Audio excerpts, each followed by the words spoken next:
to be saved. Left with our vices, guess I'll just pray and hum hallelujah. If God's in his heaven, all is right in the world. Just hum hallelujah on my way through hell. I'm stuck in the middle, oh I hate myself. Just hum hallelujah, just hum hallelujah. Just hum hallelujah, just hum hallelujah, just hum hallelujah. Just hum hallelujah,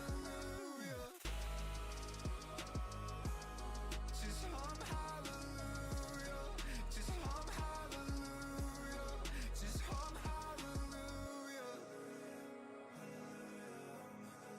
hallelujah.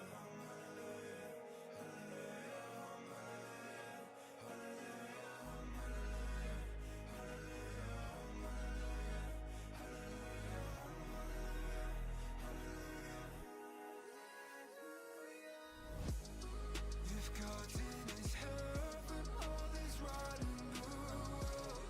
Just hum hallelujah on my way through hell. I'm stuck in the middle, oh I hate myself. Just hum hallelujah, just hum hallelujah. Just hum hallelujah, just hum hallelujah, just hum hallelujah.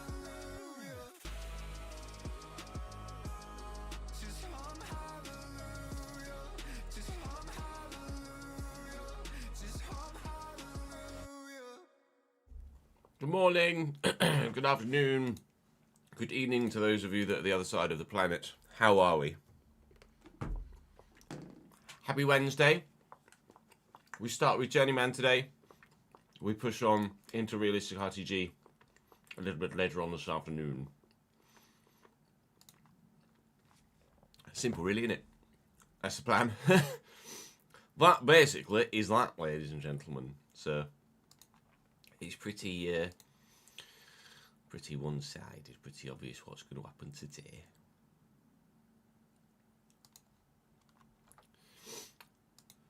We start with tonight's Journeyman. Tomorrow's RTG is already made because we did that yesterday. So we will be looking to edit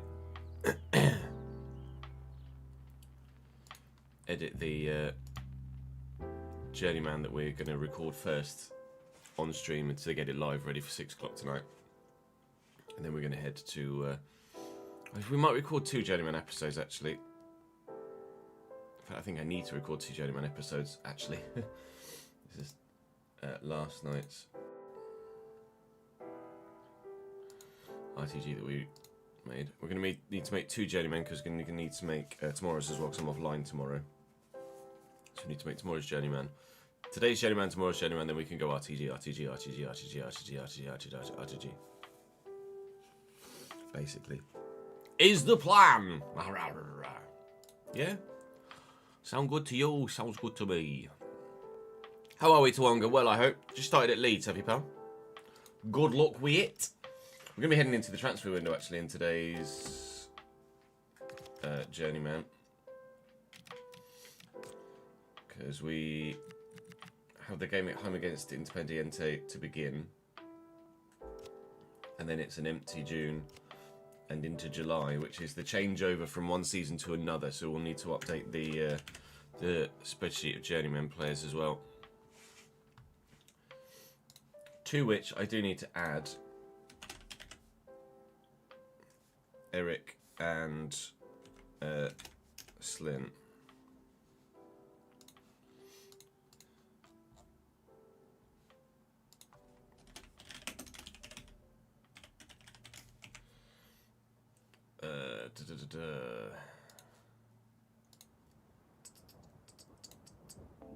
Why is that so?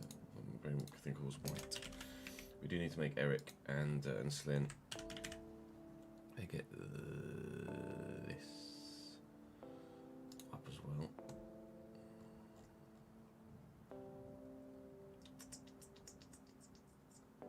Eric centre mid.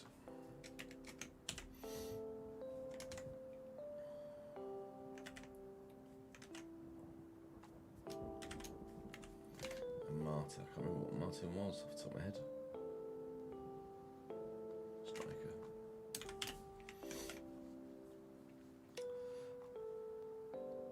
So let's actually start by making those guys before we record the episode, because we are going to transfer in between seasons and we're going to need to update everything on that front. I have everybody's details in front of me, so let me just quickly load up. So FIFA. Just need to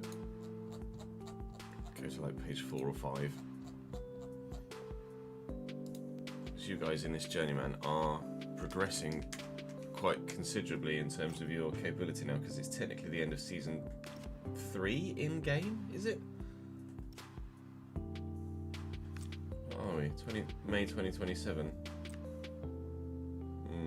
End of season 2, I think. We're heading into season 3. You guys are, yeah, kind of early 60s now.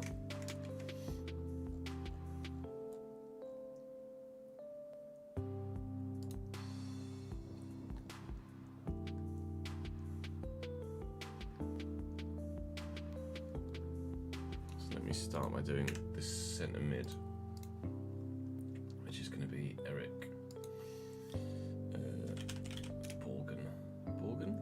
Borden says, I am an idiota.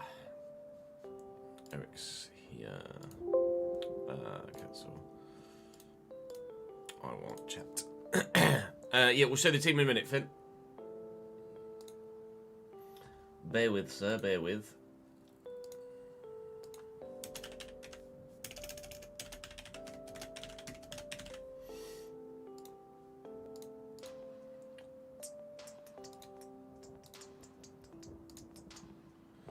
Number 23 for United States already, which is good.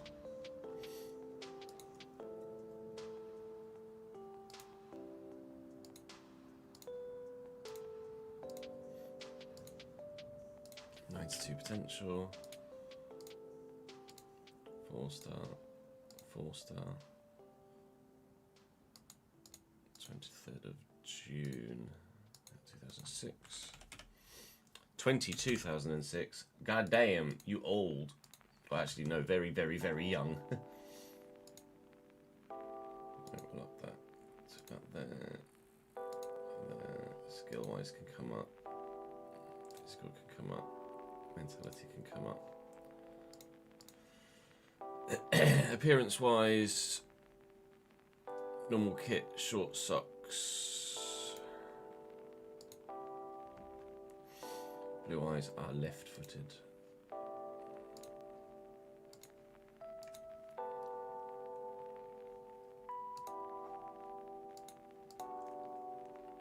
And then wanted McAtee.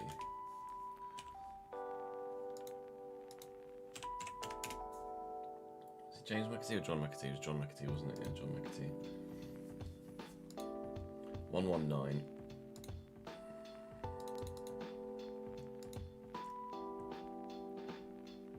Blonde, right?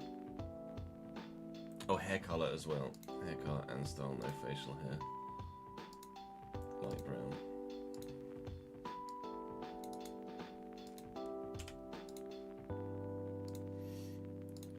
Caucasian one.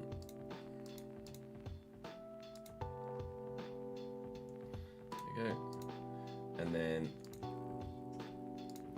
in this save we randomise where you guys go. Oh, Bournemouth. That's less random than I anticipated it might be. Okay, let's do that here. 61. 61.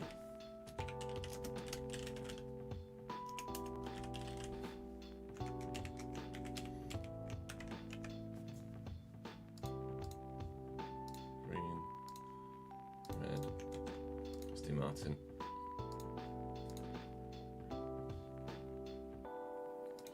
Save that. There we go. Get Martin up.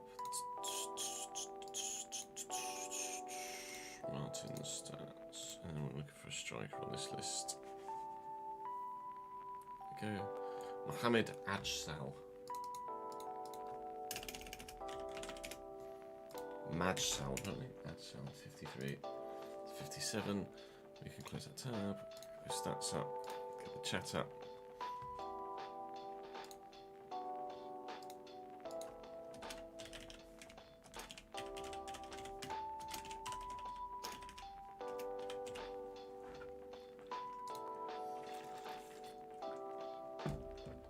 Striker, club jersey number 33. Danish striker, France forward is fine. 92, 4 stars, right footed. 24th of May.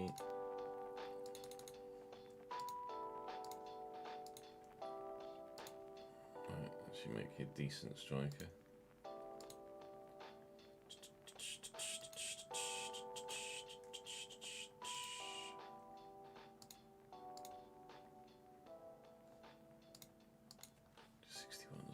Appearance. Blue-eyed.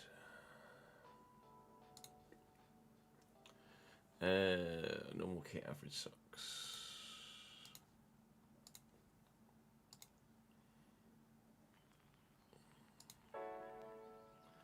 Blonde.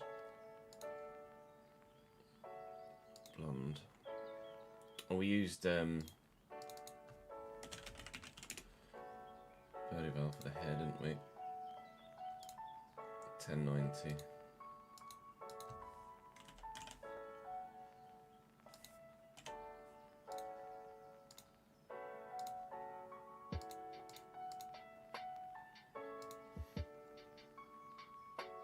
I didn't do height. I didn't do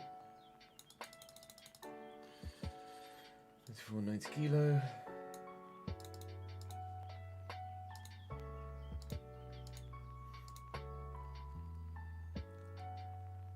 And then transfer player, random, non-C.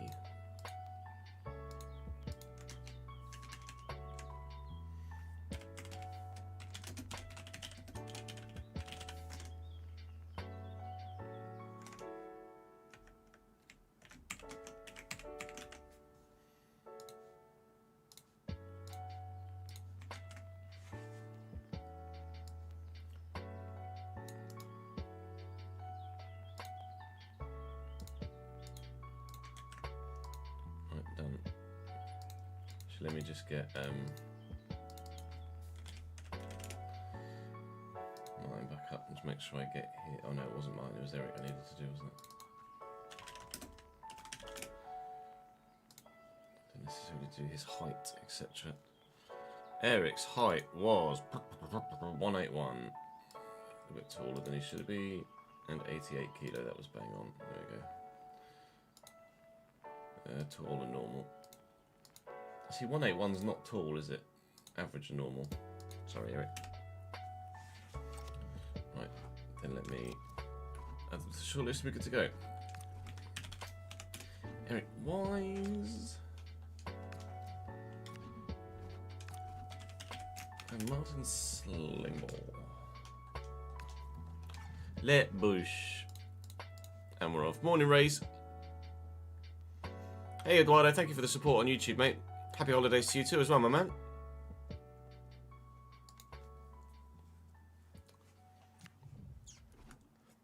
I think it's James and Jacob for the follows on Twitch whilst we were offline as well. I appreciate that. Still trying to grow as best we can. Right, so we're headed into the transfer window today. And I would like wingers, I think.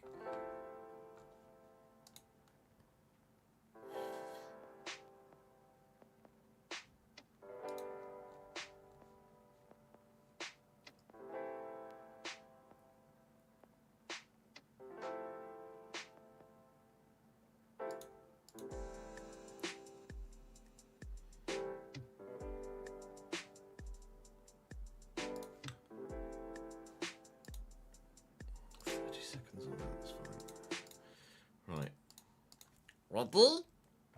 Okay. Welcome back to the Journeyman save here on FC26. Today we head into the summer transfer window, which is, of course, in these calendar year seasons, our mid-season transfer window. We're currently 9th. Our first opponents, Independente, are currently 2nd. They're a good side. So we will be playing that, and it's the last game of this first half of the season in the Torneo Apertura, before we then head into the Torneo Clausura, which is the second half of the Argentinian season. That begins in July, and of course the new season will begin at the beginning of July. So we're heading into the transfer window. We'll have some business to do. We've got Newell's Old Boys on the way as well. That's Lionel Messi's original team, of course. So we've got some good games to do, some money to spend, although albeit only 3 million, but at the level that's a healthy enough budget. And then obviously we'd like to get some points on the board as well if we can. The board would like me to push for the playoffs. Now, I'm reliably told by Enzo in the comment section that the playoffs are 8th and above, and we currently sit 9th. So I'm just safe with my job. If we get potentially even just a point against Independente, then we could get ourselves into the top 8 in the Apertura, but we will have to wait and see if we're able to do that. We'll wait and see if the board are going to decide that they don't like me or not, basically. But hopefully they do continue to enjoy my managerial presence at the club, because I'm enjoying it here at San Martin, and hopefully you guys are as well. Do make sure you drop the video like to ensure that the content continues to do well. Subscribe to the channel so you don't miss out on any more, and come and join me on stream as well. I always go over this shoulder, and it's not. It's kind of there. Over on Twitch and Kick, or of course here on the YouTube channel as well. We stream on this platform as well. We multi-stream bloody everywhere. Right. Independiente is where we will start at home as Harry Kane takes the golden boot in Germany, and then we'll actually have a full season roundup for those of you that are interested in the European leagues, which is pretty much everyone. And then we'll power on into the transfer window, but Independiente first. And Escobar started to grow. Vamos. Vamos! It's just what we need from him, really, because he has decent potential as far as I can recall. And obviously, he's actually better than these 68 rated. Significantly better, actually. Notably better than these 68 rated Watson, who was playing in his place previously. So I'm gonna prioritise a little bit of football for Escobar. And he's just going to start every week, because it makes sense for him to start every week, doesn't it, really, if he's significantly better than everybody else in that position. I mean, I wonder how he compares to Amarfil, actually, because he's probably not far off that level of capability. It might just be because of the position in CDM that actually is getting the minus figures. So he's better, he's quicker, he's better passing, better dribbling, better physical. Obviously, the defending is the issue in the CDM role. If his shooting was a bit better, it's only his low shooting that's actually ensuring that he's 68, not like 71 or 2, quite frankly. Watson is now 69, actually. There's been some growth within the squad. Right, come on in. 9:30 PM this game. We're under the lights, lads. Under the lights.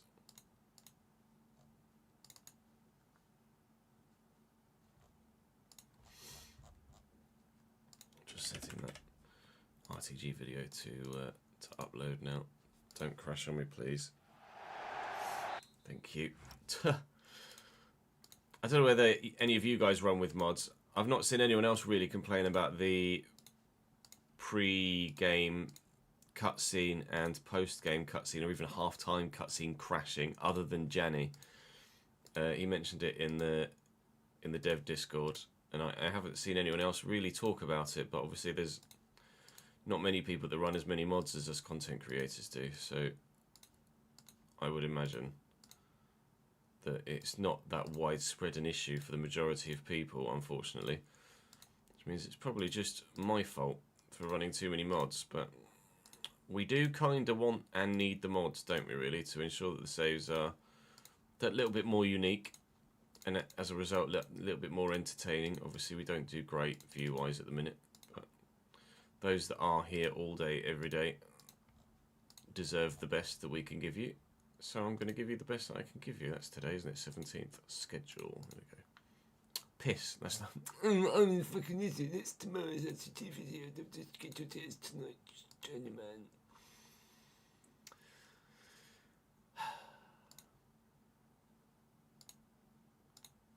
Tomorrow at 3.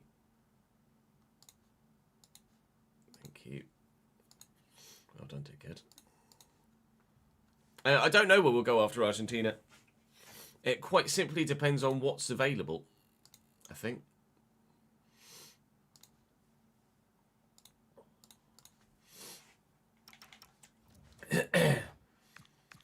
Independente have Rodrigo Rey in goal. Godoy, Figuel, Lomonaco and Valenzuela is their backline. Some mid-70s players in there. Felipe Loyola, Kevin Lopez, Walter Mazzanti. Brian Martinez is on the lower side. Cabral and Avalos as the central attacking players are worldies. We've had a bit of growth in our side. Escobar's up to 68. And actually Watson, who we replaced in the starting lineup, was up to 69. But we've not had a massive amount of growth. And we do very much want to try and bring in some extra talent in the upcoming summer transfer window. So I'm going to look to do that as soon as I possibly can, really. Brilliant. Mian's turned away nicely there. Going to look wide right. Garcia. Looking for Capetti. He's not got the legs to get there.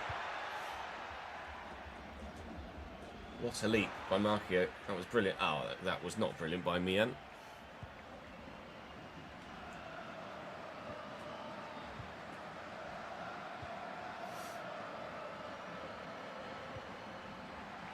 Garcia. Mian. Oh, nearly.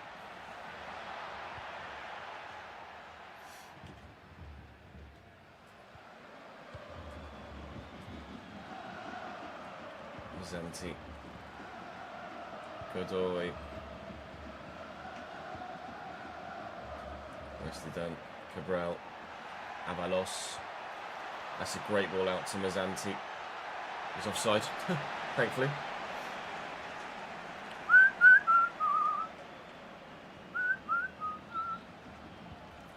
Chega.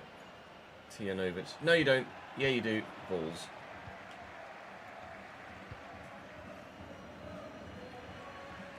Chega inside. And Marfil. Tijanovic. He's done really well. Can he find the cross? Is a corner. I thought we maybe have taken that out for a goal kick there as it came off my guy last. Escobar with the delivery. It's a good one. And the header. Oh, if he could have reacted at the back post, it surely would have been a simple tap-in from there. Capetti looking to deliver now instead. Figuel heads away. Pressure on the Independente goal. They've not done any forward pressing of their own. We are absolutely the dominant side in the opening 20 minutes, which is unexpected but most welcome. We'll try and keep it going, but I need to have the ball for that. And I've got it back again. They're not playing very well at the minute, Independente, are they? Amafield looking for Mian. Made a great run. And he's in. It's a narrow angle. And it's a little bit too narrow as he's pulled the shot, trying to find the angle. I mean, it's all San Martin at the minute.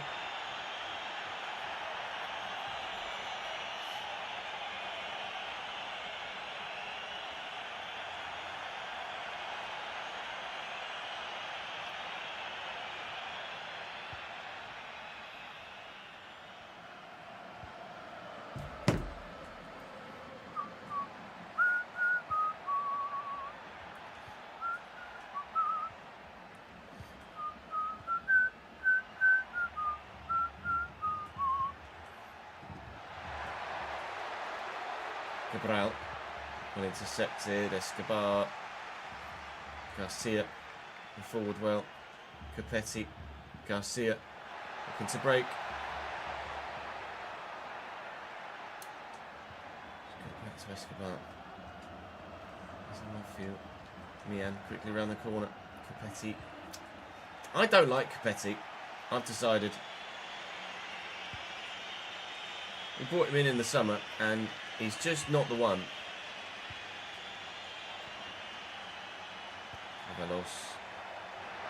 Valenzuela. Oh, it's a good header! Mazzanti with their first chance on goal that wasn't great, if we're honest, but he certainly leapt well. Gets that on target. Keeper's got no chance.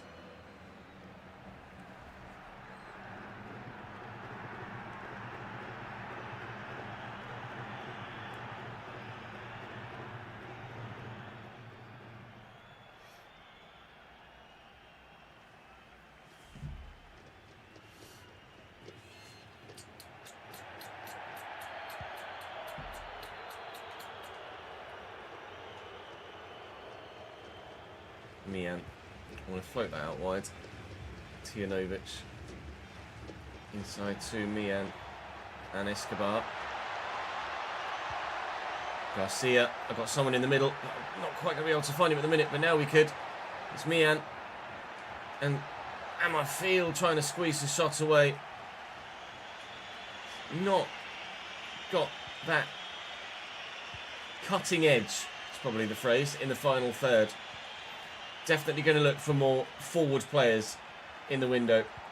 I would like a slightly better second centre-back to go alongside Caceres. Although Marchio has definitely been decent and a step up, even though he's lower rated. But final third, it's just not the way for us right now with the players we've got. Players out to bring players in, I think.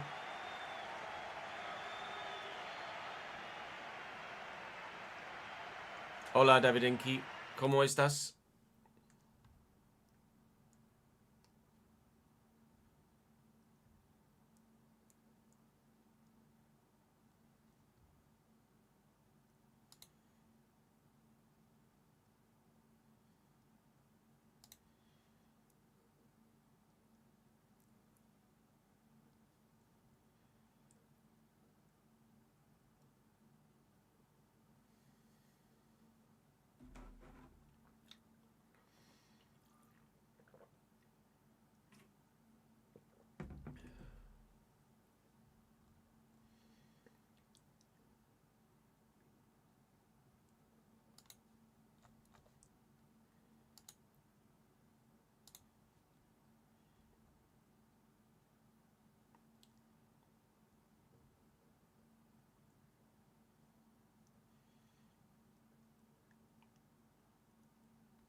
Yeah, good. Thank you, mate.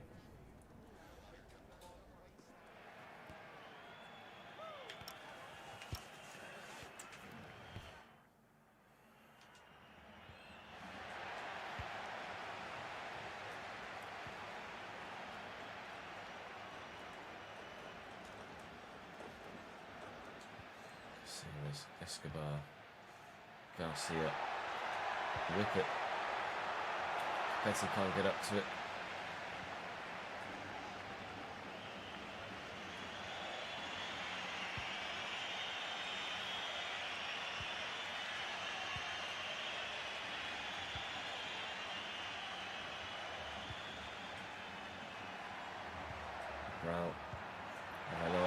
Martinez is going to be, and is. 1-0 Independente at the beginning of the second half. Whatever they managed to set at half-time has clearly worked. And Brian Martinez has his 4th goal of the season. Their first attack, the first goal of the game.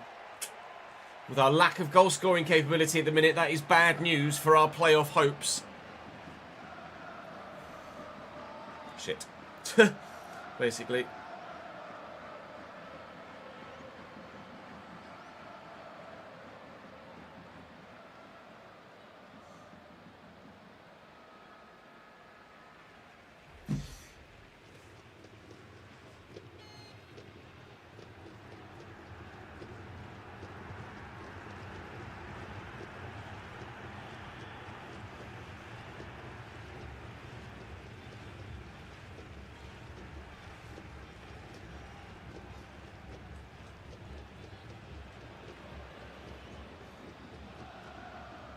Lopez and Garcia.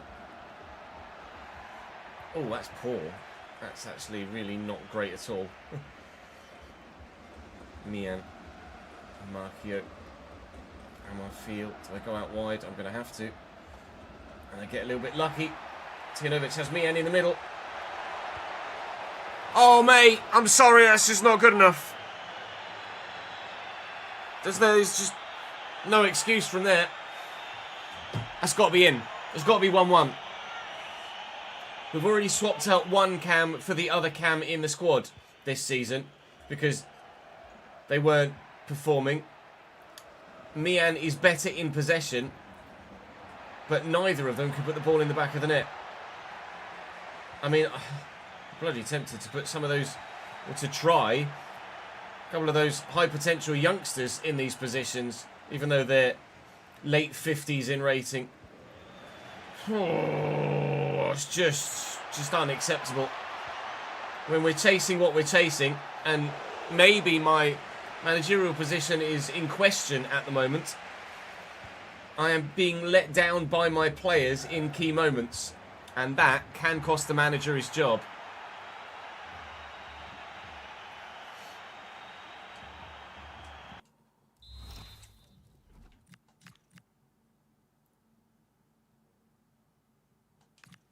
Fucking hell.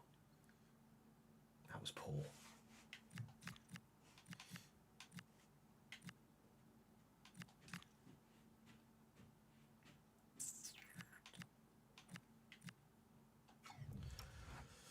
Shit.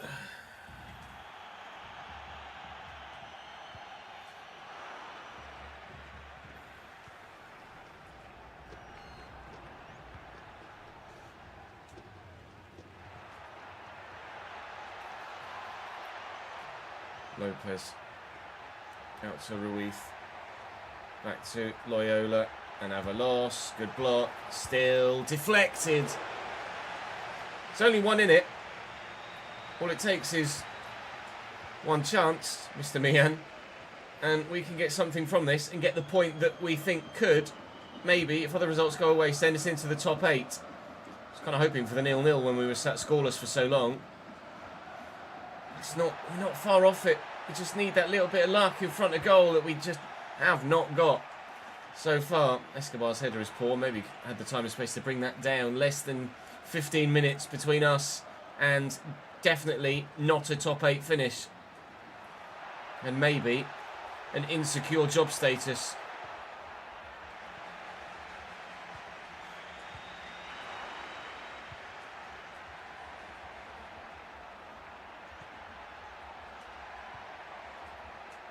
Oh. You stayed down hurt there, my guy.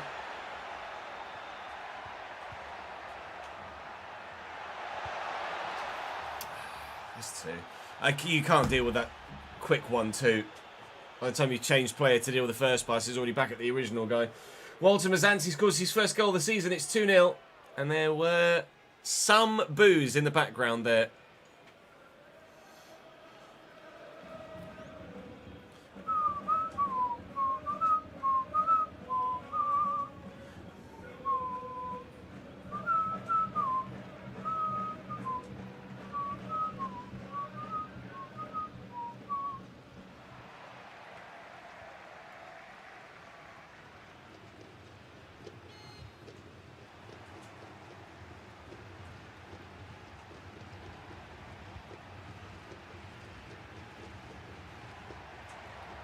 Ruiz beats his man.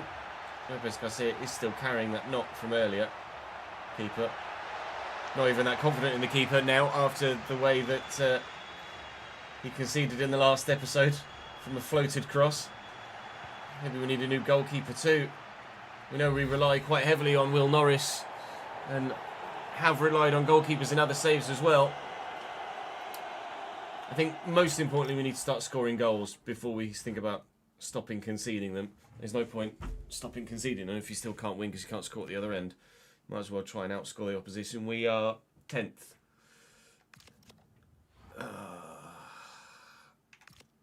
Where did we finish in Apertura? We didn't make the playoffs. The playoffs are ongoing in the Torneo Apertura, and we did not get there. We finished 10th. Balls. The point wouldn't have been enough. We would have needed a victory. A point would have taken us level with Rosario Central and Deportivo Riestra, but obviously our goal difference is significantly poor. But look at that, 13 goals scored in 16 games. It is clearly putting the ball in the back of the net. That is the issue for this side. So, That's what we need to try and solve in the off-season. Job opportunity, job security change. We thought it was coming. Job security. It's only okay. It's not insecure. We've just gone from safe to okay.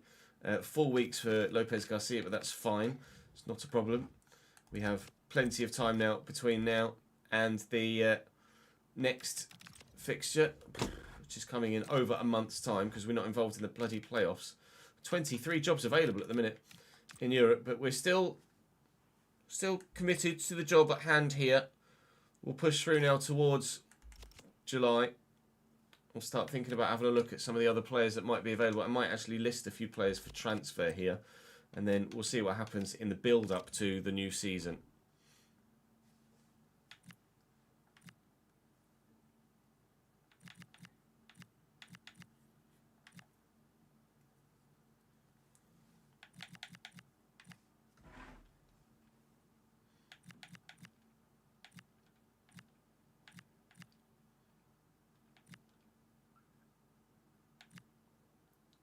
Gonna sell Caballero.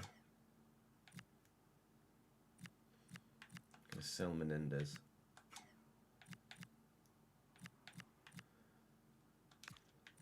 Sell Talutza. Oh, Capetti's just not good.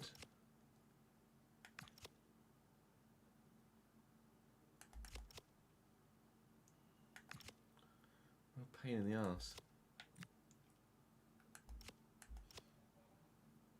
I didn't realise we hadn't done play styles. That's good.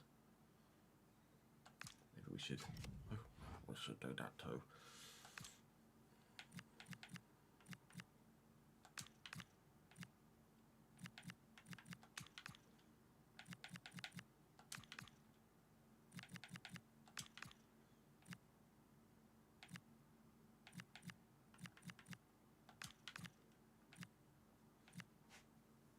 Tempted to sell Ricaldo as well, actually. Most people have peaked anyway. I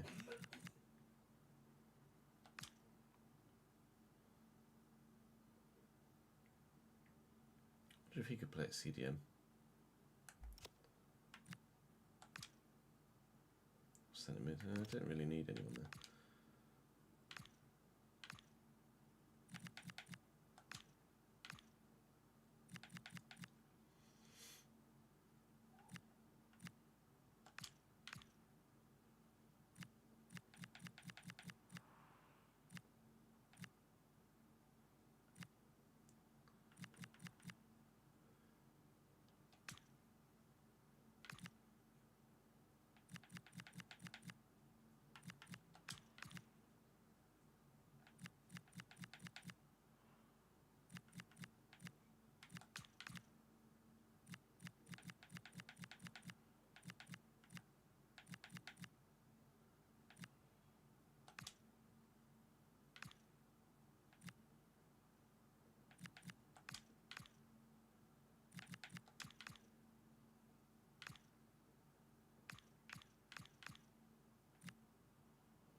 Afternoon, Ron. How are you, mate?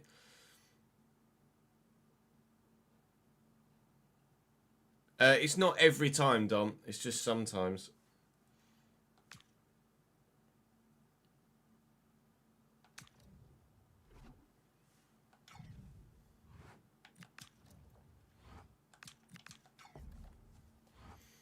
It's not every time we upload the game.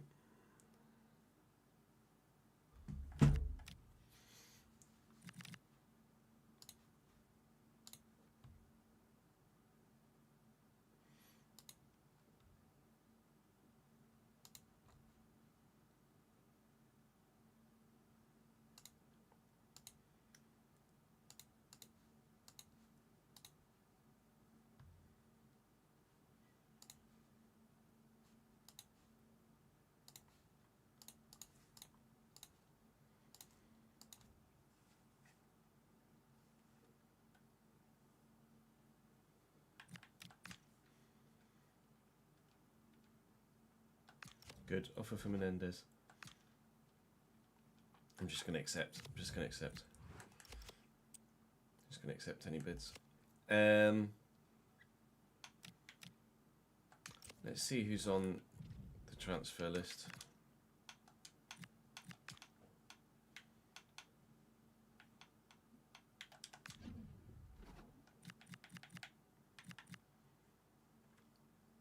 Oh. Not much at the minute, it seems. Lol. Huh. The guy that just fucking scored against me for Independente is on the transfer list. Wilf? 34-year-old in decline Wilfred Zaha, anyone?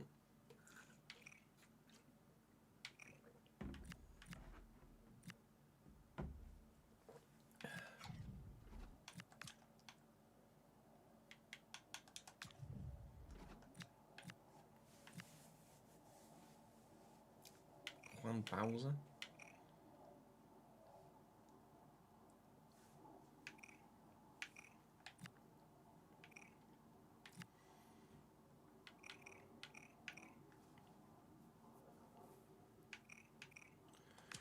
Bad.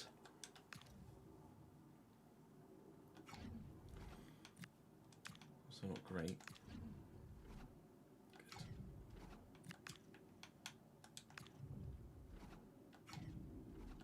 Fantastic. Well, there's not many fucking options, is it?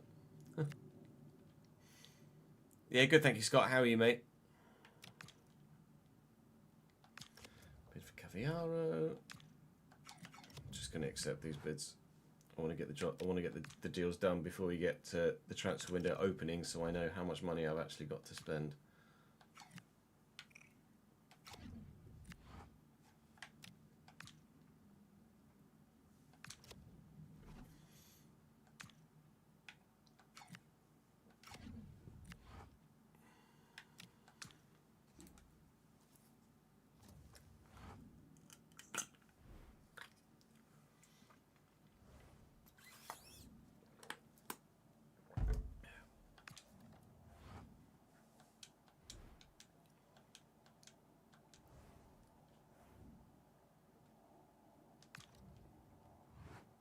Oh, sorry to hear that, Scott. I hope you're on the mend now, mate.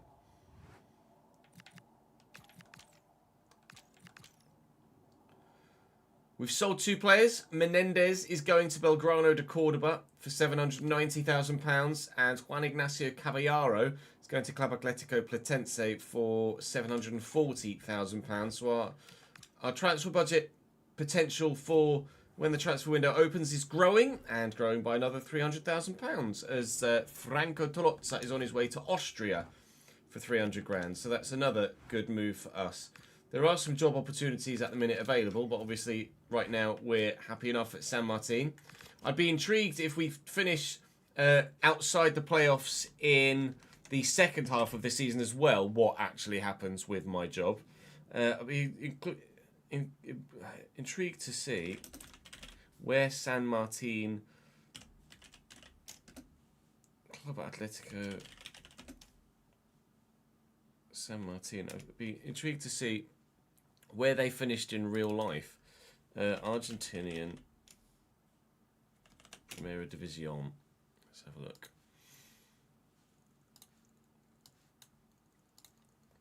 So in the Apertura, San Martin finished bottom with 9 points from 16 games. Oh, good.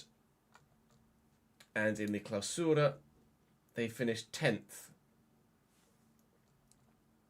So actually, by finishing 10th in the Apertura, we have significantly been better than San Martin in real life. Like, significantly. We've actually managed to, again, look, 13 goals scored in 16 games. Well, you say you like realism on the channel. How's that? Bloody hell. Okay, well, we've got a lot of work to do then at San Martin. It seems we are actually one of the worst sides in the division, despite the fact that when we joined, they were actually not that bad in terms of their league position. Turns out, actually, they are a bit shit.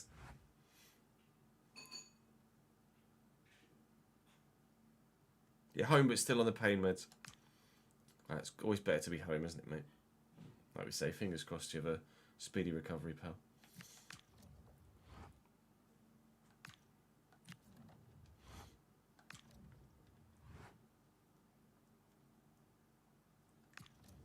new deal.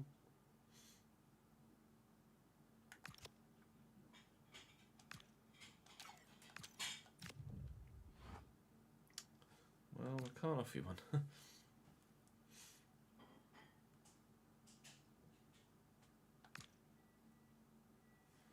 Right, so we're at the very end of the second season, European season, so we can give you a full roundup of how things are going down over on that side of the Atlantic Ocean. There are some jobs available at the minute, a number of very insecure jobs here, obviously a significant amount in the kind of yearly cycle, yearly season, as opposed to the August to May. Reggiana is available in Italy. Vibor is available in Denmark. That's it. They're the only jobs that are actually actively available right now. So, I mean, Vibor maybe I would have taken if we were in trouble here at San Martin. But at the moment, we're not in trouble at San Martin, so it's not a problem. So let's show you how things have gone down around the main divisions that we're worried about. So Manchester City have won the Premier League by 6 points from Arsenal. Liverpool third and Newcastle United fourth. Palace fifth, well done. 12th for Manchester United, not ideal. Ipswich, Leicester and Southampton relegated. The Championship has seen Brentford bounce certainly right back up. Bloody hell. Sunderland will join them in the Premier League next year again. Burnley, Bristol City, West Brom and Swansea in the playoffs. We can obviously find out who won those playoffs in a little while. Preston, Birmingham and Sheffield Wednesday relegated. League One, Middlesbrough back to the Championship after relegation, which was a surprise relegation in the first place. Oxford back to the Championship as well, which was not a shocking relegation, but they're back up again. Huddersfield, Charlton, Rotherham and Wickham in the playoffs. Relegated were... Well, we were delighted that Cambridge got promoted in this save, but they've been relegated. Back down to League 2 for Season 3. Colchester, Northampton and Stevenage will join them in League 2. In League... it's PSG from Monaco, from Nice, from Marseille. I can show you League 2. So obviously, when we started this save, it was kind of generated from the Cambridge United save, so I didn't have League 2 as a simulated league because I was in it. Peterborough, Bradford and Bristol Rovers all promoted back to League 1 level. Shrewsbury, Barrow, Salford and Wimbledon will be in the playoffs in League 2. And Newport and Bromley would have been relegated were the National League on the game. Liga, we've seen in the Bundesliga, it's Bayern Munich from Borussia Dortmund, Wolfsburg and Frankfurt. Inter from AC by a point. A further point back Juventus, a further point back Napoli. Wow. Roma in fifth there. Feyenoord in the Eredivisie from Ajax by a considerable margin, and PSV only fourth, nearly 20 points off the top. That's poor from PSV. Benfica nearly 20 points clear of even second in Portugal. Wow, 30 points off Braga. 30 points! To be fair, Benfica won 29 of 34 games, so it's not really much of a surprise. Celtic win the SPL. Congratulations to them. Barcelona are halfway through their season for some reason. Hasn't really updated the La Liga table, but at this moment in time, then, supposedly, Barcelona are top of the table. That's weird that it's not done that. Regardless, FA Cup. Chelsea, Carabao Cup, Liverpool, Virtue Trophy, Charlton, Burnley in the Championship playoffs back to the Premier League, Wickham back to the Championship on penalties over Charlton, Trophy de Champion in France. We don't care about any of the other these major trophies, do we really? Do we? Actually, no, I don't. So I'm sorry if you do.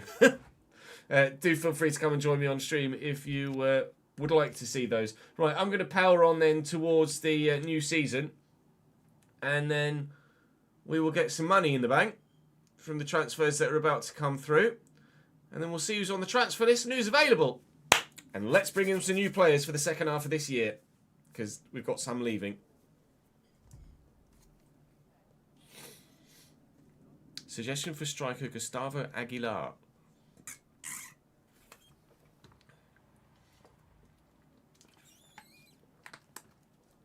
We will have a look at the old free agents. It would be rude not to.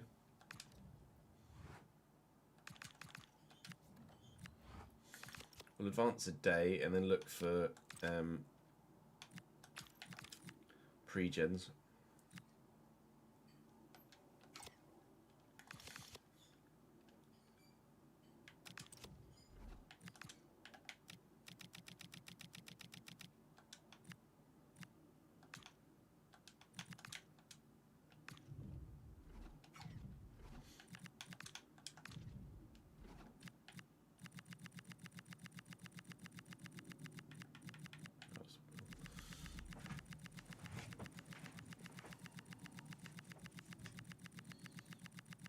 Lots of young players now.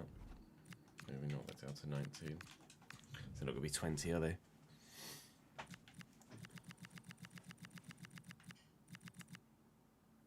Louis James, 80 to 86. It's just a good job player. I'm not too fussed about that.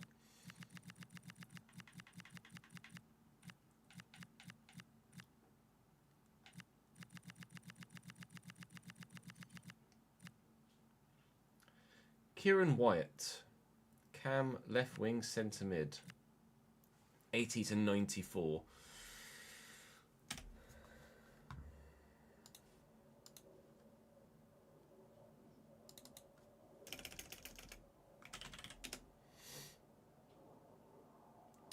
Hello, Dan Wyatt, Cam, centre mid, Jude Bellingham pregen, we found you. Hey Sluthy, how are you, mate? Good to see you, pal.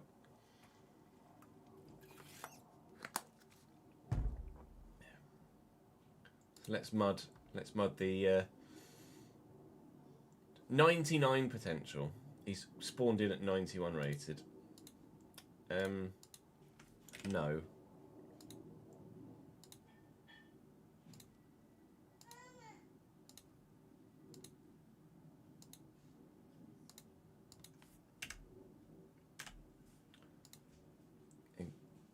Kieran Wyatt, 77 with 87 potential. Cam, left wing, centre mid. I don't know who that could be. When's he born? Birthday. 7th of February.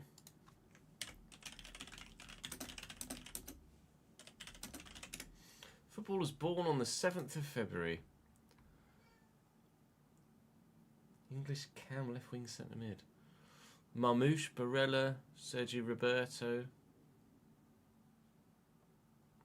think he's just a genuine. It's just a genuine youth player, which is allowed.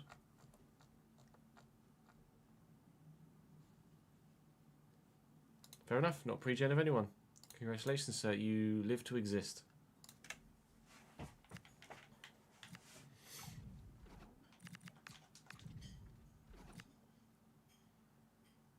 Left back, right back, left mid, right mid. Bloody hell.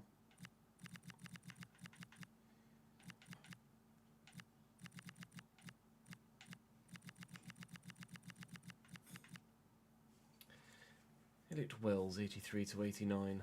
You seem like you should not be that good.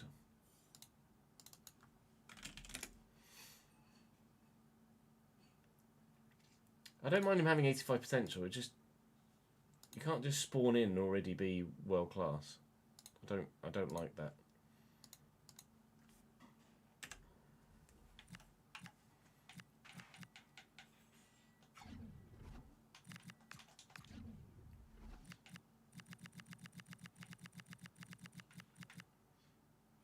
Pablo Iglesias, 86 to 92. Colombian Cam? Who could that be? What's his name? Iglesias. 88 potential. Again, I don't mind you having the potential, just don't spawn in at fucking mental. True. It's going to be Hammers, isn't it? 9th of December. James Rodriguez was born on the... No, it's not James. James was born on the 12th of July.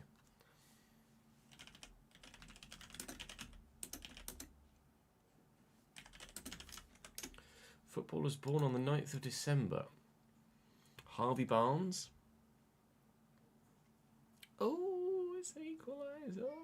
Harvey Barnes. No, it's just a regen. Oh, just a youth player, not a regen, sorry.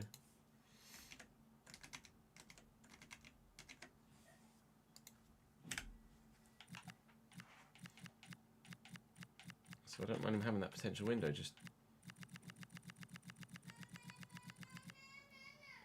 Don't spawn in and be fucking 1,000 again.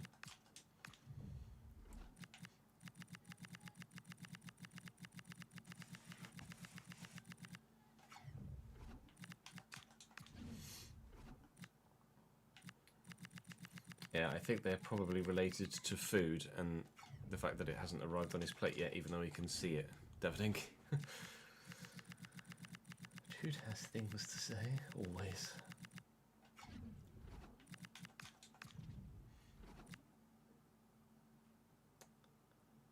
I don't mind that.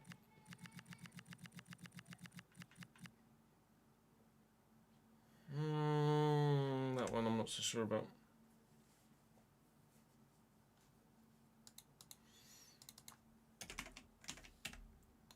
Brent Henderson.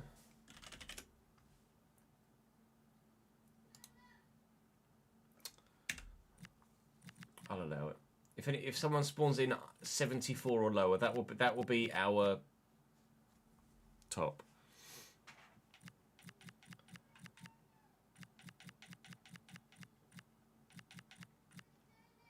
Elliot Pike.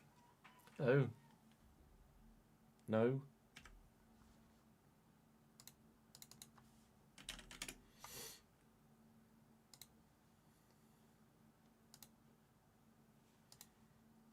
Don't mind you having 92 potential. Just chill.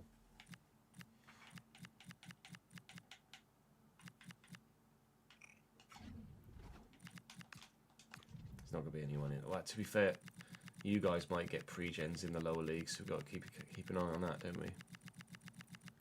Some of you at lower league clubs. Although, to be fair, in this save, not many of you are actually at lower league clubs, are you? Because we randomised your transfers, so a lot of you are actually away.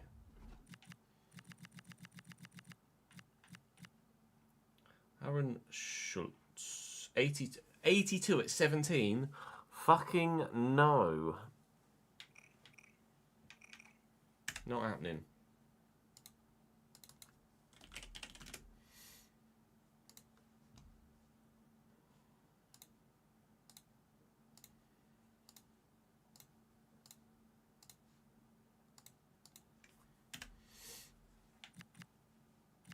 Sorry, mate.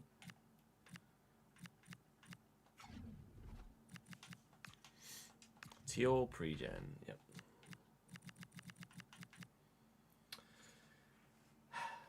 Good.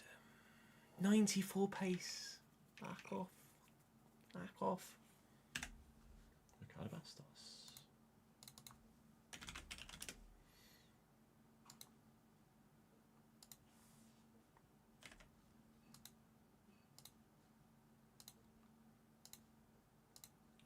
Consider yourself modded.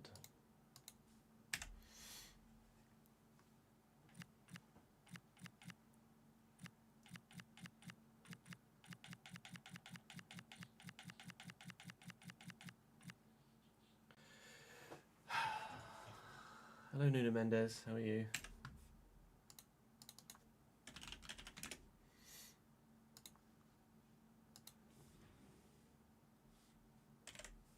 If it's an actual pre-gen of someone, I will mud them entirely. If it's just a youth player, then I don't mind. So actually, I will go and mud the Schultz guy.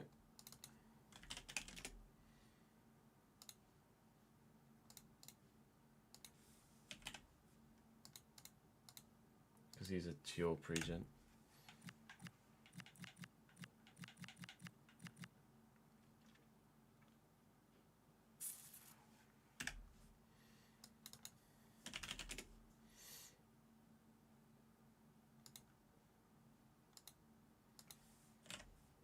Just stay that good forever.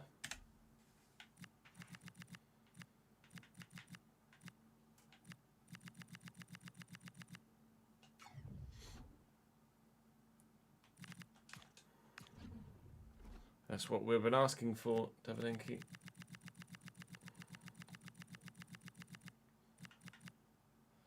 Noah Schultz. Noah Schultz. 85 to 94.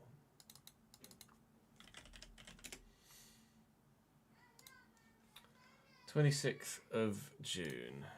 Is it 26th, 28th, 26th?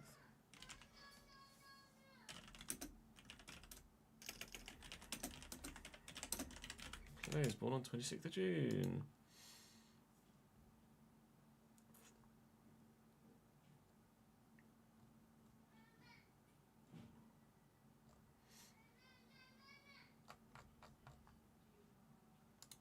Not a pregen, apparently.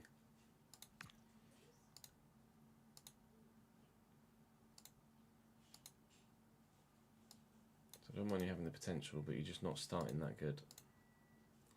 Soz, mate.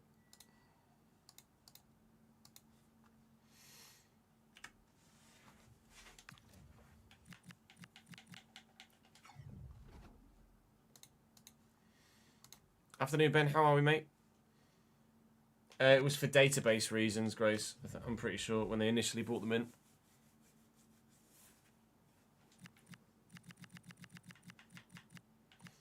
Although I'm not sure. There might have just been the regens. Pregens I don't think should exist at all, and why pregens exist is beyond me. Hello.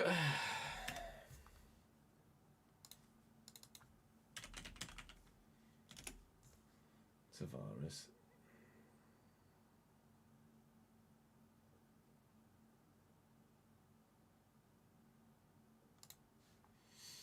When were you born? 28th of June.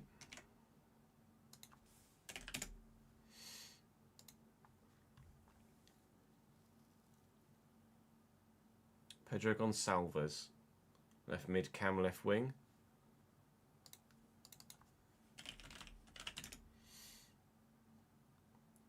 Yep.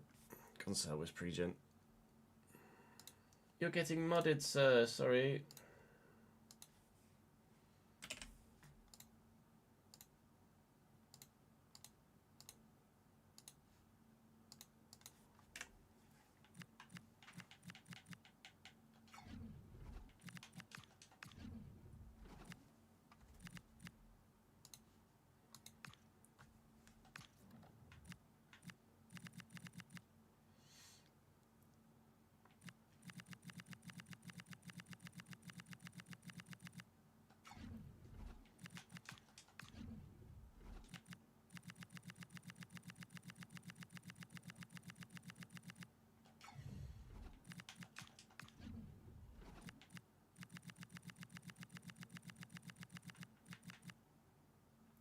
Luke Cock.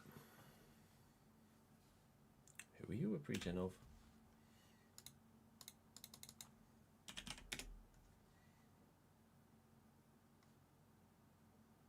When were you born? 12th of November.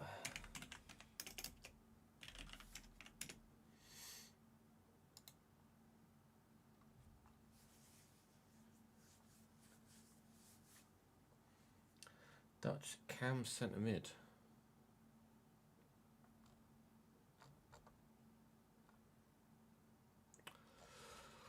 Doesn't appear to be anyone. So he's not a pregen. He's just really fucking good. They always have mad physicals as well. Like 91 acceleration, 81 sprint speed, 93 agility, 81 reactions, 96 balance. Fuck off. The worst thing about it is that they have no idea what causes it. That's the word. That's what's even worse. Is the fact that devs just don't know why they exist or how they exist,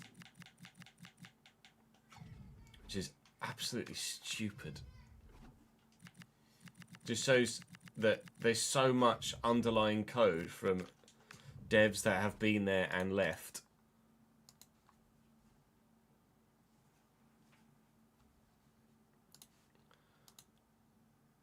Oh no, Twitch is having issues for me as well, apparently. I got nothing my end saying anything, but it went down. Apologies. Let me have a look at my event viewer, see if it was something my end.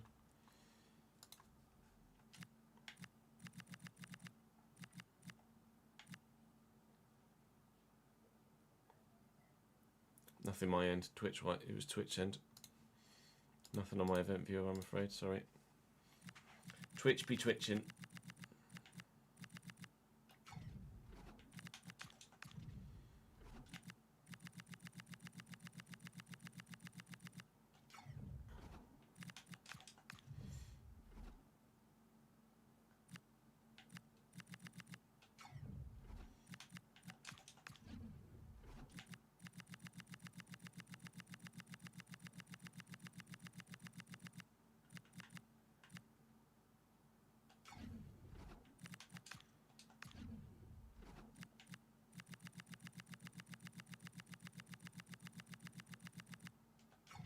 I don't mind people spawning in at like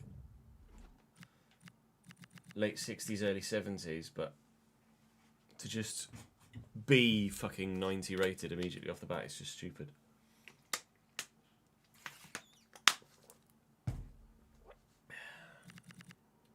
So maybe we leave players like that. Actually, no, we need to know if he's a pre-actual. Philippe Antes. 21st, 11th. Where's my web browser? Here it is.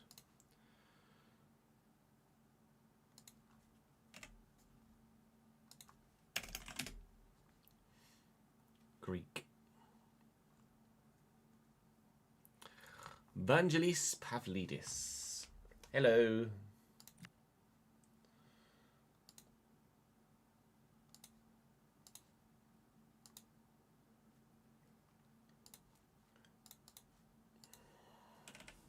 Sorry. I am live on Twitch. Just refresh.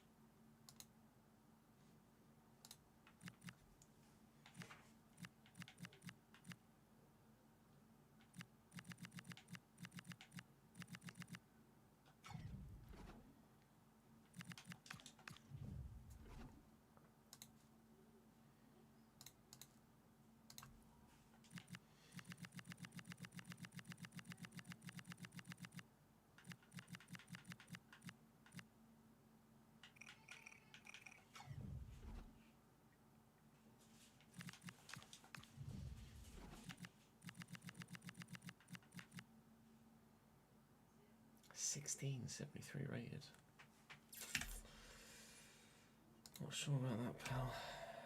Brajkovic.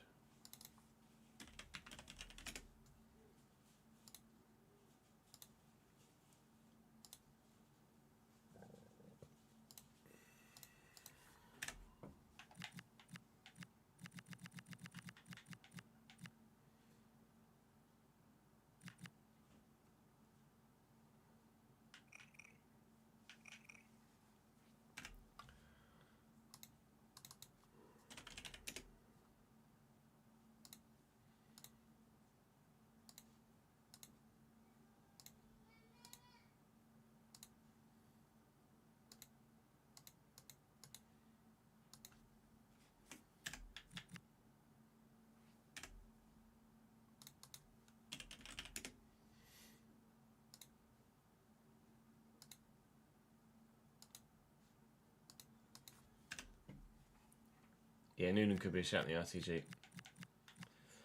Hello.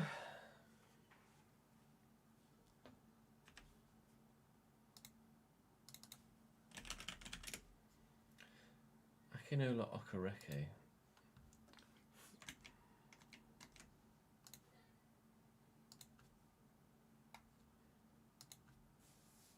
December 4th.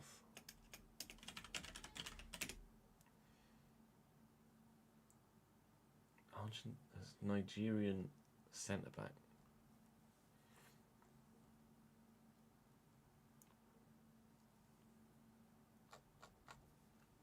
Ooh. Just fucking good. Sorry, you shouldn't exist like that right off the bat. That's just silly.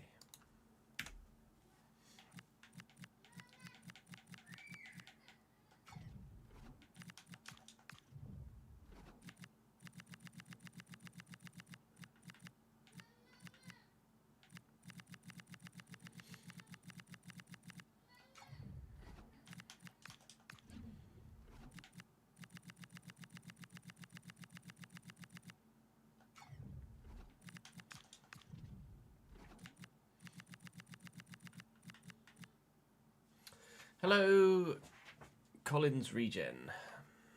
Pregen. Fucking hell. Reese Forbes. Spawned in at 80 rated, 92 potential, 75 potential. You're not going to be 80 rated anymore. 97 acceleration, 99 sprint speed, 92 agility, 94 balance when being birthed. Stupid.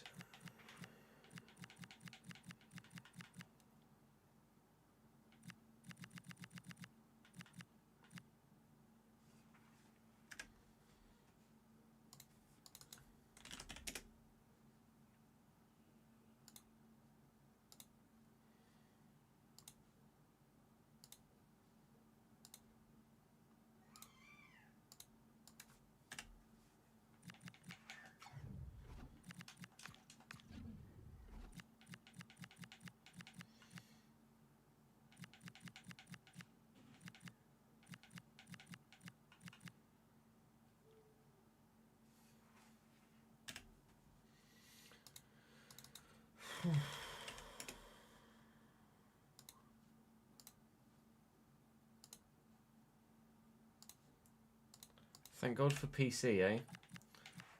Otherwise, all these guys would exist on console and you could do fuck all about it.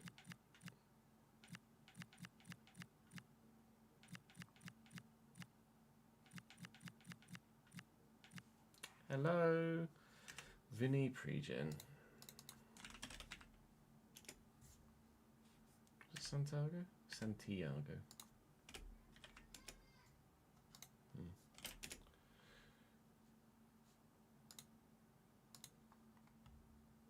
Lucio Santiago. Hello. No, no, no, no, no. Sorry, you suck now.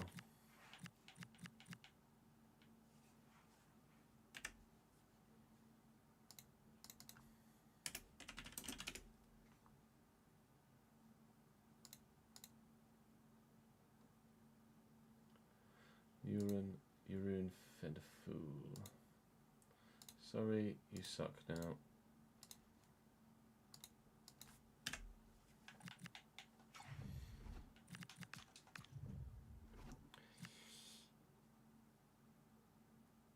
Should nerf Lamel while I'm at it. Hello,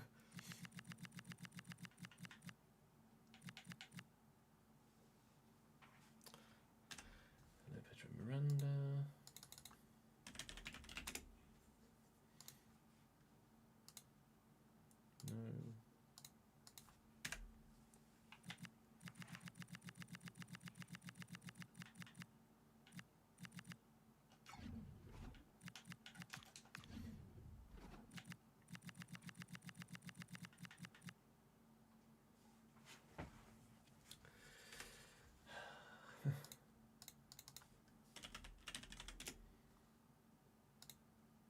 I don't even know who he could be a pre-gen of, a Swedish centre mid. It's probably not. But you're just not spawning in it fucking that good. I'm not having it.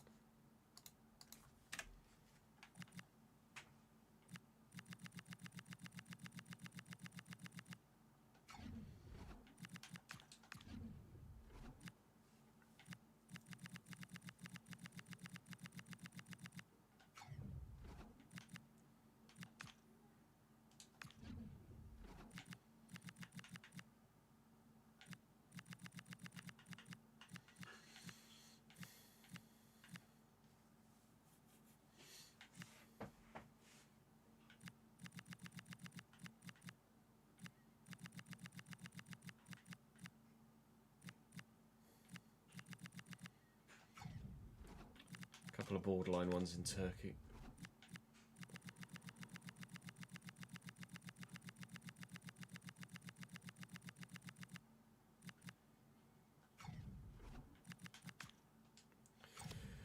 Okay. Save that there.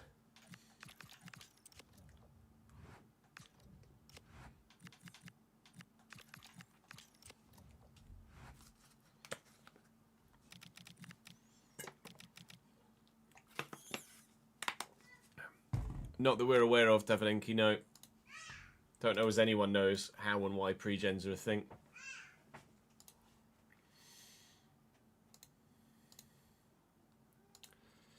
Kind of annoying that Twitch just fucked me there, because now we have 15 people on the Twitch stream.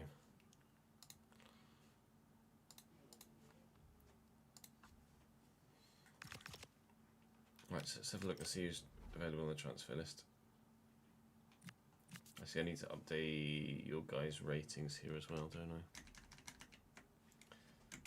Bear with. Not going to be able to see chat for a moment.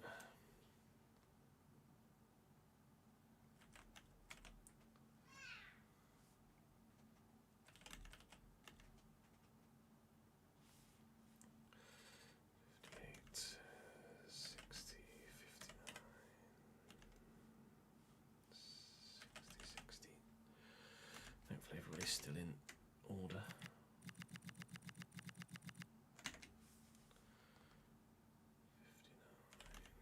60, 60, 59, 60, 59,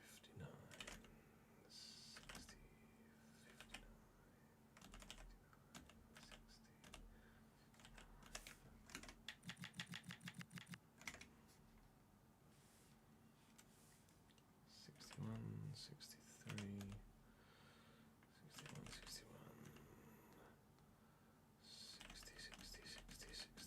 61, 63. 59, sorry mate. 67, 8 and 64.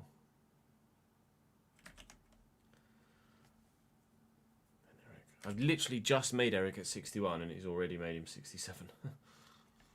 Fuck's sake. 61, 62, 59 for Dallas. 60 for Owen Howell.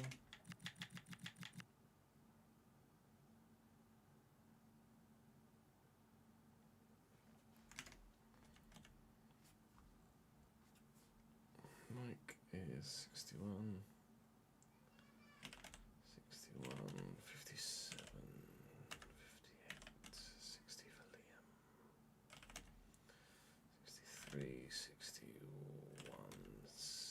61,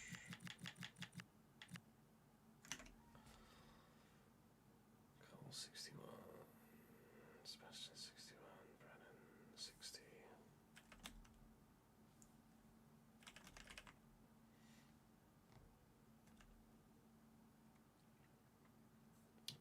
Have to do it this way. Cameron 63, Anna 63, Cameron 62, Misha 61, Chris 60.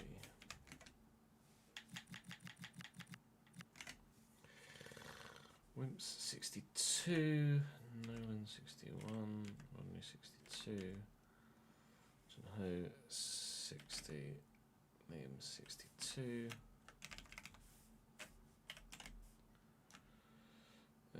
Joey 63, AD 61, 60. 62. So mine's 62. I made Martin at 61 and he's 62, and I made Eric at 61 and he's 67. Make it make sense. 61, 62, 64, 60. And I think I'm missing Owen Howell.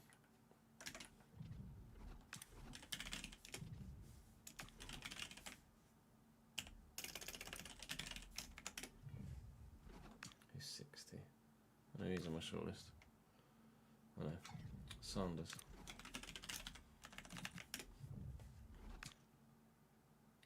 No, Owen is there and he's 59. I just missed him.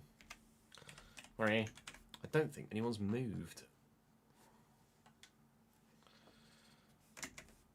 Let me just double check.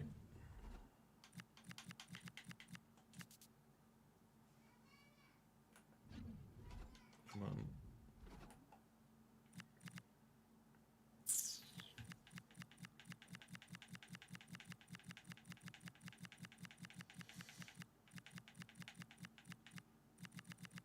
No one's moved yet, although to be fair, it's the very beginning of the window, isn't it? So we'll wait until the end of the window before actually updating the team names on there. Apparently, apparently Eric is just built different.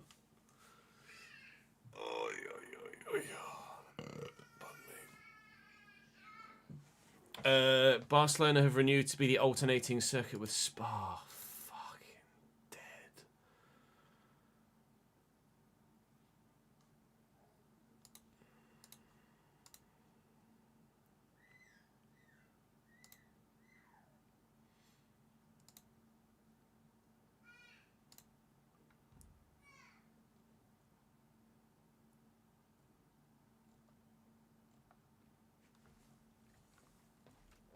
"2026 regulations have now been released in full."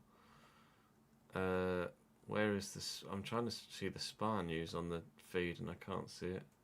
Just Portugal.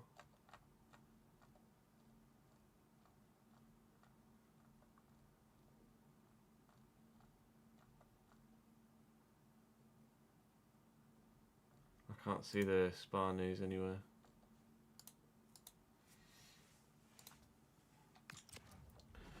Right, so let's have a look for ourselves, shall we? Transfer listed. Initially, let's just have a look at all transfer listed Argentinians. Oh, of which there are not many.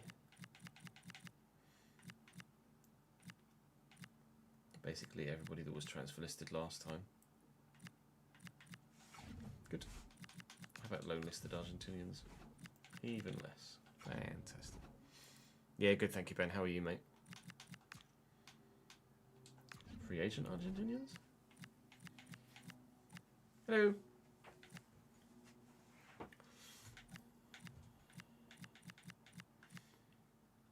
Cam. Can't shoot, though. Left mid, right mid striker.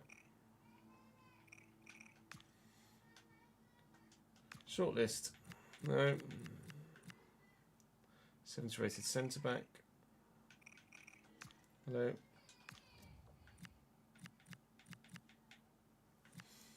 That's 2 free agents right off the bat.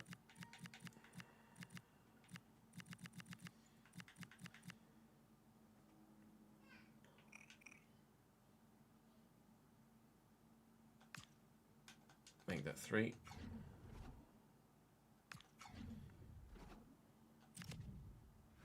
That would allow me to sell Bonanesa.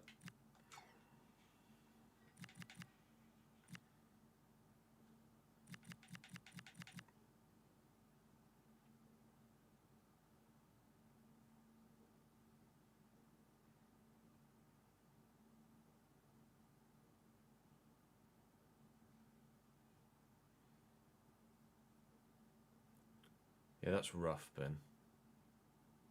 There's no sugarcoating it, is it, mate? Is there, mate? Commiserations and my condolences about the passing of your auntie, mate.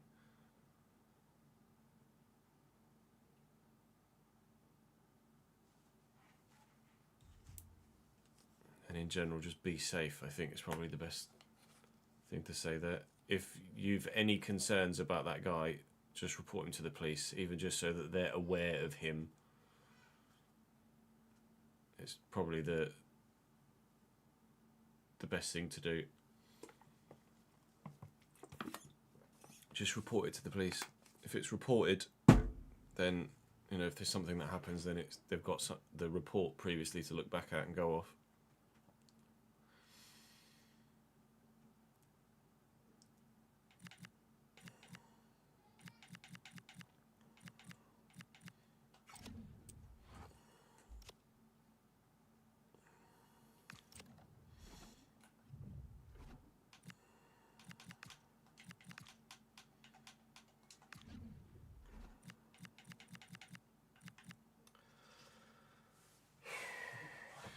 Wamangituka would come to Argentina? I don't think so. Victor Garcia is not very good. Zerbin I don't see coming to Argentina.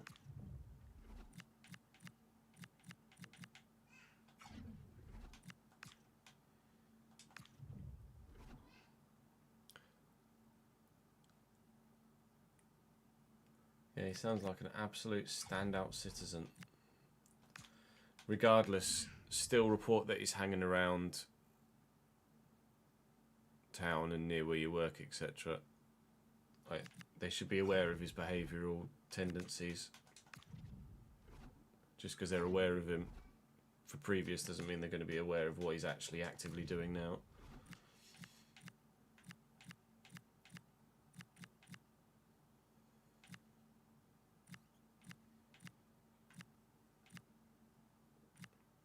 Why does the name Diego Rubio ring a bell?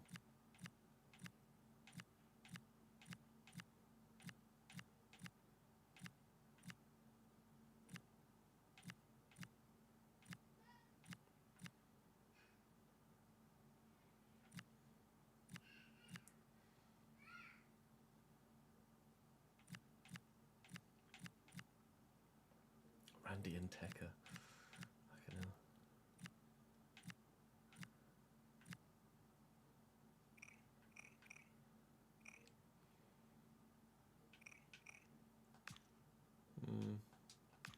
Intrigued. Playing in Portugal currently.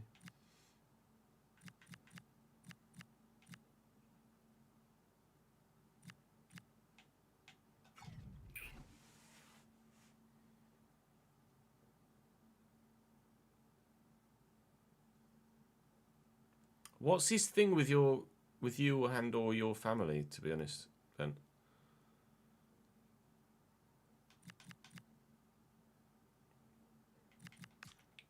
It just sounds fucking weird. Any centre mids that could be moved to Cam, maybe?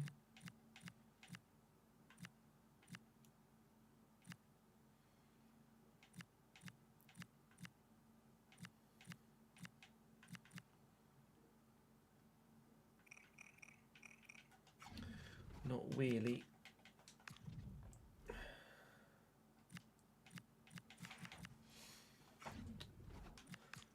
There's a bit of absolutely fucking nothing, isn't there, on the transfer market?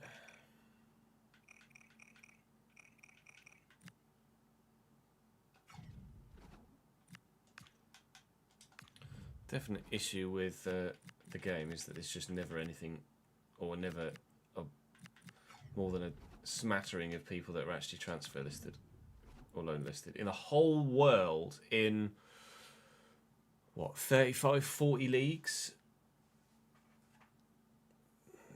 there's like 10 centre backs transfer listed. Are you sure?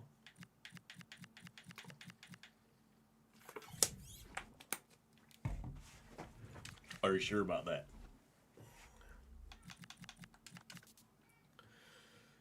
So we've isolated a few players for potential pickup. Not really any wide players available at the minute, so we might need to look outside the box for that. With regards to striker, Simon Elisor is on the transfer list at Finalizing in Portugal. So I feel like that's too far out of the realms of possibility to bring him across. A few Argentinian free agents as well that are youth prospects that come through other clubs. Alfonso Carrasco as a goalkeeper, I think I might well go for.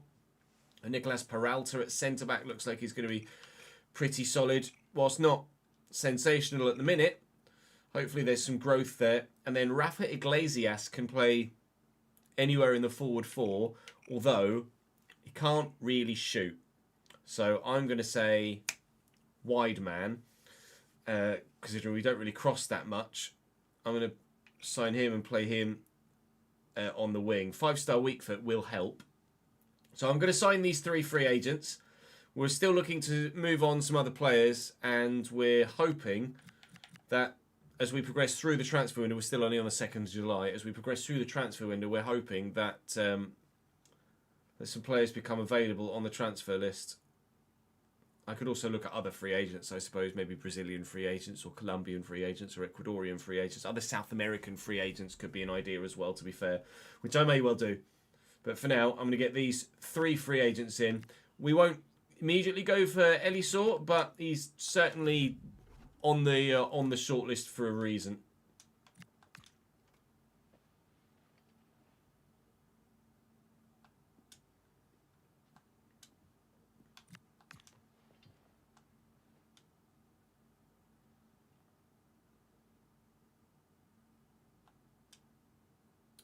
No.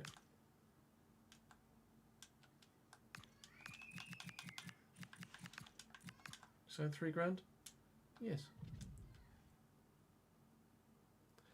You tried to help him. He lived next door to you, and his house windows got smashed up by his ex-girlfriend and no boyfriends. He helped him clear it all up. Tried to help him get replacement windows and got him help. What came from that? He's got schizophrenia as well, but refused to take his meds for it. He thinks his doctor's trying to kill him.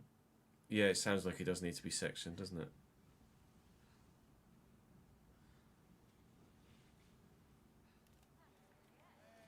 Yeah, he just needs to be in an institute, doesn't he? There's no other way to phrase it. Just needs to be institutionalized.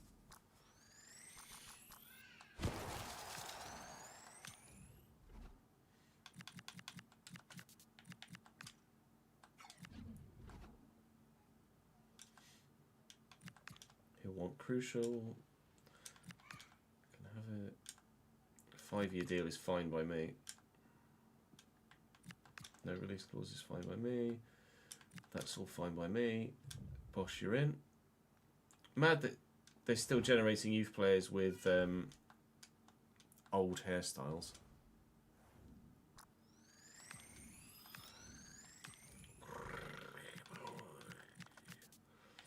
And Rafa Iglesias.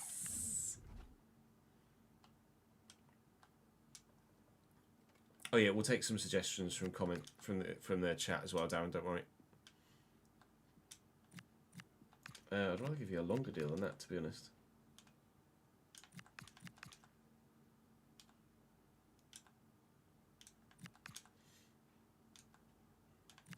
Sold. Danish or Danish, not sure which. Thank you very much for the follow on Twitch, mate. Appreciate it, pal.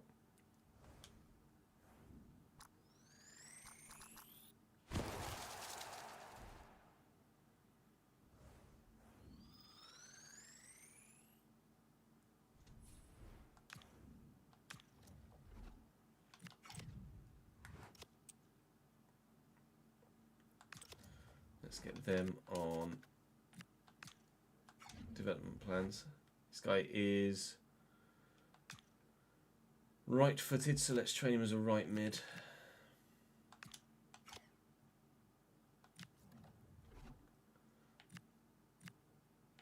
Peralta.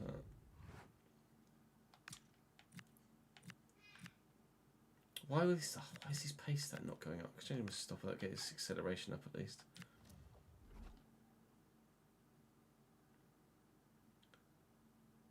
And then Carrasco. Looks like he's already peaked at 69, unfortunately. Right.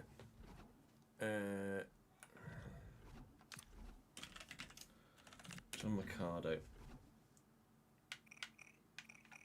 I can't afford him at the moment, unfortunately. So my transfer budget is 3 million?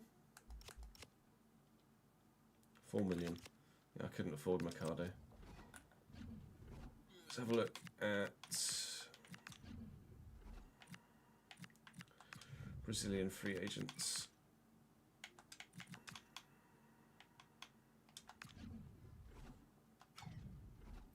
Any Brazilian free agents at all? 4.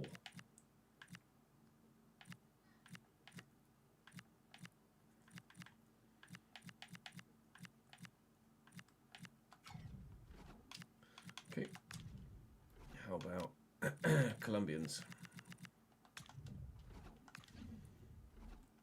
2 Colombian free agents, one of which is a real life player, Dana Quinones.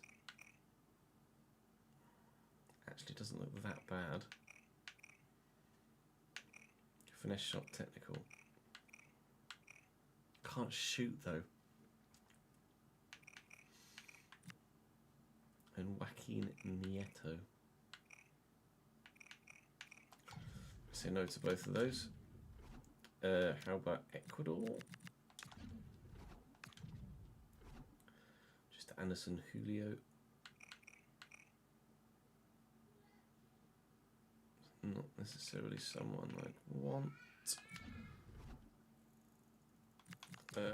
We didn't look at Chile.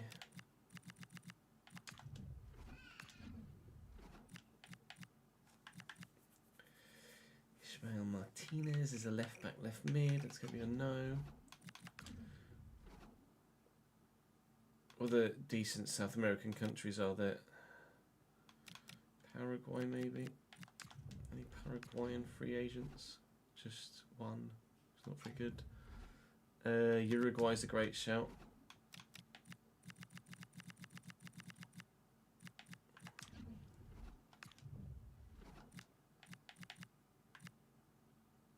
Agustin Moreira.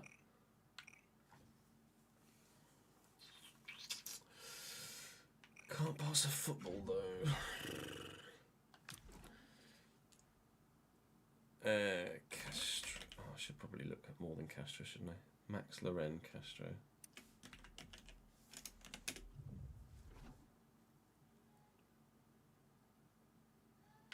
Ah, Peru's a country I haven't looked at. It's too expensive.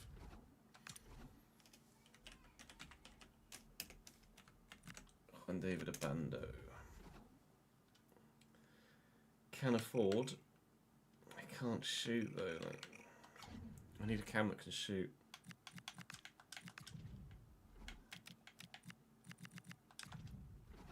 Any Peruvians? No. The next Nobby Solano would be cool. Hey, Taps.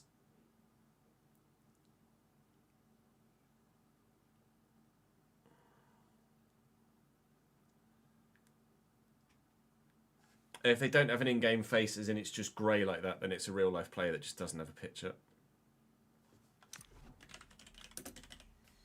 Carlos Jr. Al-Shabaab.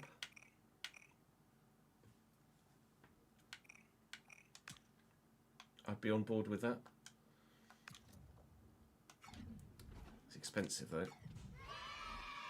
Cammy, thank you for the 17th month subscribed, mate. You've got one, have you, Darren? Morning, Roberto. Afternoon, Cammy.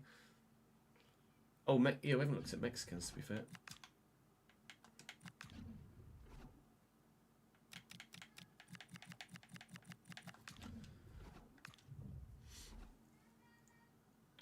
There's one Mexican free agent. 68 rated striker, Antonio Granero.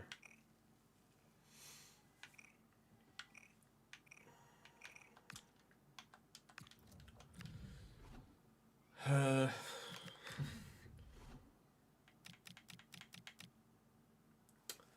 there any other Central American nations that might be worth looking at?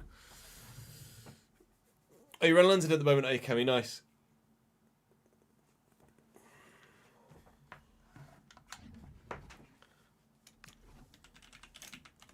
Juan Manuel Zapata, 2.4 mil. Could definitely finish. Is definitely too expensive, unfortunately.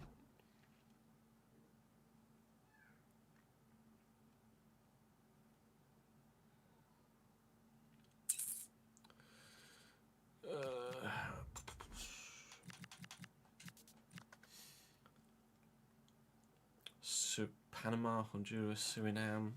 Are they going to have... I mean, they're worth a look, aren't they?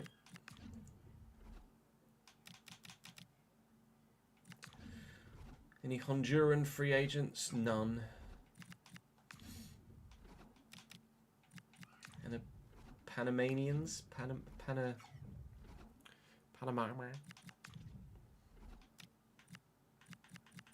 Surinamese? Any Surinamese free agents? One. Dylan Mayer. Who's a bit shite.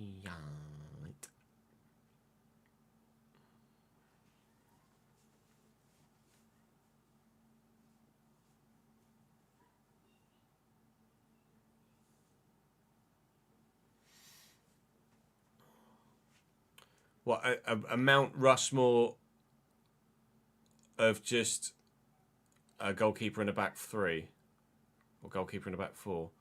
Panamanians, is that it?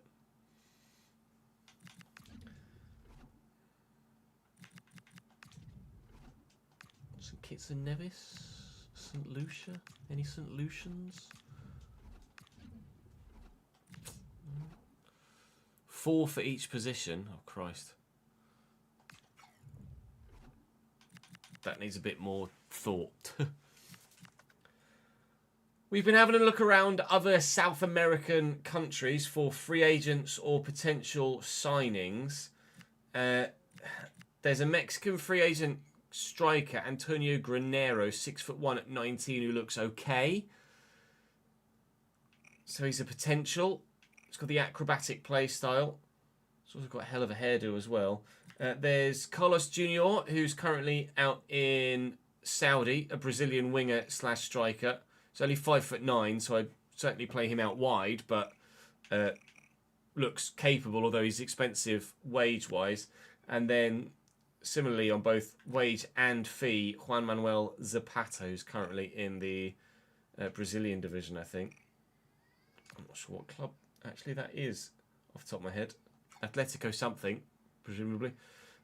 So we have some money, probably enough to do a couple of those, but we'll wait and see if anyone else becomes available before we jump at the idea of anything, because like I said, I don't want to act now and then find that actually someone further down the line is actually a little bit better. Someone's triggered the release clause on Bonansea, which is good because we were looking to sell him anyway. You are more than welcome to leave, pal. Goodbye. Go and sign for them, please. Do not turn them down. Has he been? 2 people have triggered his release clause. Absolutely fine by me. Atletico Nacional is who I'm being led to believe is that side for the player on my shortlist. So we'll progress a bit further through. This is going to be Bonansea going, isn't it? Adios, amigo mío. Muchas gracias for your service. My Spanish ran out, unfortunately. Atletico Nacional are a Colombian side, apparently. Well, we signed a new goalkeeper free agent already, so that's why we were looking to sell Bonansea anyway. I could maybe do with a fullback, to be honest, just for squad depth. Though we haven't really found squad depth to be an issue, because there's not many games played at this level, is there? So I'm going to take Mian out for Iglesias, rather understandably. We're going to throw Peralta into the starting lineup for Marquio. Iglesias, I'm actually going to put out wide, and we'll throw Mian back in there because Iglesias is 5-star weak foot. He can't shoot, but he can run and pass. And then let's throw Carrasco into the starting lineup ahead of Begonio, probably, yeah. And then I'm looking basically for as much as possible in any other position, really. Palete is going to retire at the end of the season, unsurprisingly, at 34 and 53 rated. It's probably about time he did. I'm open to more signings. I need some more signings. We just haven't got that far yet. All right, let me just go for a quick toilet break, chat, and then we'll crack on. I might make some food as well, actually, whilst I'm at it, so I might be a couple of minutes. Save having another break in like half an hour's time. BRB.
Poach keeper players from Atletico Nacional for your Portugal. Oh, sorry, for your Portugal save, for your Portsmouth save.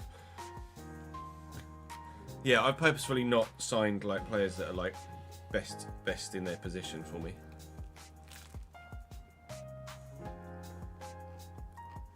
Or not gone out and signed like 74, 75 rated players. Well, improve incrementally.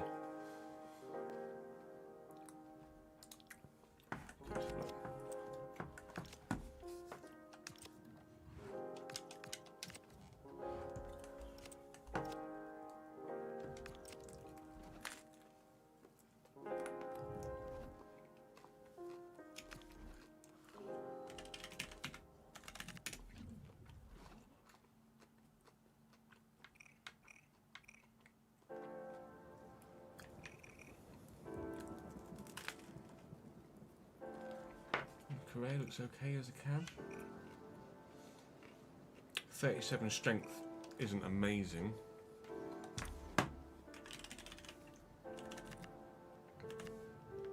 Is it Juanda? Who's Jesus Quintero? I don't have a Jesus Quintero.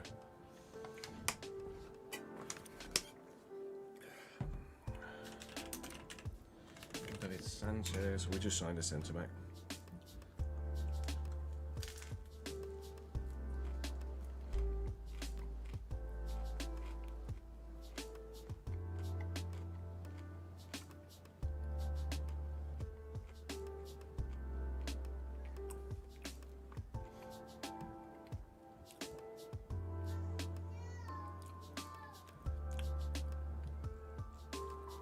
Oh, they're just Premier League players, is it?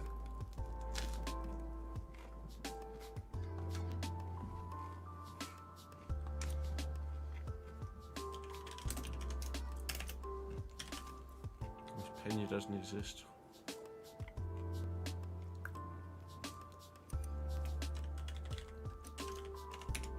He's a guy from, yeah, too expensive.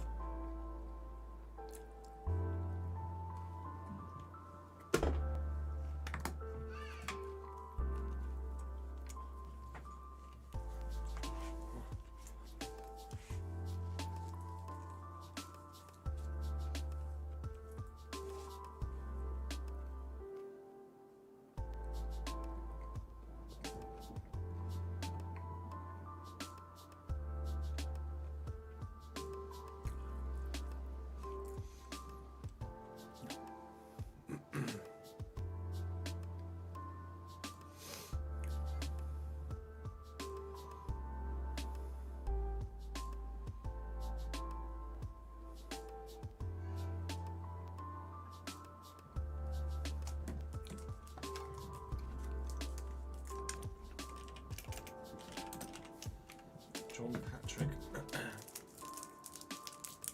Irish Stade de Vasse.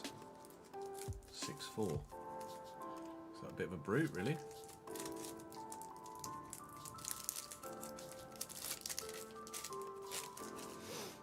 Looks like a potential RTG player more so than this save.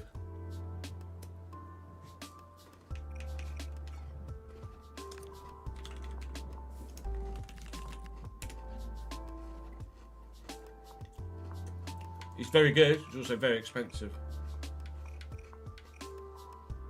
But good shout.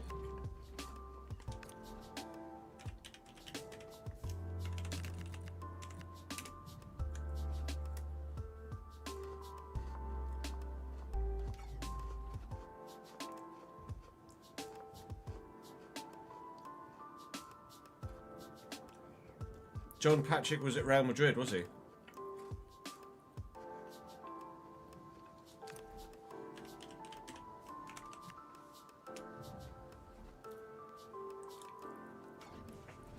You've got some guys that I don't, Darren, seemingly.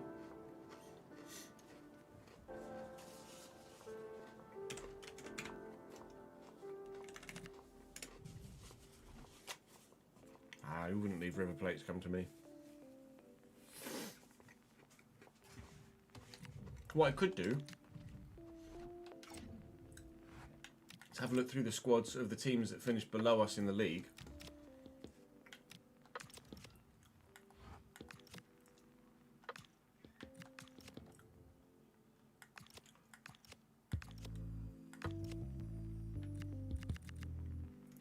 So Instituto Gimnasia Sarmiento Godoy and Cruz.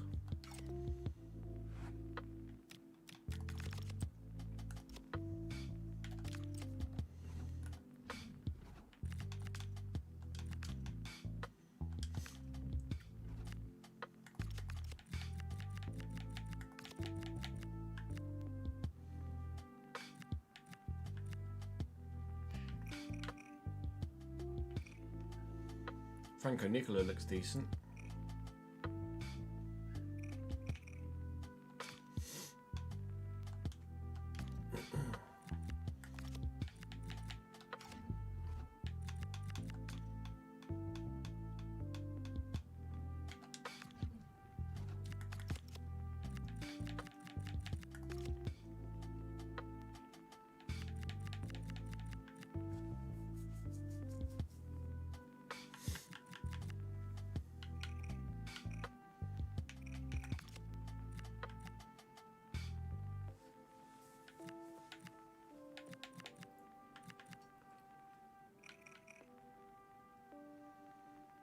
Santunu Primante looks good too. Not got great agility and balance, so it's the only thing.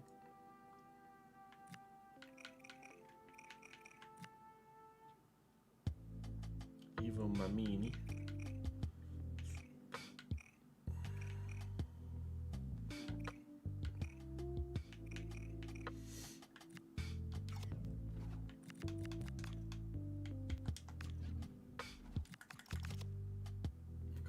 Midfielders do they want?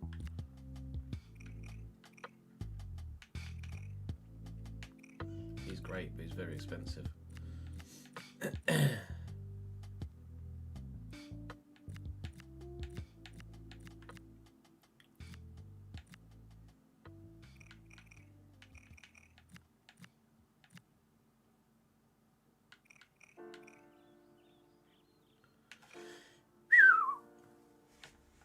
He's fucking quick, him.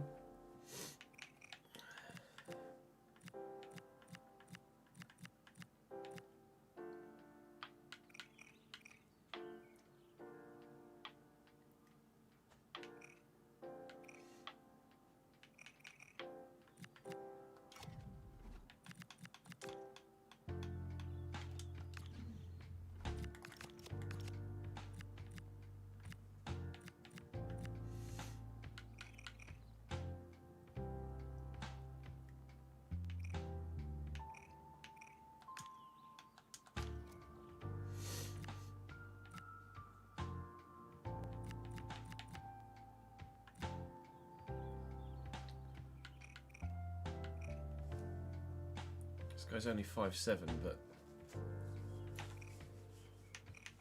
does look good.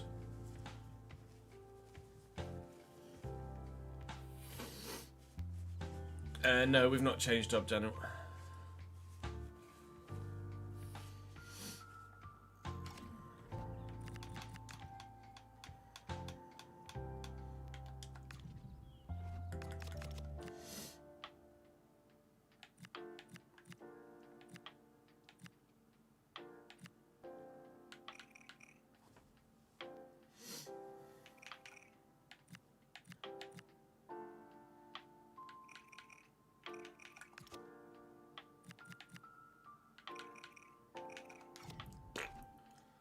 We're still mid-season, Daniel.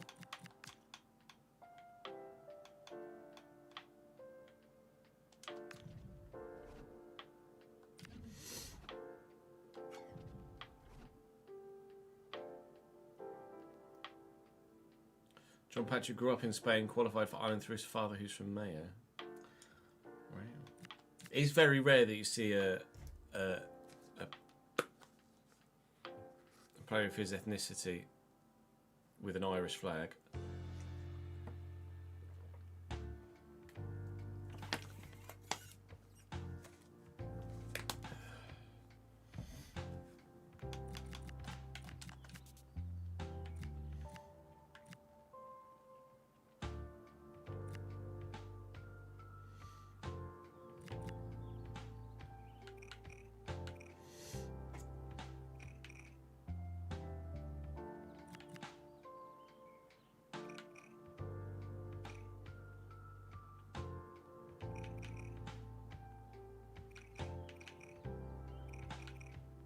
61 finishing though, is the only thing. Take him off.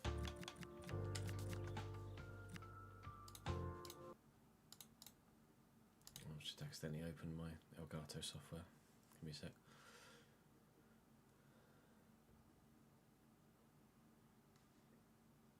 And close.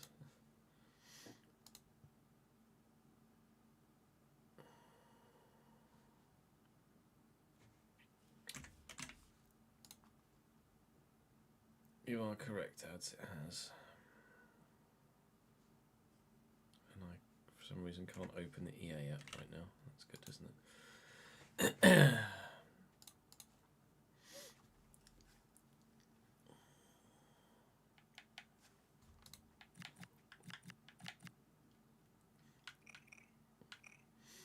This guy's just very well-rounded, isn't he? I think this is a bit of a no-brainer here. He can pass, he can tackle, he can control, he can finish.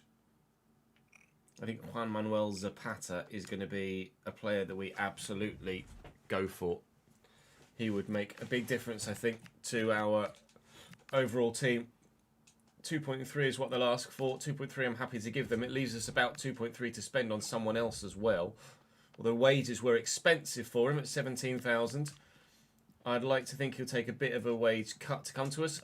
More than a year, mate. Not going to bring you in for 1 year. £4.9 million release clause, that's fine. We can deal with that. And he's not giving me an idea of what he wants salary-wise, which I was kind of hoping he would. I'll offer 12. I'll take 12. Okay. That's a big signing. That's a statement signing for us. Not just picking up players that are without clubs, but signing someone of genuine talent from another club. Juan Manuel Zapata joins from Atlético Nacional to San Martin, from the Colombian division to the Argentinian, and hopefully he'll make a big difference for us in those forward areas. So we'll see how these guys do at the beginning of the season. So we've got Iglesias, Zapata, Peralta, and Carrasco in. I still think I want to replace Capetti because I'm really not keen on Capetti so far, if I'm completely honest. But I've not got much money left really at this stage. If Luna was 68, not 53, that'd be lovely. What have I got left in my transfer? It was about 2.3, wasn't it, effectively? It's tough to try and find talent of quality in a realistic fashion, really. I could maybe, the play we just signed at Cam, I could maybe throw up top and then maybe sign Carlos Junior from Al Shabab to come in at Cam because he's slightly smaller. Let's try that. I can approach him directly because his contract's expiring. Well, I don't want to do that. Okay. There's Franco Nicola, who could play at Cam. Just not at that same level. I could go for Granero to sign a backup striker, but I don't know. Granero's not going to be better than... I mean, he might be better than the other guy. Capetti. We're in a tough position at the minute where I've got a lot of... There are obviously so many potential options I could get, but trying to factor in a little bit of realism and a little bit of would he join me or... It's an awkward one at the minute. Let's go and play Rosario Central, and then we'll see how the current new signings do, and then we'll take it from there. Iglesias, I am training as a left mid. He's right-footed, but he's got 5-star weak foot. Zapata's right-footed. Peralta is right-footed. And Carrasco's a goalkeeper, so it doesn't really matter. Come on, then. Let's see what we can do. Are we better than we were? Maybe we are. Maybe we're not.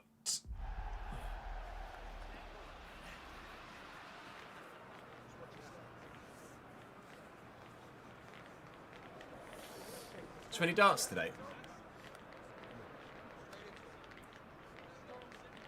Early tonight.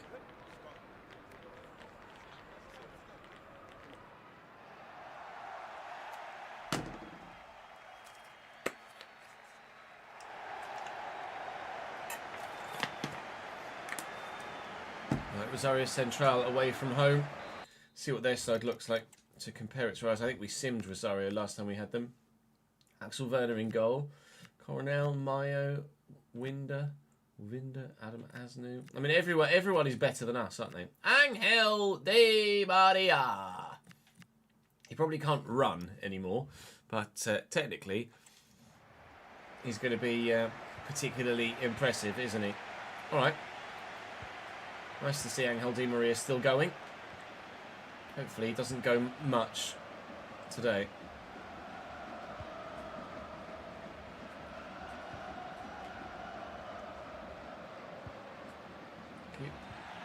Alright, or not. Russo. Frias shanked it. Darts is year round, yeah. This is the big tournament, the PDC, the World Darts Championship. PDC World Darts Championship is always over Christmas and New Year's, and so everyone goes mad for that one particular tournament. I haven't seen Menzies' statement, no. Well, don't you pronounce it Mingus? You pronounce Menzies Mingus. How I feel. To Iglesias, heavy touch. He's just ghosted through that one. Come on then, pal. What you got? Alright, good.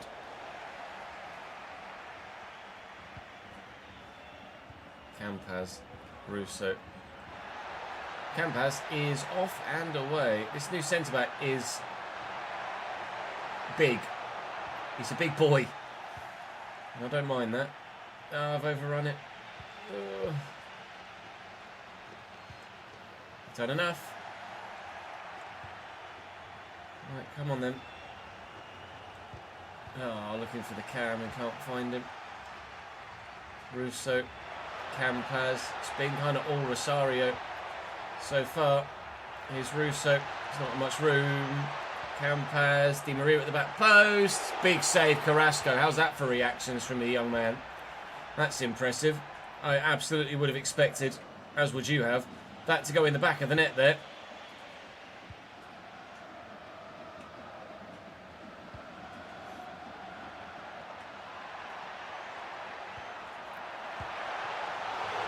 Saved again. Just battered away. Zapata. Garcia. Looking for Zapata again.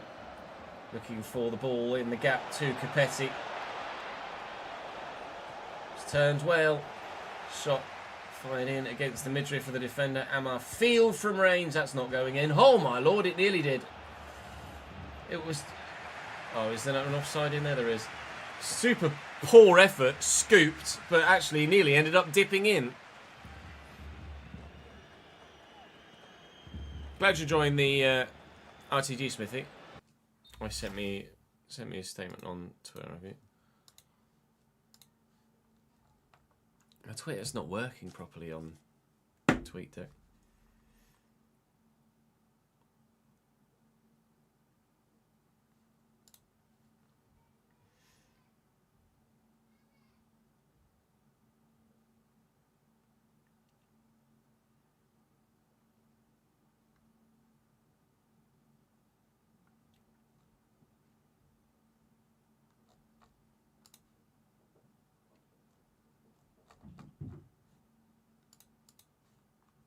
Can't see it.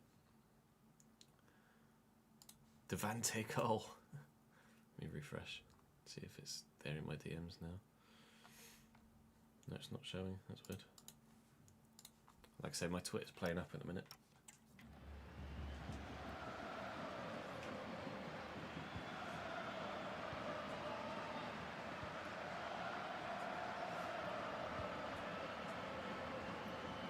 Navarro.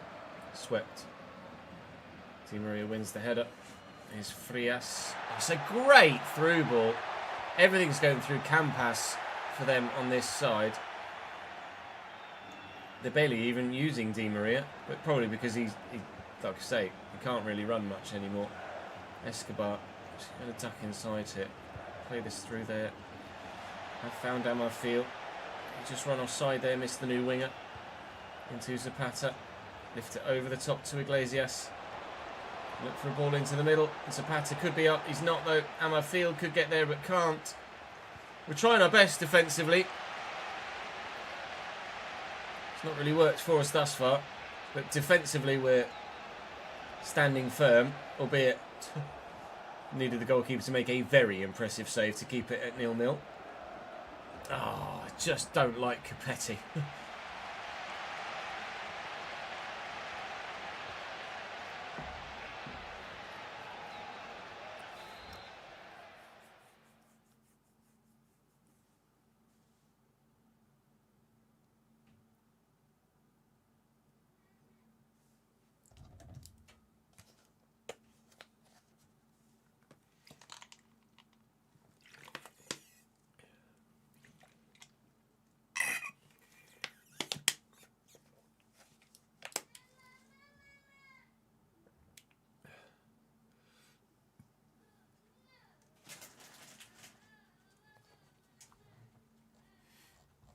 Yeah, it's obviously an intense time for him, isn't it, at the minute?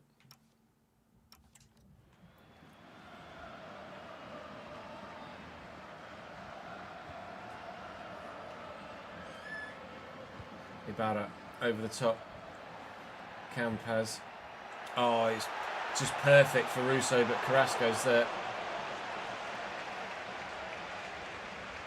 Great take by Garcia.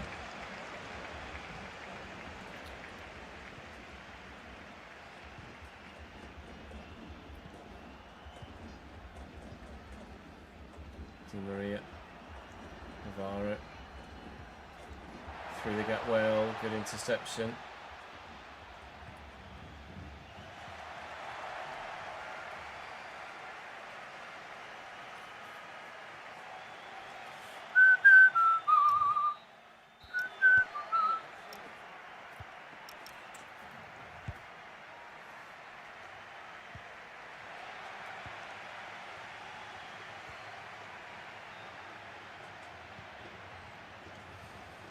Start the second half. Could we be a bit more positive in front of goal this time around? Escobar looking for the ball forward, knows the answer. Good.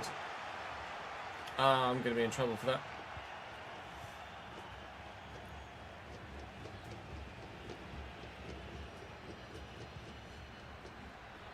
Di Maria. And Coronel.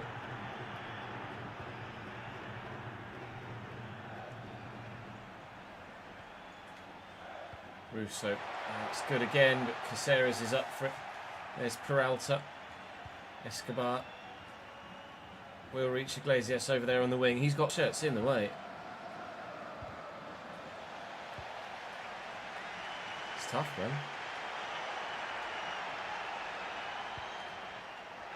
Di Maria, lovely footwork. As you'd expect. Russo. Good block. Zapata's gotten to that. Let's just keep hold of it for now. Look for Capetti further forward. Can't do it. Di Maria. Russo. So far, the defensive player, Peralta, has impressed. The goalkeeper's impressed. I've not seen much of Iglesias or Zapata. But one of them might end up with an assist here if Capetti wasn't Capetti. I'm pretty sure we bought Capetti in the off-season. Oh my God. And I'm pretty sure I'm going to look into selling him because he's just bad. He's the highest rated player at the club and he's just not very good.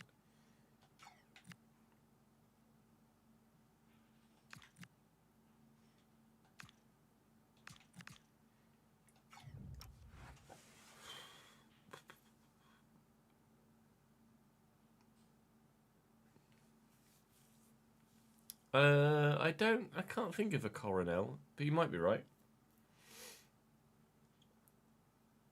Don't know, Scott. In a minute, with the state of the game.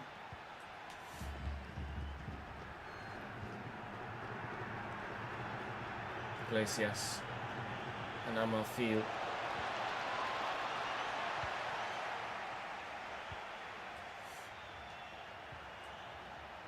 Oh, it's nice. Little 1-2. Russo over the top, looking for Campaz. Holds him up well. Russo. Option back here in Navarro. Here's Frias. Carrasco with a save. Oh, Campaz could not have missed by more. Yellow card for Caceres. Oh no, it's for Escobar. Don't piss him off. His family involved. Definitely deserved a yellow card though. And that effort from Campaz with an open goal in front of him. That's one of the biggest shanks with an open goal we've ever seen, I think, quite frankly. Garcia bursts past his man. Capetti is in the middle alongside a couple of others, and I just can't get it to them in the middle. I need a lot of new players, and I don't really have the finances available to bring in enough. This is if we're to stay here at San Martin, certainly a multi-season rebuild. This Campaz has been very impressive. Oh, it's a good delivery as well, but Di Maria can't win the header this time.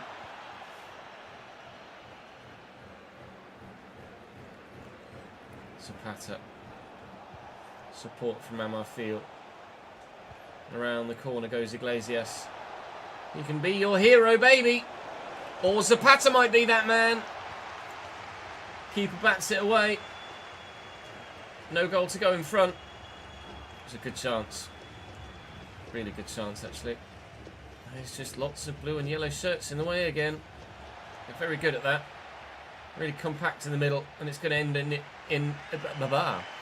going to end in a 0-0 here, isn't it? 1 minute added on. I'm not going to get it forward quickly enough to have the chance unless Capetti can just burst in behind and do something mental. Oh! God, I hate him! He's so bad! Oh, I want a new striker. I'm spending what money I've got left on a new striker.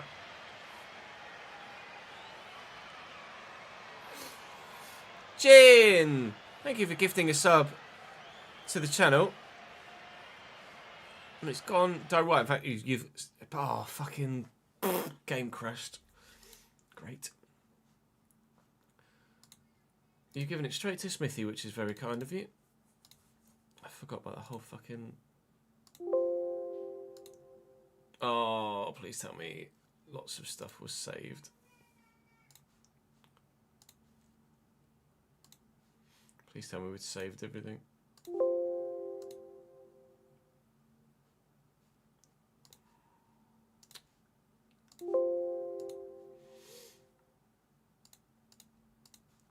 Oh, I'm so pissed. I just lost like an hour and a half's worth of fucking work.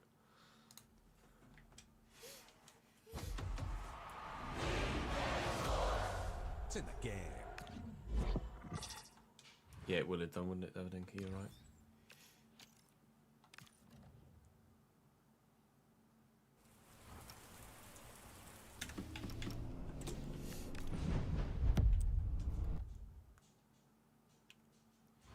You don't need to claim it, Smithy. It's already there. Automatically assigned to you.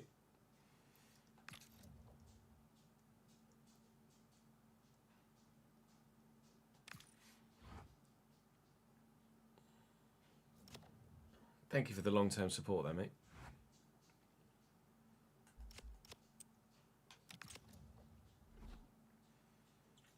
Alright, we can match fix, can't we, so to speak.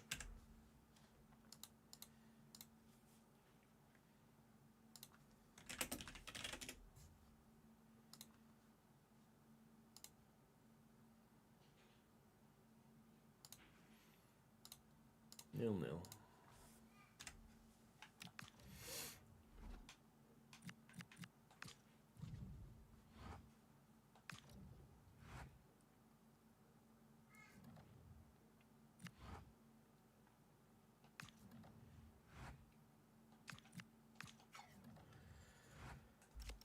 Right, Capetti, what can we do with you?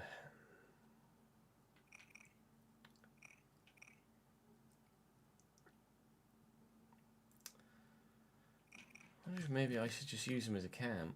He gets -2 there, though, for no fucking reason whatsoever.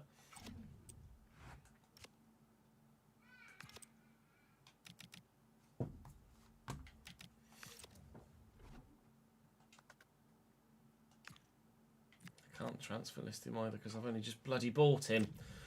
Right, I want a striker.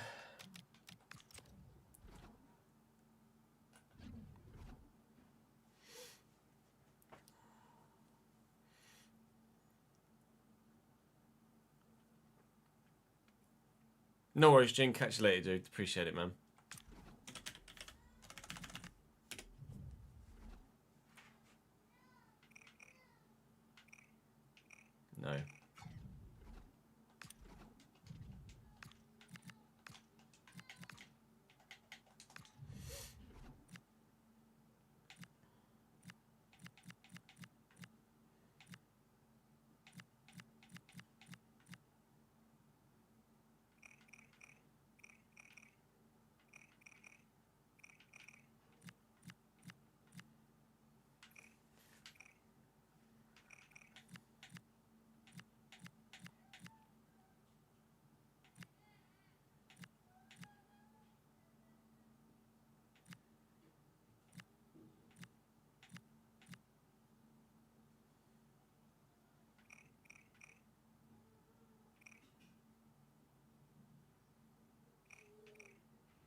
Diaz Jimenez looks decent.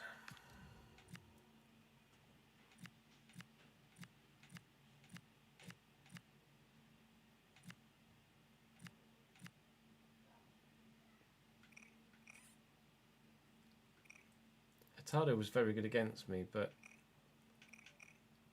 just doesn't stand out for me stat-wise.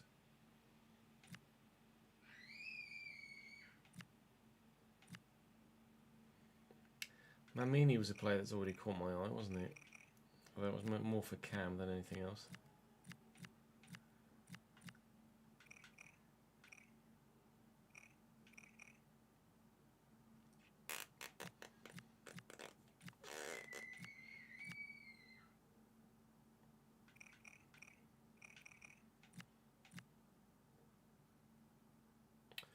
Monzon was good, but he's not very quick. He's got no pace. Oh man!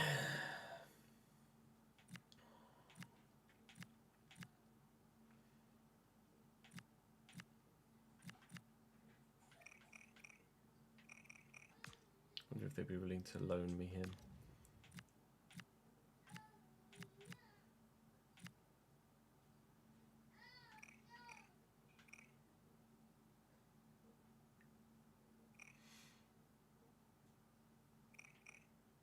Expensive, can't afford him. Fuck's sake.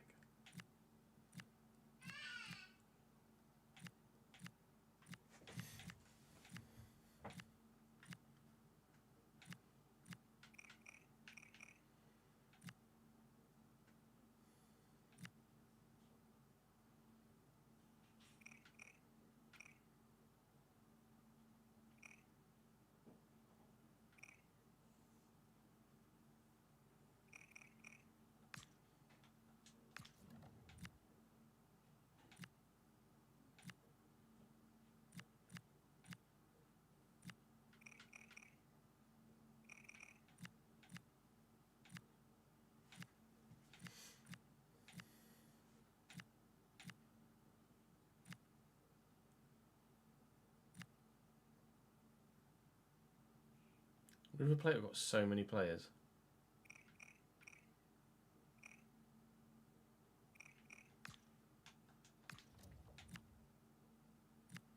It's too expensive though.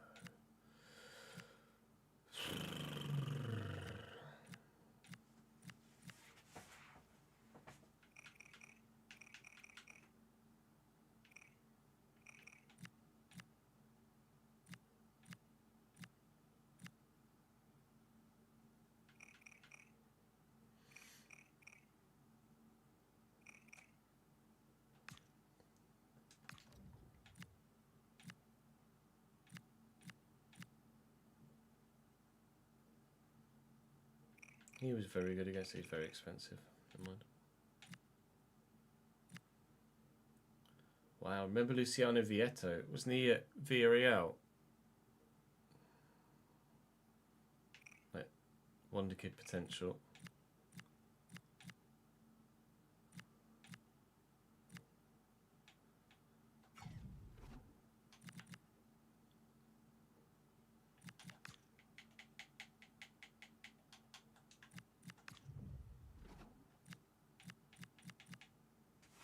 River Plate have got 5 strikers, all of which are very good. So I'm going to try and loan one of them. Question is, do I go for Nassif? Do I go for Dadin? Dada? Dadin, presumably. Do I go for Roberto? They've got to loan someone to me, surely. Can I have him on loan? No.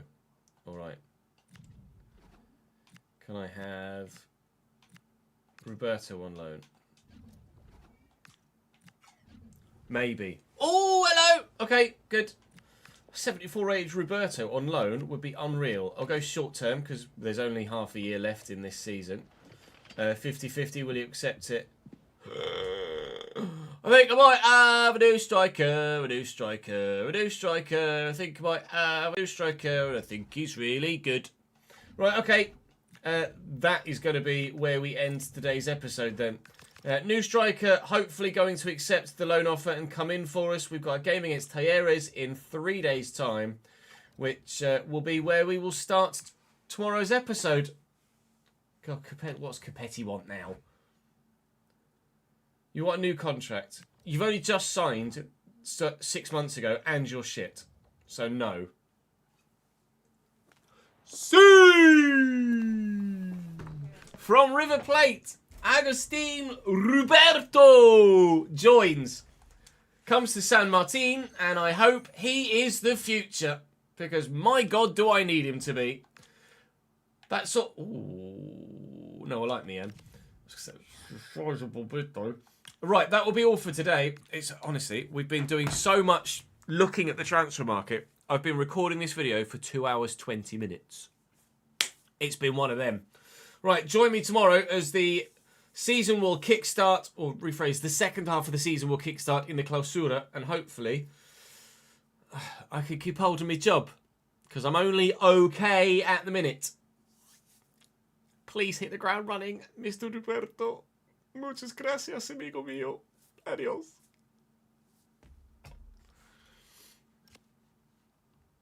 Oh, FC24, my player at Salzburg. He's just gone on an absolute mission to try and find out who that was.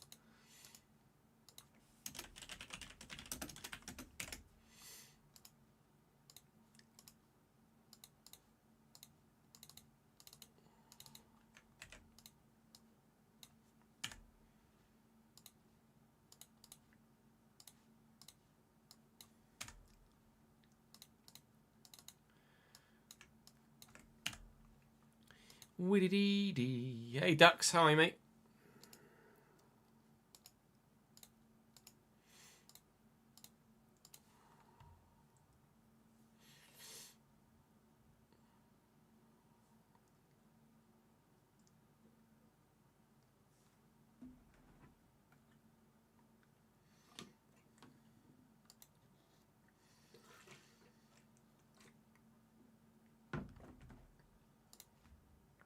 Well, that's today's video, so I am going to have to make that now, if you don't mind.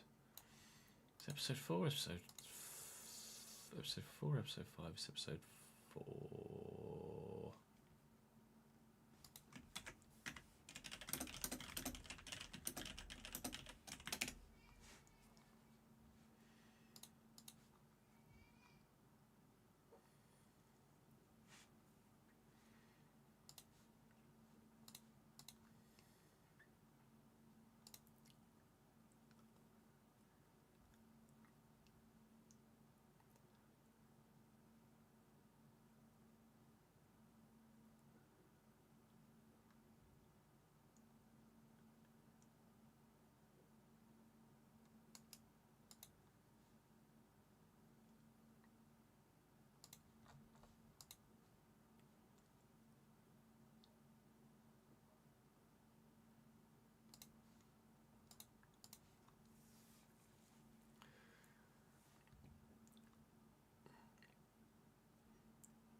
You reckon Japanese...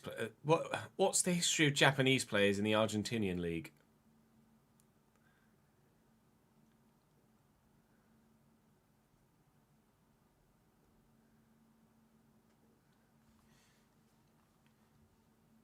No, there is that, Rory. You don't really get a choice. I kind of need to make the video. And I don't have anyone to edit it for me, so... Tough Tartars! It's happening.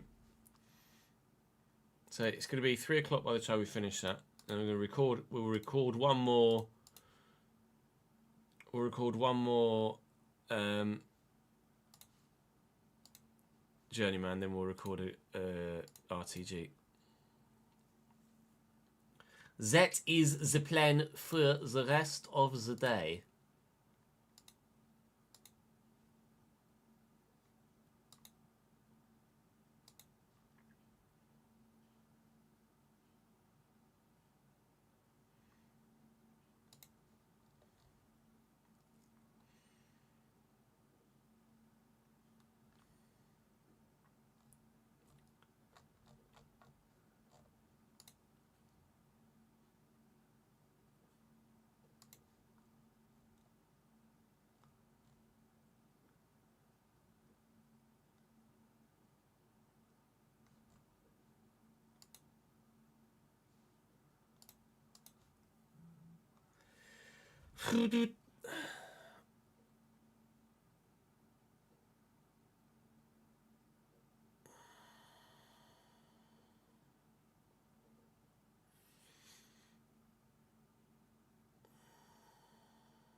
Right, let's get that done.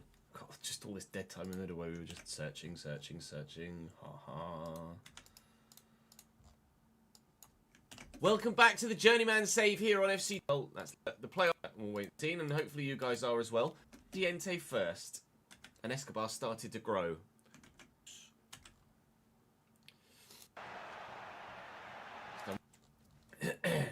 Independiente, go Ray in. I'm going to look to do that as soon as I possibly can, really. Well, great run, and he's in. It's a narrow angle, and it's a little bit team at the minute. Mazzanti with their first shot on target. Keeper's got no chance. I've got someone in the middle.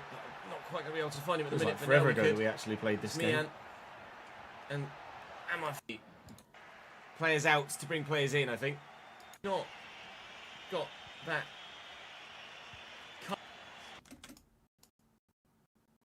Not got that. Cut. Players out to bring players in, I think. Are we fine again? We're fine again.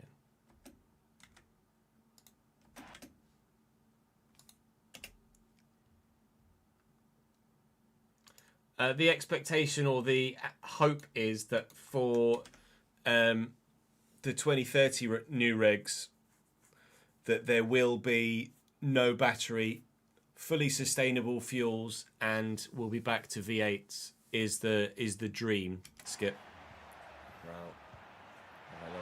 Martinez. It's going to be bad news for our playoff hopes. Mian. Marquio. When we're taking... Oh, mate, I'm sorry. And cost the manager his job. At the point that we think could def an insecure job status. Man. Oh, hang on. I missed the second goal there. Oh. Yeah. Oh. Still deflected. So far, an insecure job status. Let's look at the original guy. Walter Mazzan. And there were some boos in the background there. Lopez Garcia is still a job transfer here. And then we'll see what happens in the build-up to the new season.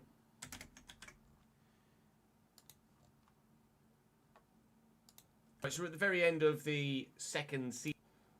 We've sold 2 players. Menendez is going to Belgrade. We've sold 2 players. Menendez is going to Belgrade. Pregen, my job. I'll be intrigued to see where San Martin... We've finished outside the playoffs in the second half of the season as well. What actually happens with my job? I'll be so actually, by 10th in the Apertura, we have been better this in the Apertura. San Martin finished. What the word games on the channel? How's that? Bloody hell. You like realism on the channel? How's that? Bloody hell. Okay, well, their lead position. Turns out, actually, they are a bit shit. At the very end of the second, right, so at the end of the, but you know, some things have looking relegation. Feel free to come and join me on available, and let's bring in some new players for the second half of this year, because we've got some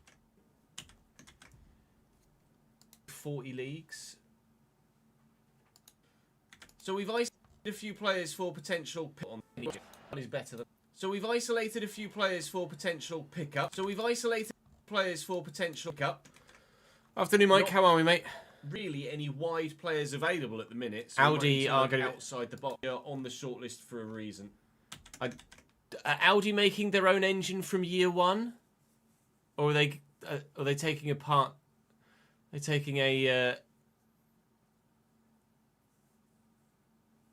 Are they taking a partner engine? I think Audi are making their own engine, aren't they? I might be wrong.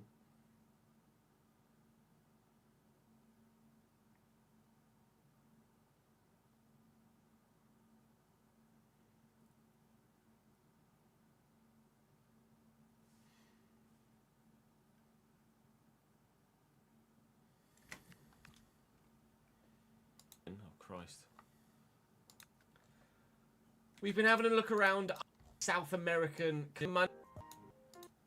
Save having another quick toilet break chat, and then we'll crack on. For Iglesias, rather understandably, we're going to throw run and pass.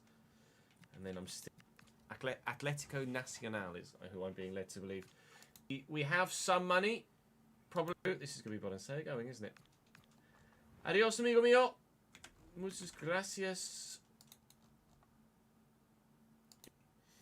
This guy's just very well-rounded. This guy's just very rounded, isn't he? I think this is... This guy's just very well-rounded. They are making their own engine, are they? I thought so. I think this is a bit of a no-brainer here. He can pass, he can tackle, he can No, yeah, control, Aldi. he can Probably finish. just an auto-correct for Darren there, I imagine. Juan Manuel Zapata. Aldi are not making a Formula 1 engine, can confirm. He would make a big difference, I think, to our overall... Okay. As amazing as that would be... That's a statement signing for us. Not Ralta and Carrasco in. I still think I want to replace Capetti because I'm really not keen on Capetti so far, if I'm completely honest. Yes, shanked it. Capetti. Oh, we're in a tough position at the minute where I've got a lot of... Adam Asnu. I mean, everyone is better than us. Right, Rosario Central away. Right, Rosario Central away from home. See what their side. Adam Asnu. I mean, everyone is. See what their side looks like. To compare it to ours. I think we Burner in goal. Campas is Russo. This was a Di Maria header, wasn't it? Campas, Di Maria at the back post. Big save, Carrasco in the back of the net there. Super poor effort, scooped. Yep. Oh my lord, is scooped, but actually nearly ended up dipping in. Well, don't you pronounce it Mingus? You pronounce Men's particularly impressive, isn't he? All right. Nice to see Angel Di Maria still going. All right. The big tournament. Campas is on. Campas is on. Done enough for the cam and can't find him. It's impressive. Gap 2 scooped, but Navarro swept.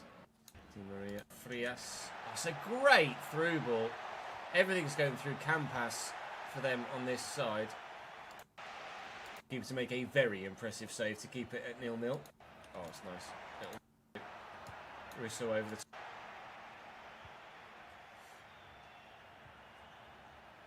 Oh, it's nice.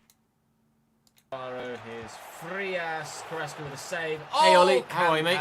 Could not have missed by more. Yellow card for Caceres. Oh, no. It's been very impressive. Oh, it's a good delivery as well, but Di Maria can't win the header this time. Nearly finished this edit now, then we can start recording the next one. Or Zapata might be that man. As Capetti can just... Got a new striker! I'm spending what money I've got left on a new striker. And then the game crashed. Can I have him? Maybe. Oh! Right, River Plate, we've got 5. Right, River Plate, 5 strikers. All of which... There we go, done. Transfer market. I've been requesting amigo mío. Adios. Adios, amigo. Right, let's just quickly add the Patreon end slates onto the end of that, and then we can record another video. 1, 2, 3, 4, 5, 6, 7, done. Right. Will we end the transfer window in this next episode? I'm not sure. Quickly set that to render. Chat, don't let me forget to actually upload that, please. Thank you. You know what I'm like. So what games we've got left in the transfer window? Let's have a look. There's still, well, to be fair, there's still all of July and all of August. So I don't think we'll be ending the transfer window. Well, we might end the transfer window in this episode. Let me get a picture of Angel Di Maria for that thumb. Angel Di Maria at Rosario. I should probably... manipulate.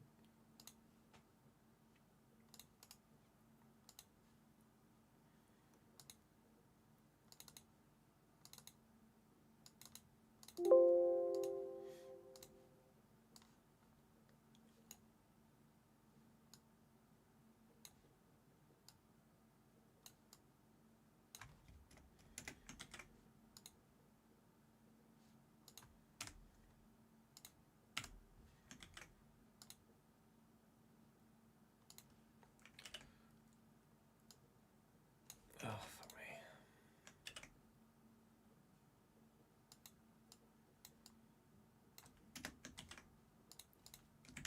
Just trying to get Di Maria to look decent in the middle of the thingy. He does need to be lower down, doesn't he? Yes. Does that fill the thing? It does. I'll just duplicate that on the other side. Flip. Whoop, whoop. Gosh. Thumbnail made. Ale, vamos, etc. All of the Spanish words. So much fucking...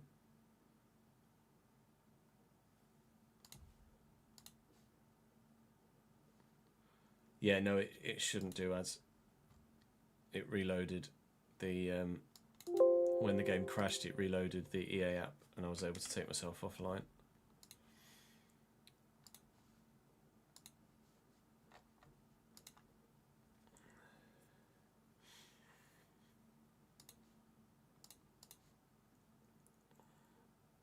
I did not sign Di Maria, no. We played against Di Maria.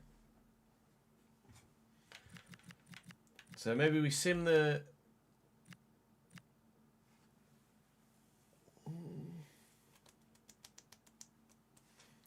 We could get to the end of the transfer window, couldn't we, in this next episode?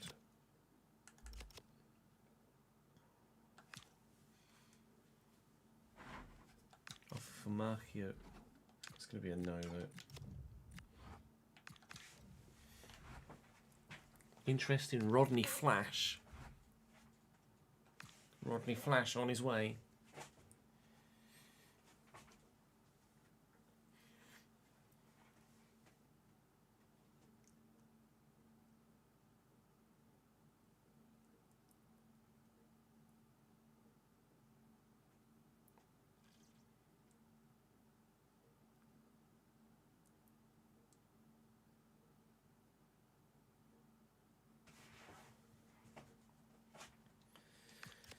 Sarah, which will turn down. I could do with another fullback, but interesting Daz as well.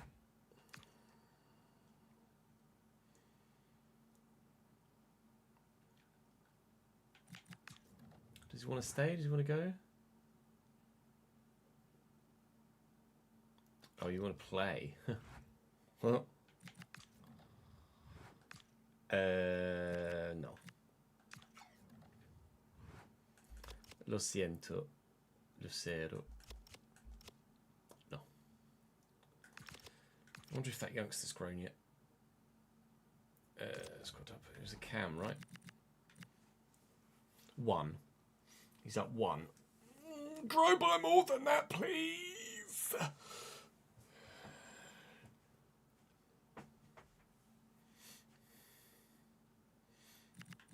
Costa's up 2.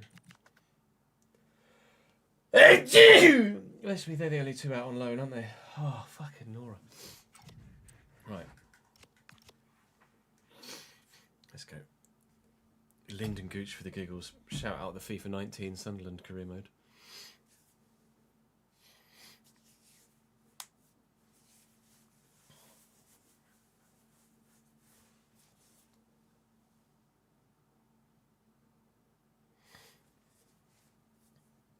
Welcome back to the Journeyman save here on FC26. We have ourselves the transfer window to end today. We made a number of new signings in the last episode, including our marquee signing, which is actually a loan, a striker in on loan from River Plate. We currently have some money left, budget of about 2 million. Unsure as to where to spend that at the moment.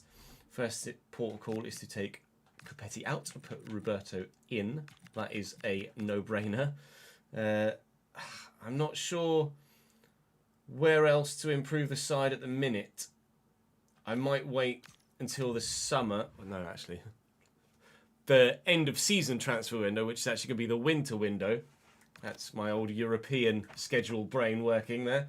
I might wait until the end of the season to think about upgrading again and try and use some of that money that we've got currently available to us for next year. 2-0 defeat at home against Talleres is not an ideal way to start. I say I'll use it next year. If we don't perform in this... I feel bloody suspended as well. If we don't perform in this second half of the season, we might end up getting sacked because the board wanted playoffs or a run in the playoffs in the Apertura and we didn't get it. And so far, after 2 games of the 15, we are, or 16, we are not in the Clausura top 8 either.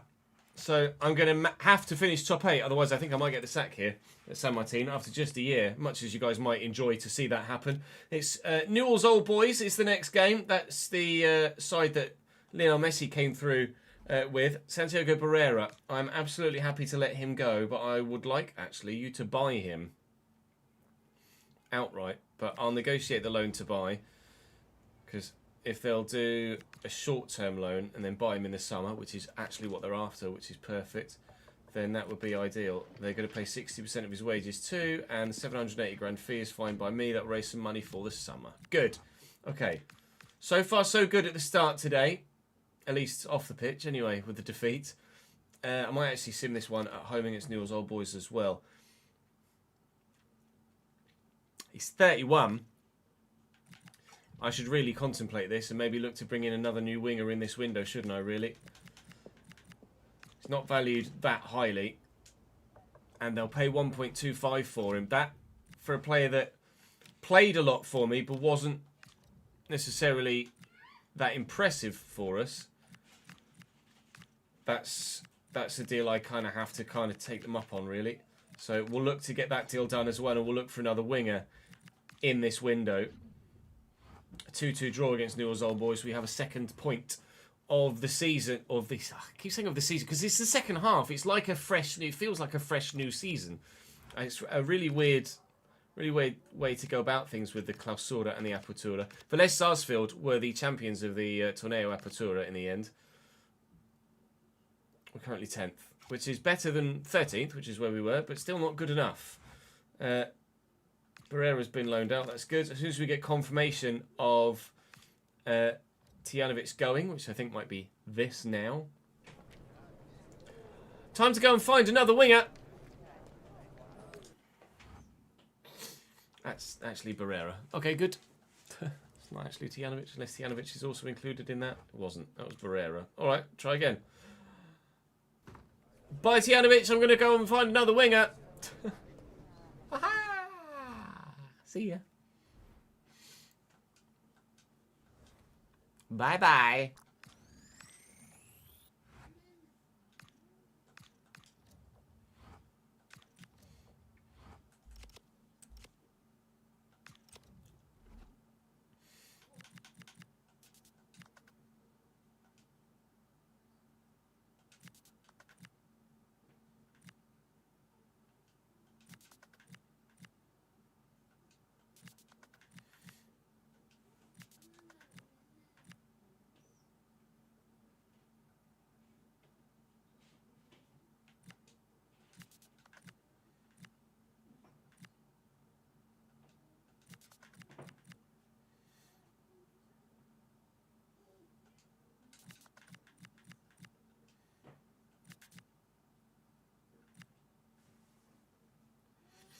What's Granero's potential?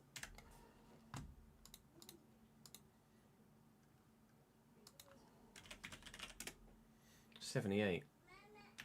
He might be worth a pickup, you know. Cordoba. John Cordoba we've got on the bench. Got on the short list here. And I think, actually, that makes a decent amount of sense there. I'm going to try and buy John Cordoba from... it's like Instantuto or something like that. I forget off the top of my head what their actual what their club name is. I apologise. 1.9 million I'll bid. 2.25 they want. They can have.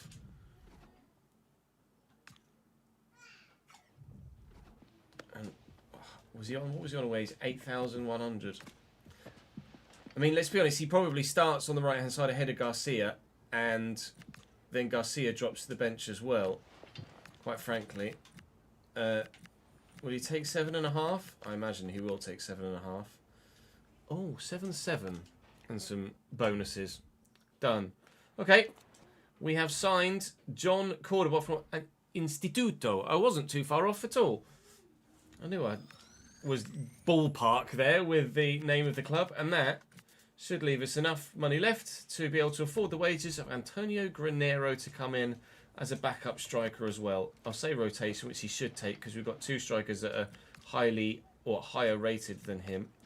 6.1 release clause I will deny because I think he might have some decent potential. £4,800 he can have. That is basically all of our money spent. Whatever he's got left, he can go and spend at the salon as well by the looks of things. Antonio Granero joins us full free from the free agent pool. And I think that's probably all of our business done for now. It's got 78 potential, Granero, so there is absolutely room to work with him. And I'm actually going to throw him on the bench as well because I want to try and get him some first team football if I can. Take Begonia off though for Lucero, so we do have a fullback available if we need them. Right, okay, time to go and play the next game, which is going to be Godoy Cruz away. And let's try and get our first win of this second half of the season if we can.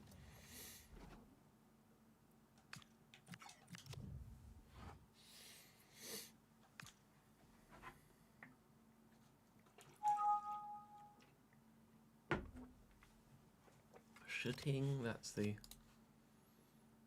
video finishing rendering, so let me just set that to upload now so I don't forget. So that's tonight's video, isn't it?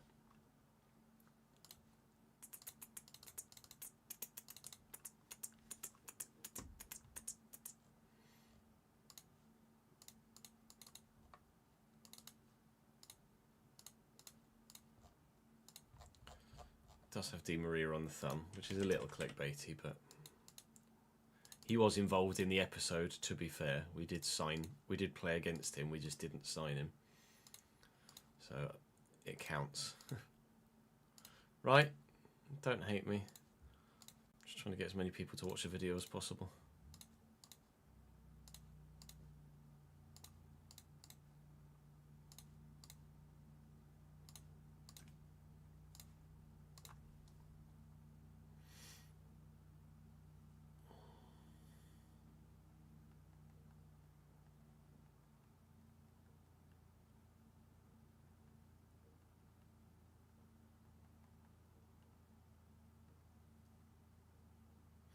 That's just off out on a food shop. Bring back all the chocolate, please, dear. Thank you.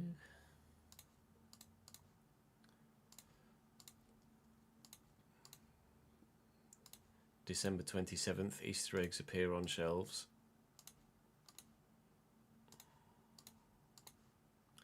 And then in my tummy. Which is getting alarmingly big now. But you know, he's what he is.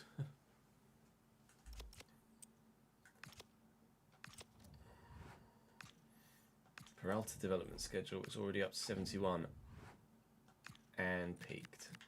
Okay, well, better than nothing. As a patter.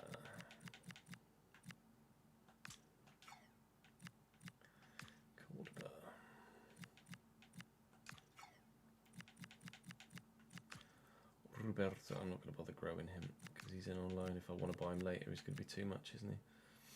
Advance forward. Anyone else we want to change? No.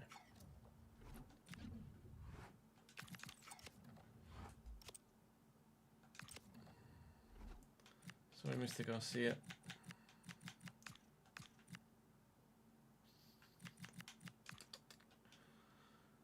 Well, not the one. Dad mode activated, yeah, exactly.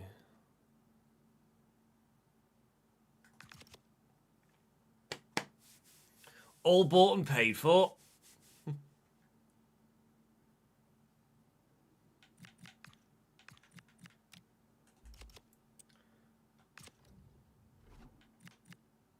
mean, technically, Shane, I did sign John Cordoba. Just a different John Cordoba.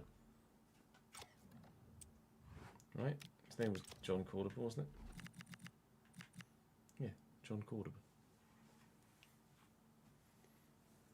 There must be more than one John Cordoba. Presumably.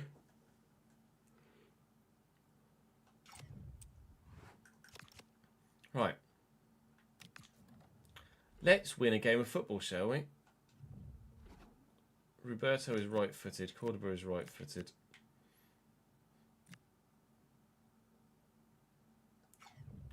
Vamos, please, for the love of God, can I win a game? Please, Jeff.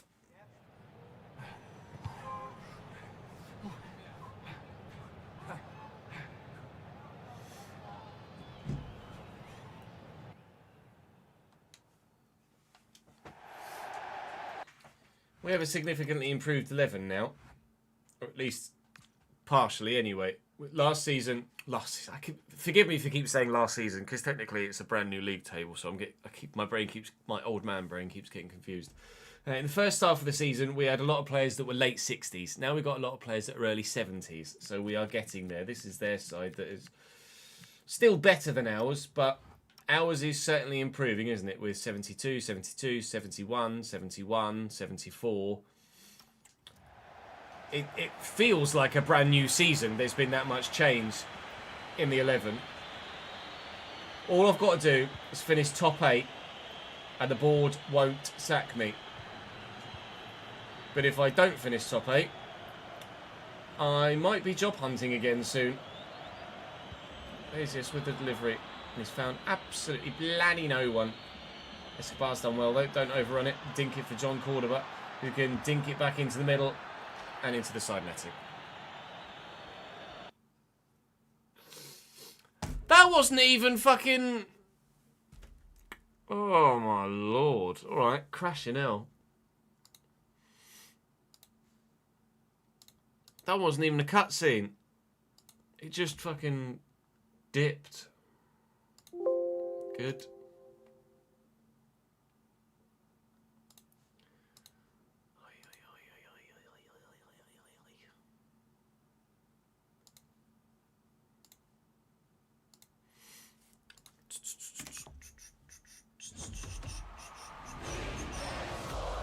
It's in the game. He was a Bundesliga journeyman before going to Russia. He's 32 now. Oh, yeah, the striker John Cordoba. I've just tweeted in my head who you're on about.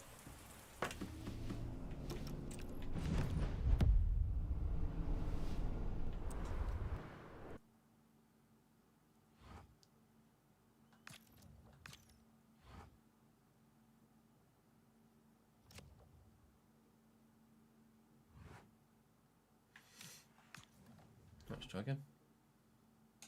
Shall we? First objective is score a goal, then think, yeah, to be fair, you're probably not far off with that, Rory, if I'm honest.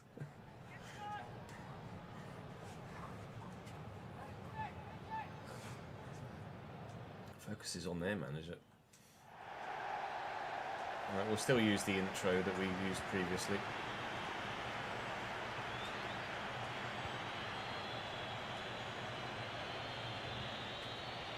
So this is probably going to concede inside the fucking time frame we were on previously.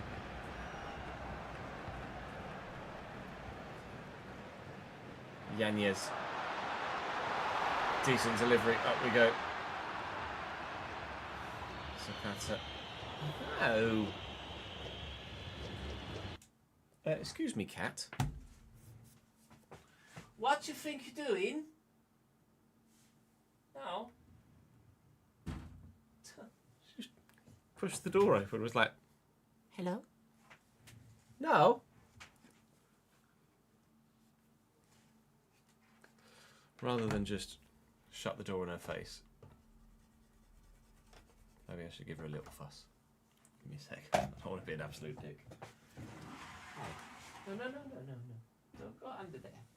You not got under there. You come to me. Daddy, give you a cuddle. Yeah. You're looking around. You're looking around. Everybody looking at you. In there. In there. Everybody wants to say hello.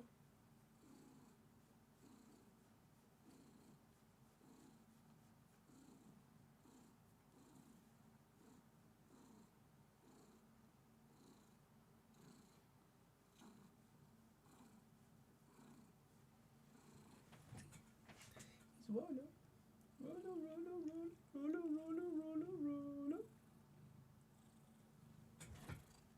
Yeah. Okay. Yeah. Look. Make a big. It's big roller. Big roller. Big pussycat roller. Big roller. Yeah. And you look. And here. There's you. That's you. No, you're not getting down. Oh, thank you for the kisses. Oh my God, your breath stinks. Fucking hell, cat. Goodbye. Oh. Jesus. Fuck me. Oh, I nearly died. Christ alive. That is the fishiest fishy fish you've ever fucking fished. Mohammed, thank you for the follow, mate. Oh my God.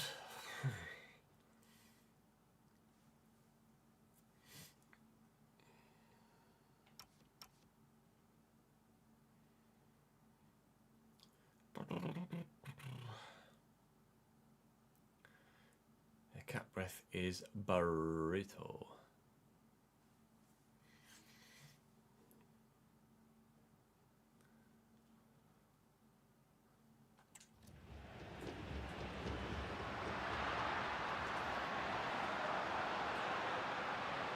Here they come.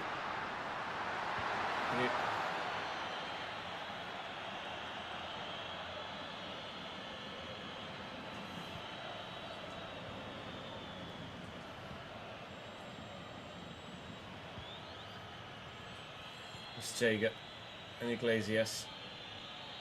It's getting away well. Just float it. Can we get there? I mean, it's inventive from Roberto. It's probably the best I could phrase it, to be honest. Inventive. Worth a go. Try to just Chicharito flick it backwards. It nearly worked. I mean, it'll count as a shot on target. There's that. Ah. They might have a shot. Cool, just dance around him. K&L. No, I'm going to go for a tackle. I'm going to spin around you. Good. 1-0 to Godoy. It's because of all the mods I'm using. Some stability issues.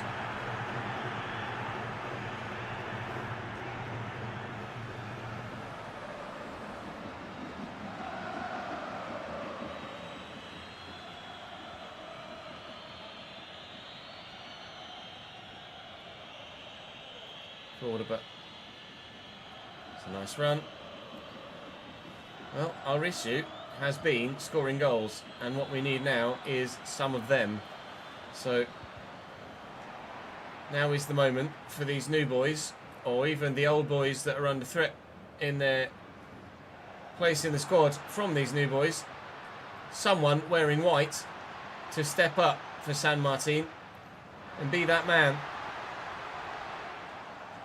to kickstart our second half of our season, kickstart our clausura. Doing a lot more defending than I might be liking to at this moment in time.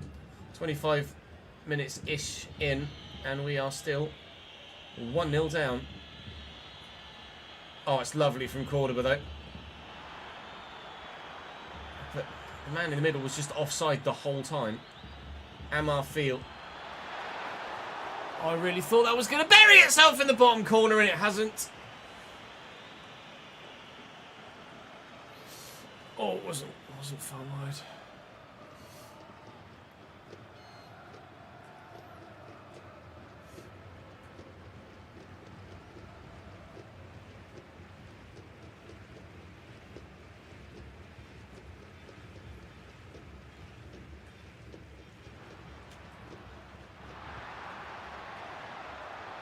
Pregen. Good save. Oh, way! Corner somehow. I thought he just swished it. Defender must have got something on it. Win this, please, Cordoba. He hasn't. Here's Abrego. Well in Zapata. I just can't get rid of it. Thank you. We'll switch it. Play it to a man that's definitely in space. That's Jager. Forward to Iglesias. Come on, mate. Please. Thank you. I feel through the gap to Roberto. It's not had much to do so far, so I can't really judge him on it as of yet. Cordoba delivers the cross. Roberto could knock this down. It might fall for Amarfil. Here it has. And Iglesias. Is that a pen? It is. Well, is it? VAR. So used to it. Are we just giving them in the RTG because there's no VAR? I mean, he's put his hands behind his back, but then he's turned his back towards the ball. So I don't know whether this is or isn't a penalty or not, because he's put his hand behind his back, but then he's presented his arms. I mean, that for me, I feel is a penalty, because he's turned his back, but because of where his arms are positioned, he has made himself wider. His arm has stopped the ball from going towards the goal. If he's done that and it's hit him on the arm whilst he's front on, then fair enough. But he's turned and made himself bigger by doing so. And it's hit him square on the elbow when that ball is going past his back and headed towards goal. I'm going to have to put this to a vote with live chat because I don't know if that's a pen or not.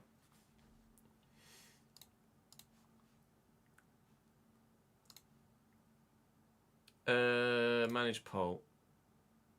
New poll. Pen or not? Pen. No pen. Vote. Vote away. There is VAR in the Argentinian division, yes. Reminder 1, yes. Reminder 2, thank you.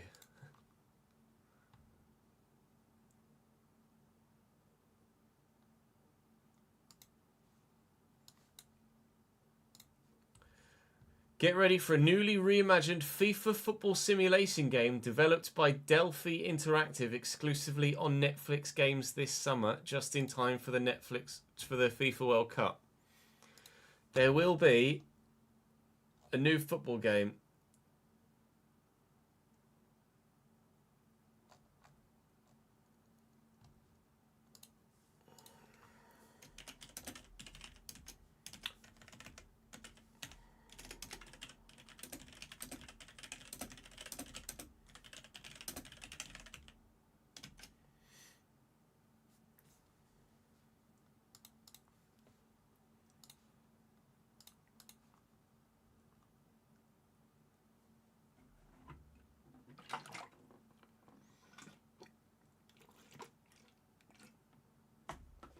There is precedent in real life, is there, Jack?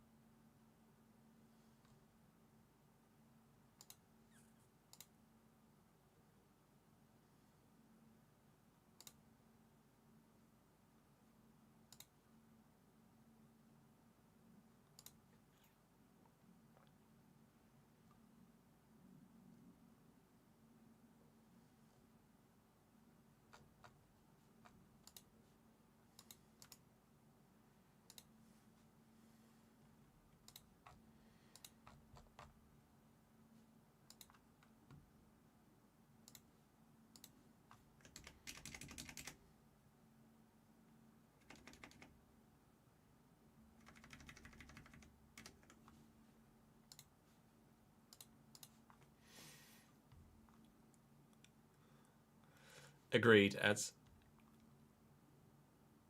Yeah, that would be my logic. That would be my logic there, Jack. So apparently there is precedent for a penalty being given in this similar sort of circumstance between Everton and Leeds this season, where James Tarkowski made himself inadvertently bigger when his hands were behind his back and it hit his elbow. So, and to be fair, the live chat have voted 63% to 38% in favour of penalty as well. So, Penn, the chance to equalise from the spot. Roberto on debut. That is a very fast-moving marker. That is a very fast-moving ball. We've scored a goal! Yay!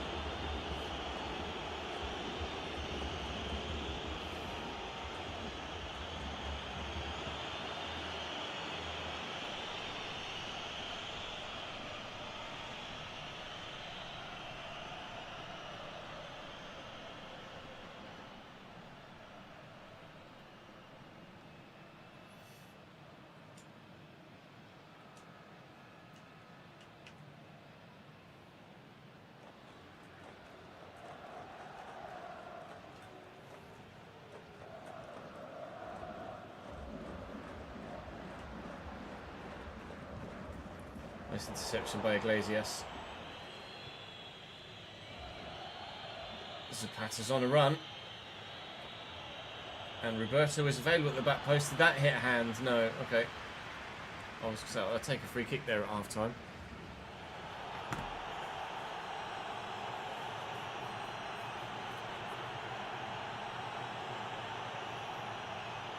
Yeah, I don't know anything about that development studio though, Delphi. They don't ring a bell in my head.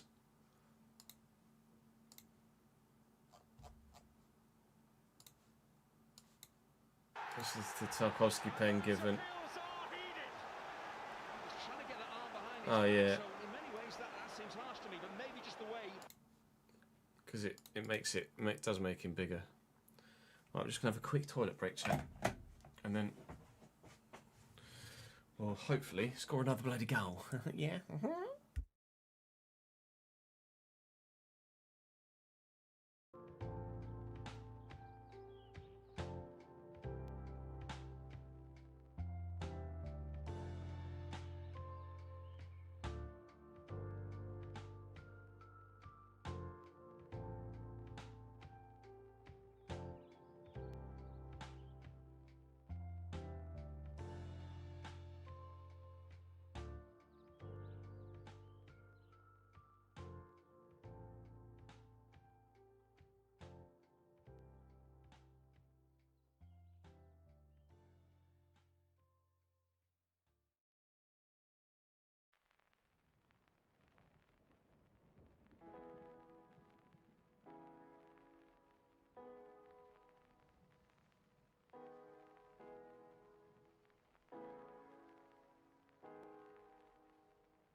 Hello.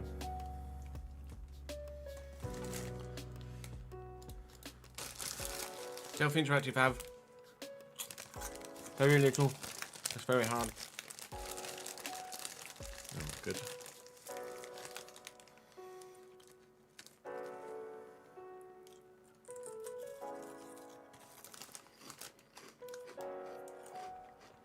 Okay, so they're publishers, not developers, Delphi.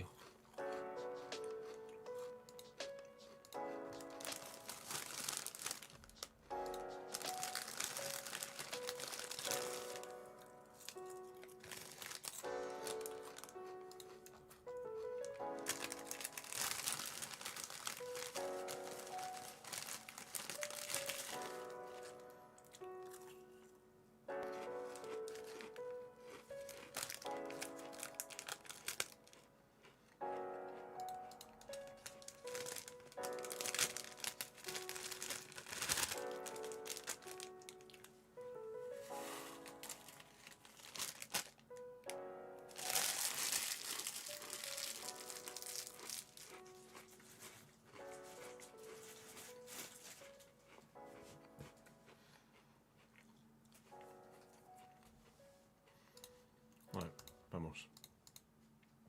Let's try again.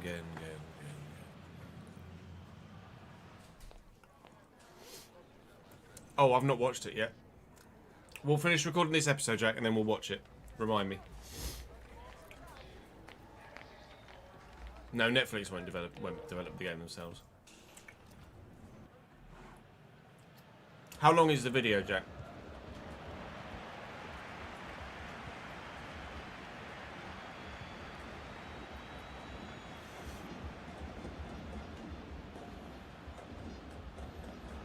Nice interception by Zapata. I say nice interception. They basically passed it straight to him.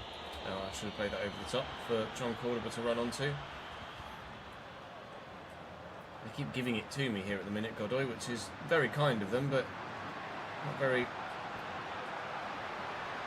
intelligent. Oh my Christ! Oh God! Again! Okay, lol. How have they not scored a second?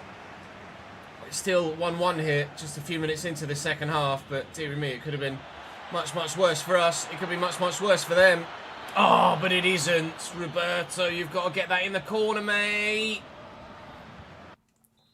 Fuck it.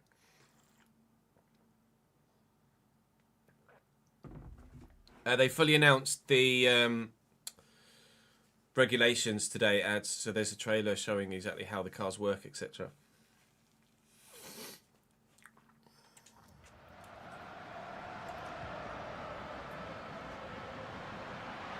Pregen, heavy touch, but he just gets it. Podgy. Not sure which. Sure he'd be that keen on Podgy, to be honest, from an English-speaking point of view. Zapata looking for Roberto.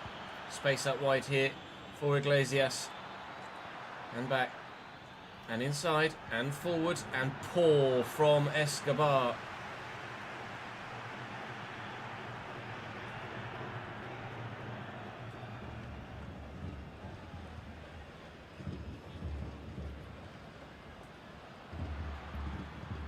Fernandez. Oh, Yanez just gets it round the corner. Keeper saves it with his feet.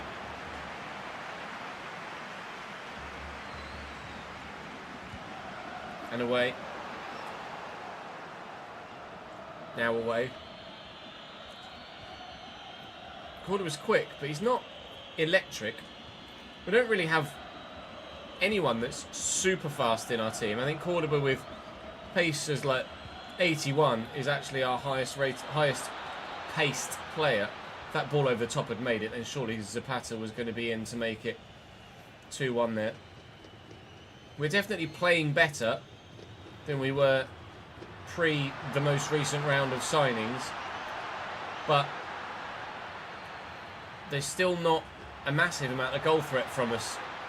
It might just be a case of getting used to these new players, I hope, and then we can take it from there. But we are drawing a lot of games right now. Get up, Iglesias. Oh, no. Oh! My God. How have they not scored 3 goals in the last 5 minutes. Ridiculous. Abrego. He's completely sold me there.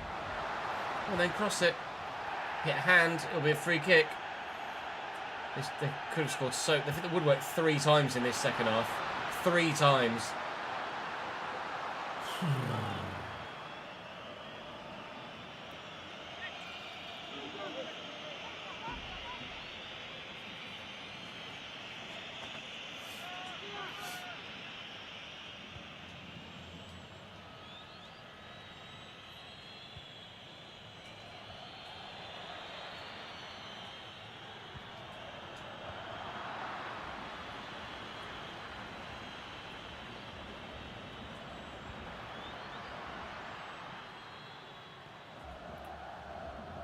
Fraser's on the back foot here. We are under significant pressure. I cannot seem to get rid of it.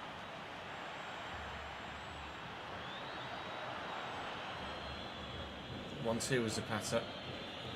Roberto's going. Just hold it up, mate. Just hold it up. There's not really much more you can do. 4 minutes to go. We're trundling towards another draw here. Yet to win in the Clausura.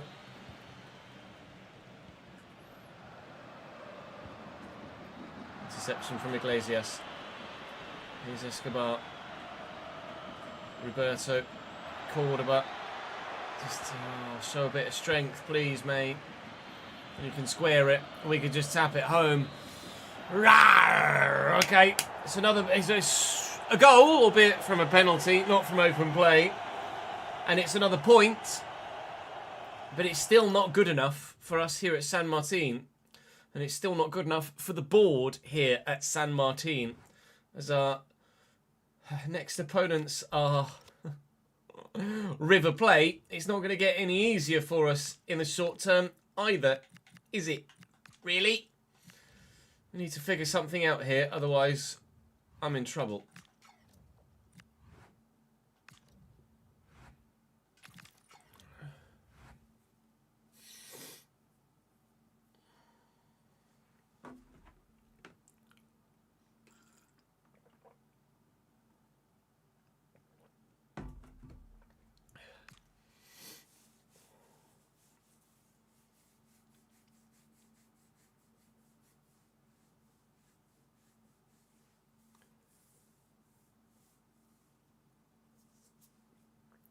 What do you mean by adjustable front and rear wings, ads? I believe the active aero is automated and not manual.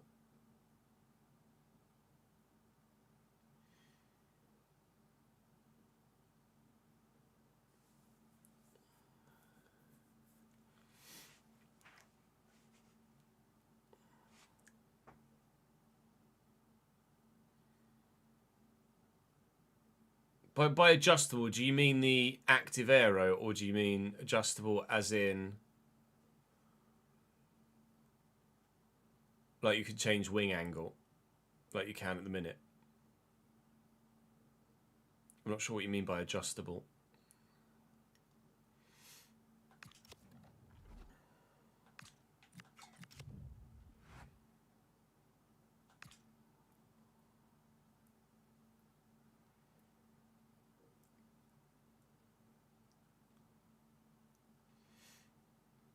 Chairman interference.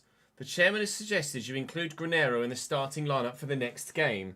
The club sees Granero as a valuable asset with the possibility of generating revenue through a future sale. It's important to maintain good relations with the chairman, but you also need to be given space to manage. Are you willing to sacrifice your principles for the benefits that may come in the long term?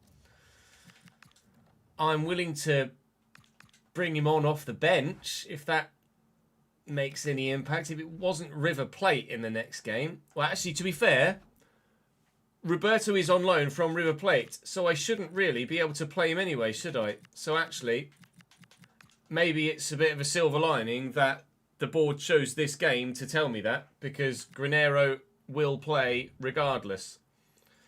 I might have gotten away with something there. River Plate next. Well, sliders are there for you in chat, Brandon.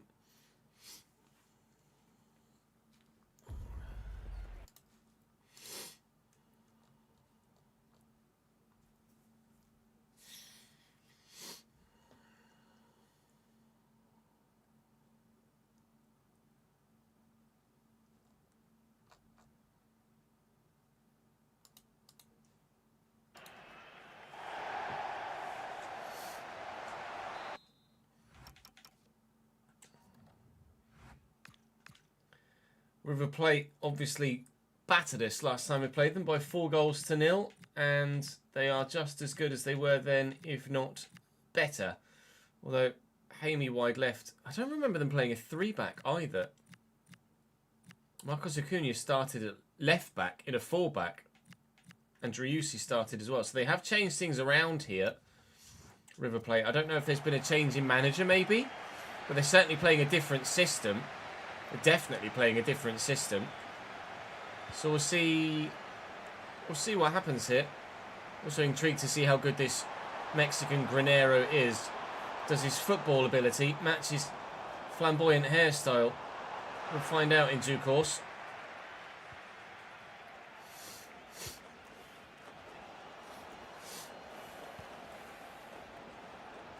Salas. Costa Galaza. Hamey. Escobar. Granero through to Zapata. 3 backs, man. 3 backs. We've scored from open play, but I feel a little bit cheap because again it's a 3-back where the middle defender has just pissed off and the other 2 don't cover. But at the minute I'll take it. I think we might have to get back into the situation of changing 3-back formations. 5 backs are fine now, but 3 backs is still a bit broken.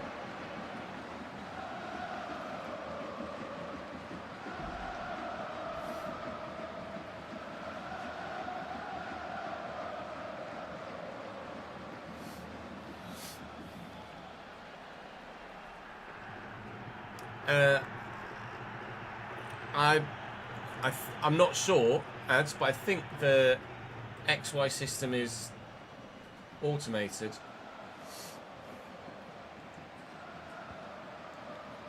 But I need to look at it more closely.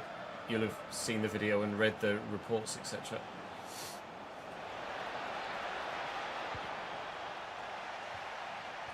Oh my god, that was just chaos.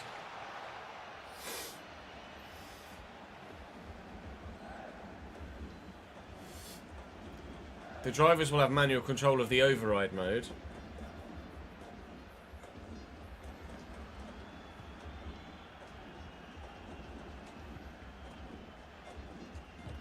It was my, I mean, like I say, I may be misinformed, but it was my understanding that the active aero was automated. It may not be. Zapata. He's onside here, Granero. I think he's not. Like it was my understanding that the boost button mode was the DRS replacement and the active aero was just automated. That's what I thought. It's not. Oh no, it is actually brilliant. It's picked out Galoppo wonderfully. Right, fair enough. Galaza, Hamey. Oh, great delivery. And the finish so very nearly there from Salas, but not able to find the back of the net with the hooked finish. The goal waiting to be scored for River Plate, who are currently, prior to the kickoff here, top of our Zone B. Zapata. Oh my god. Yeah, 3-backs don't work. That central defender there just looked at me because the midfielder was the one that was in charge of the active defender in the play. And that almost needs clipping, I think, and sending to gameplay because that was terrible. I'm going to highlight it here. We might need to clip this and send it to the devs. As I get run through here, like this, the middle centre back doesn't do anything. this guy here with the pink boots on is the active defender chasing me, and this centre-back stood right in front of me, literally just stands there and is doing nothing. Just pays no attention whatsoever until I'm past. And even then, it's only his left centre-back that comes across. That central centre-back should be engaged in the play here. He turns to face me when I'm 20 yards away, and then still just looks at me and pays me no attention whatsoever, because it's the guy with the pink boots that's the active defender. This is a 3-back formation with a central defender that just doesn't work still.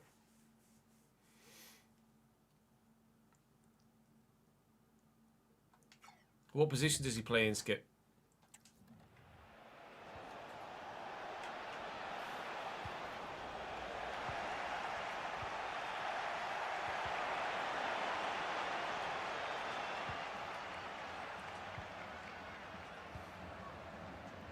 Jager down the line. Glazius. And inside nicely. Oh, Amafield's left him for dead. We could play a Mexican in.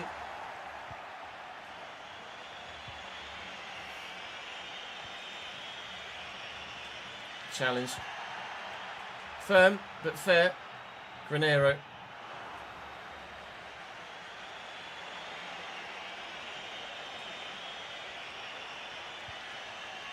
Ball down the line. Galaza. Win this, please. At least challenge well up. Great clearance. Love that to Zapata. We will use Cordoba here. Then look for Zapata again. Granero's on the run.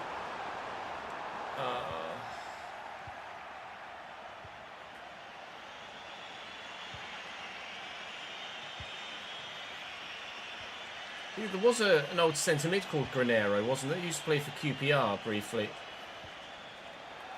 That was very, very good. Winger right mid, Fez. Free kick for River Plate. It's quite a way out, but it looks like Galoppo is glowing for it. He went for it.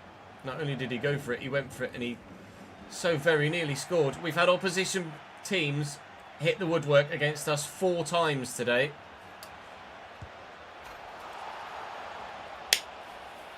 Not that it matters, because they've equalised anyway. Oh! I'm so bad.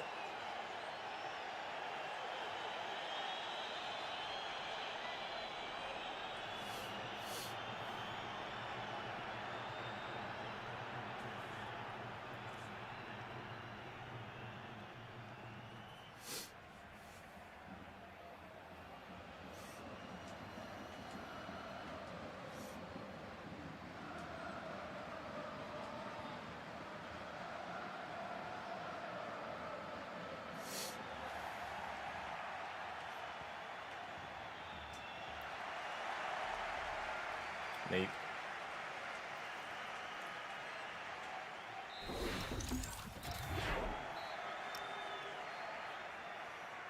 I scored from my 1 shot. They've had 5. Good. Well, we go again for another 45 minutes. To be fair, it's a significant improvement upon what we did against River Plate last time, but they are playing a completely different system that just doesn't work with the way that the gameplay is in FC26. So it's not really a River Plate thing at the minute. It's more of a FC26 thing as to why we're not losing as heavily as we were last time. We lost 4-0 to River Plate when we played them last season. Well, last half season. Fucking stupid Argentinian league.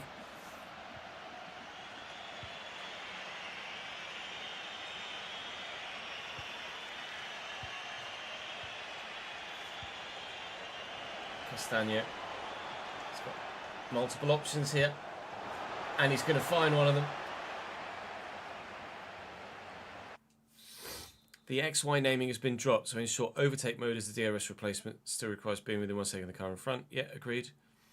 But you have the whole lap to be able to use it, not just designated parts of the circuit. Ads.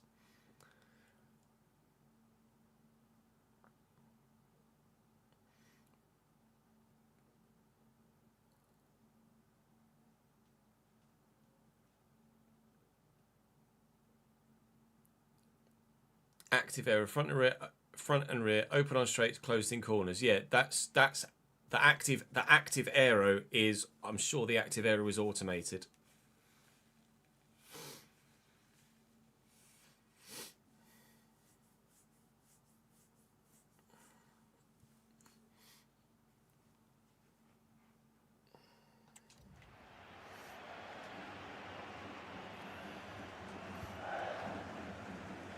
Escobar to Cordoba.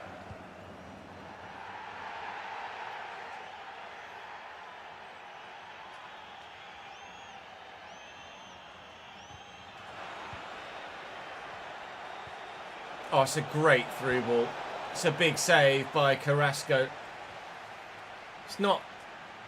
Wait, to be fair, his first save he ever made for us was a ridiculous reflex one.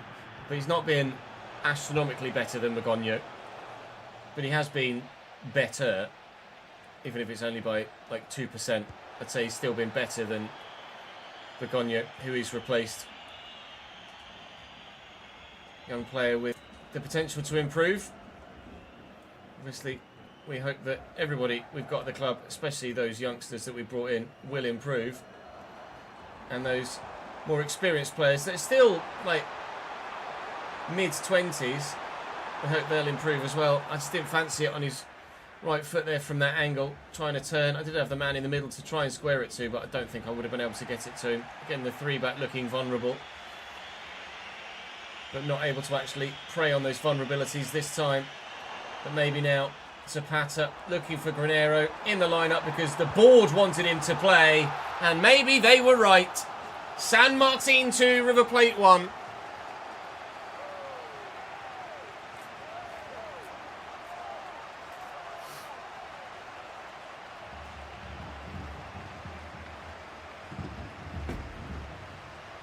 No, driver input on the boost mode.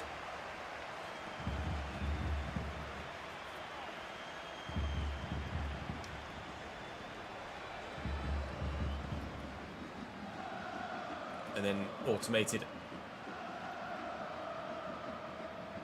active aero, straight and corners. In the straights and corners, sorry.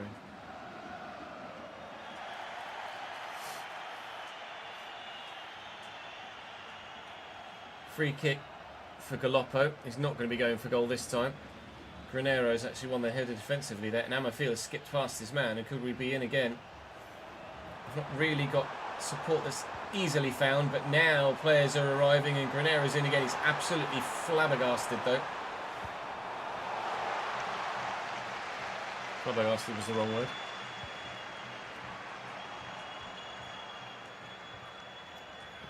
Estrega, Peralta, Escobar.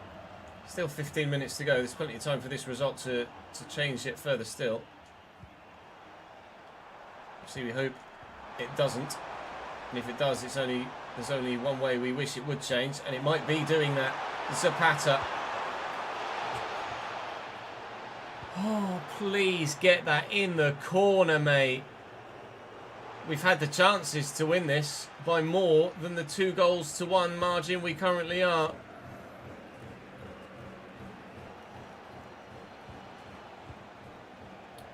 Salas. We're not winning it anymore. A strike from their right winger. First time. Keeper just can't get there. Positional capabilities not amazing for the goalkeeper there. And Montiel has pulled them back level with 5 minutes to go. Just as we were talking about the scoreline maybe not changing, it has.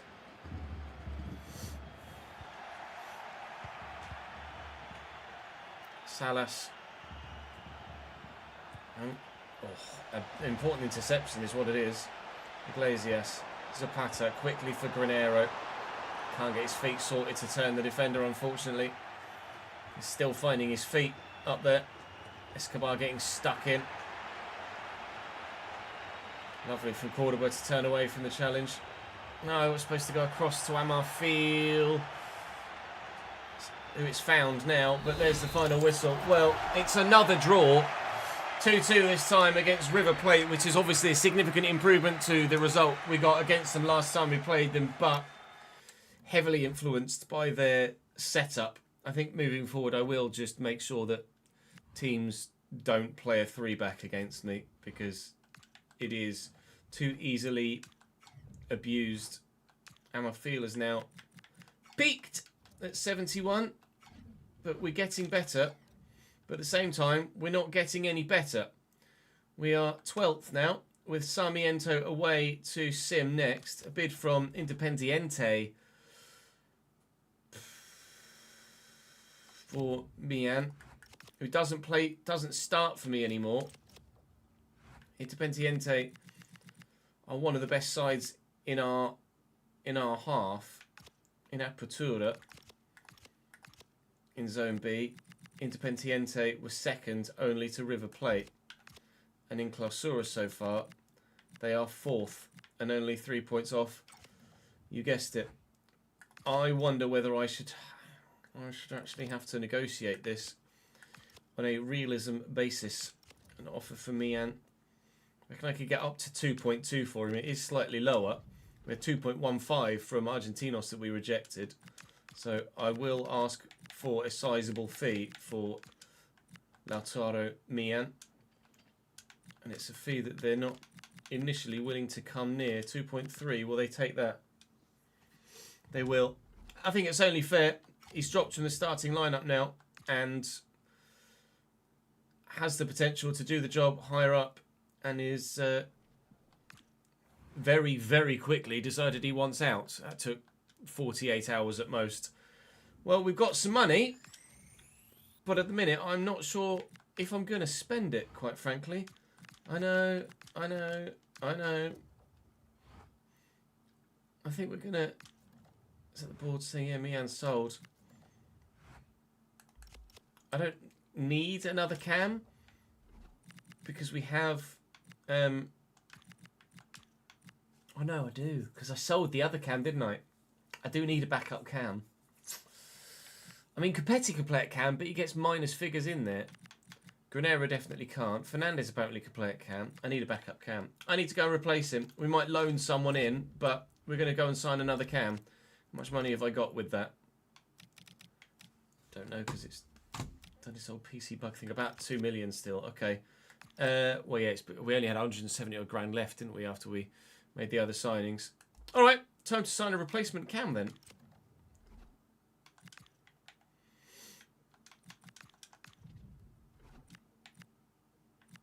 There are 2 cams on the transfer list in the whole world.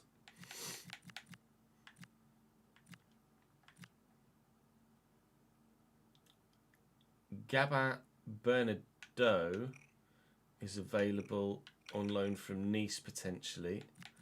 Kamari Doyle potentially from Brighton.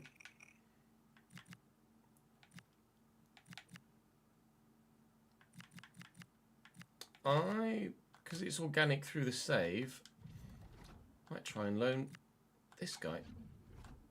Seems like a bit of a no-brainer, seeing as he's on the loan list. Short-term loan to the end of our season. If we'll pay 50-50, that'll work. All right, that was quick. Hopefully, Gabin Bernardo accepts that, and we have ourselves a new backup cam, and a backup cam of quality as well. So he will absolutely be able to make a difference on a match day. Can we make a difference on this match day? Oh, we won a game! We won a game! Roberto with a brace, and Amarfield with another.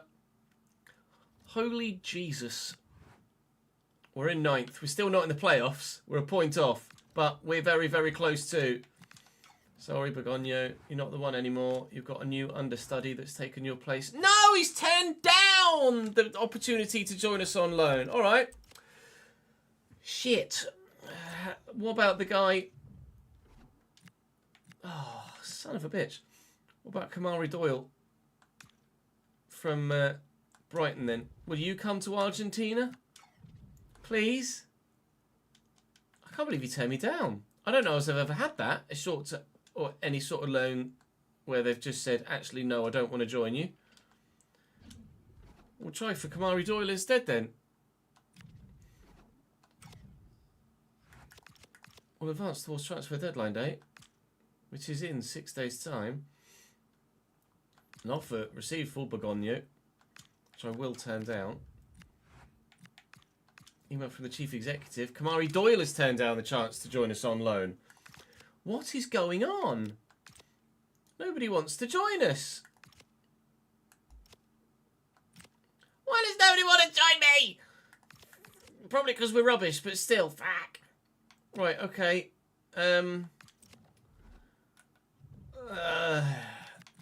Any free agent cams?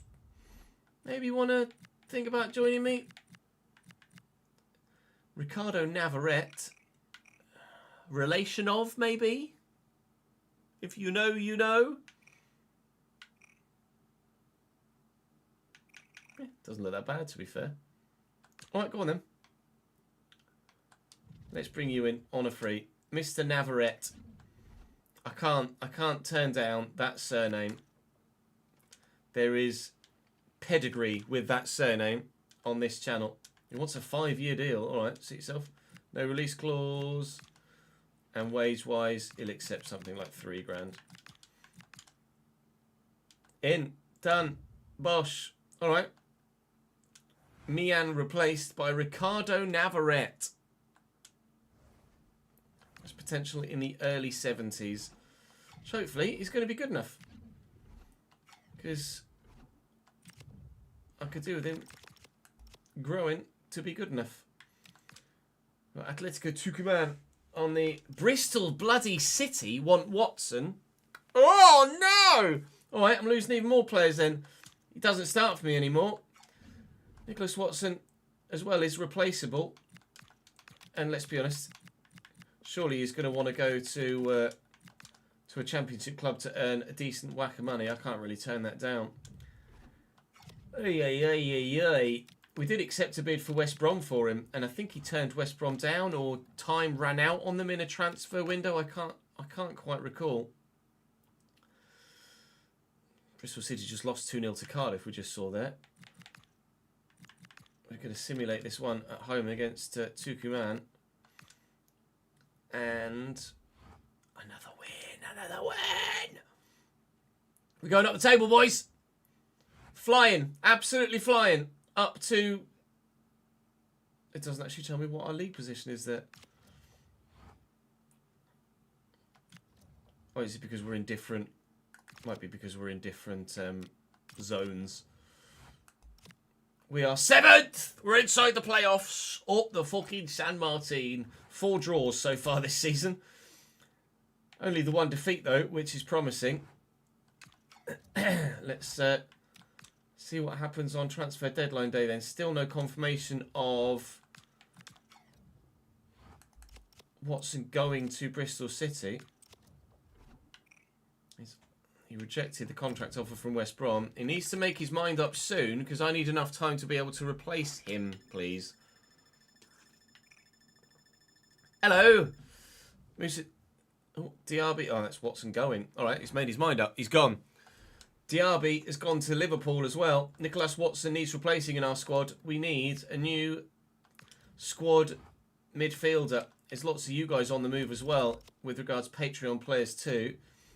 Let's have a look and see what transfer listed CDMs there are on the planet. Not many. None that are of any use to me, that's for sure. Any loans? Joaquin Aguilar. 70 short pass, 73 ball control. Decent potential. Anticipate as well, could be good for a CDM. I'm open to that. Let's see if we can bring in Joaquin Aguilar on loan. Rephrase. We'll be able to agree the term with Braga. Let's see if actually he'll join me. It might be because I'm just doing these short-term loans, which obviously for them in Europe doesn't really work that well. But I hope he joins me. Someone's got to say yes to me at some point, don't they? Otherwise we're going to be delving back into the free agent market again. Because there's nothing on the transfer list. I'd rather do things organically, if possible. Jed Spence moves to Roma.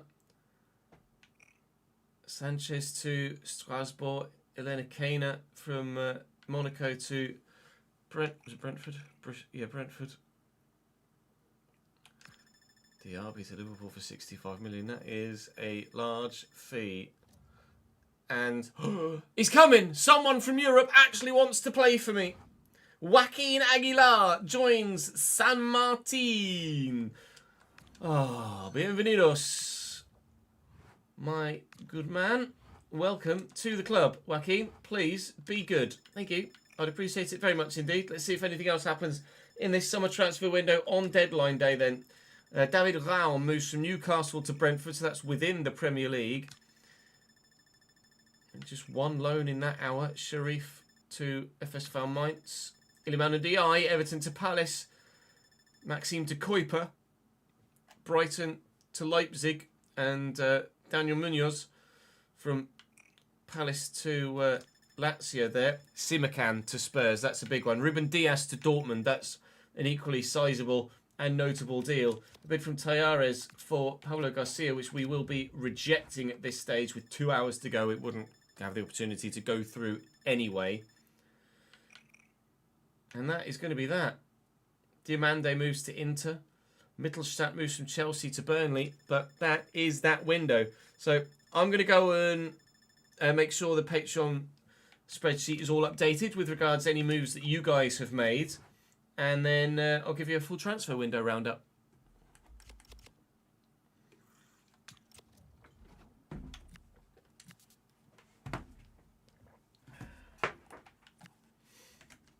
And yes, some of you have moved.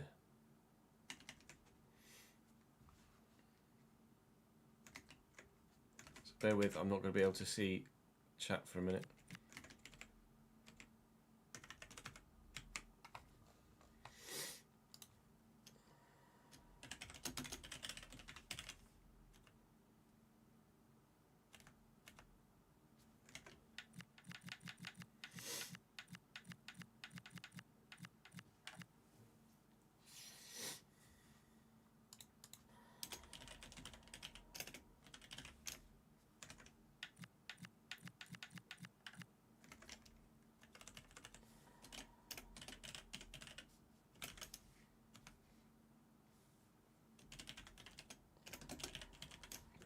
Lille.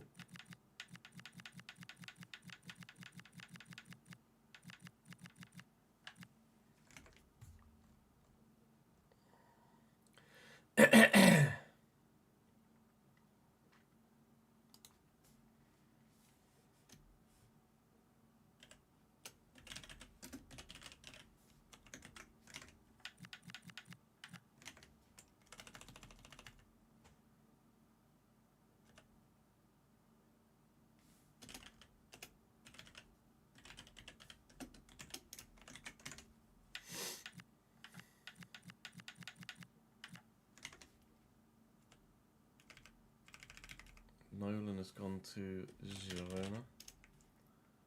Rodney Flash has gone to Stade Rennais.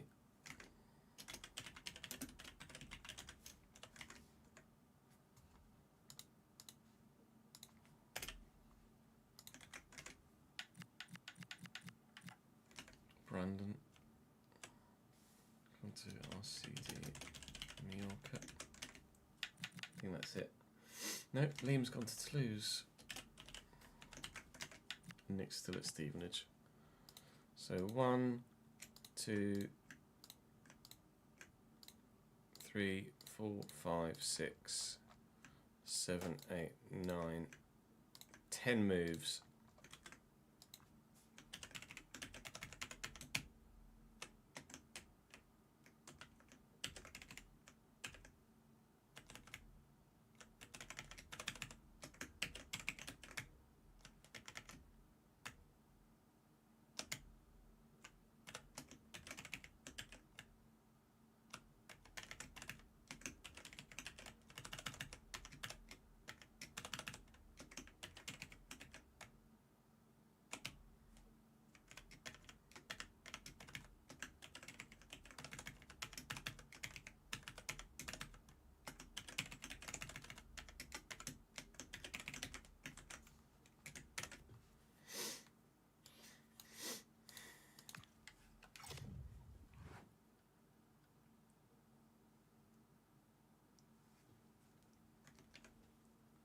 Ads was already in. Ads to Bucharest. Really? Did I miss one? No, it's already there, Dynamo. It's already at Dynamo.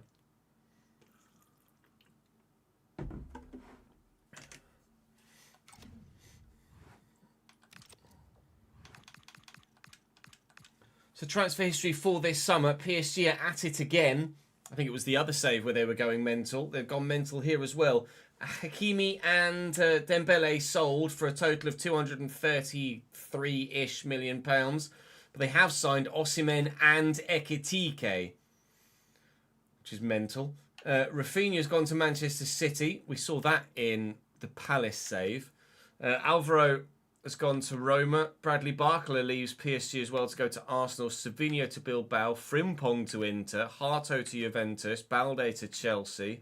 Simakan we saw. Kirkes to Juventus. What did we see? I think we saw that in the Palace save as well. DeMarco from Liverpool to Atalanta. Ruben Dias. We saw Aït-Nouri to PSG to replace, presumably, Hakimi. Although wrong side of defence. Gonzalo Ramos to Napoli, which is obviously why they've signed the two strikers as well. Nico Jackson to Wolves. Vlahovic to Palace. Udogi to Leverkusen. Doku's left the Premier League. Simeone moves within La Liga.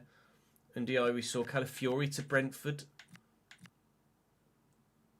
Teo Hernandez to Dortmund. Cucurella to AC Milan. Gonçalves leaves West Ham. Rico Lewis from Barcelona to Leipzig. Bloody hell. That's a good signing for Bournemouth. Not sure about that one for Brentford.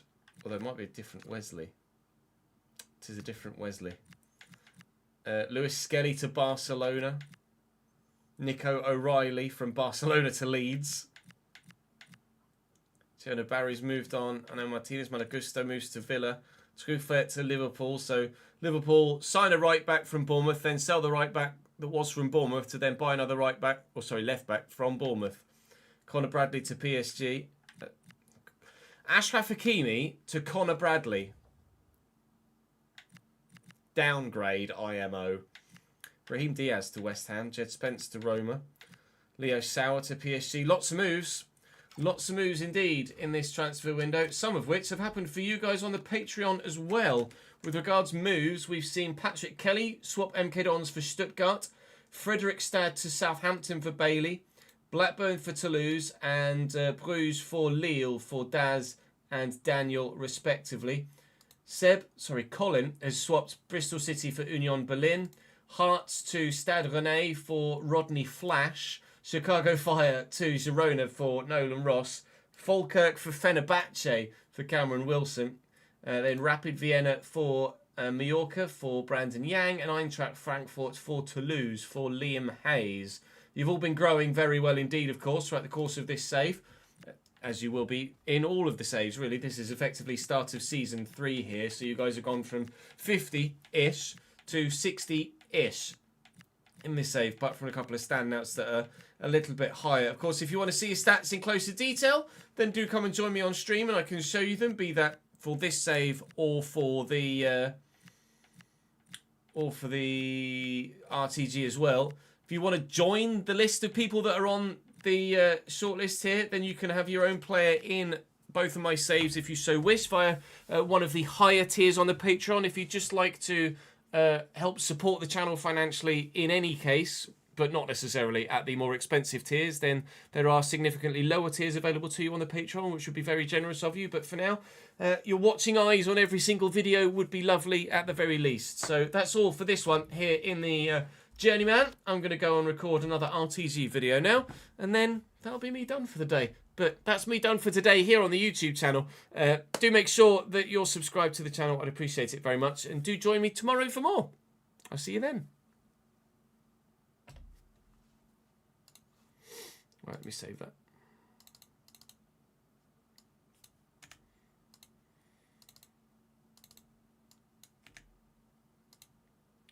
Save that footage, no.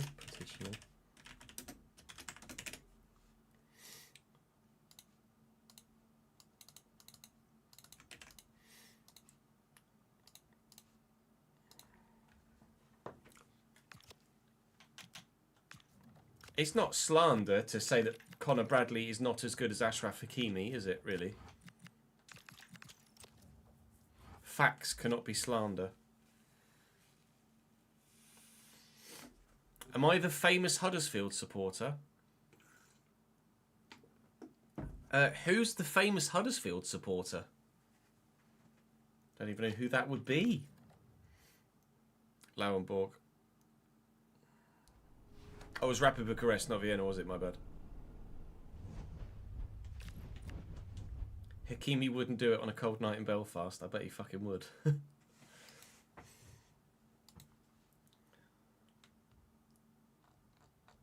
He's the best right back on fucking planet.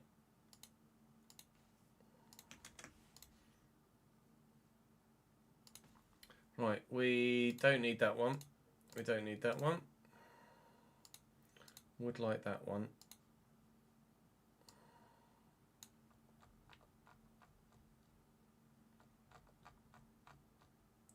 Like that one, please. And then that one, please, too. Thank you.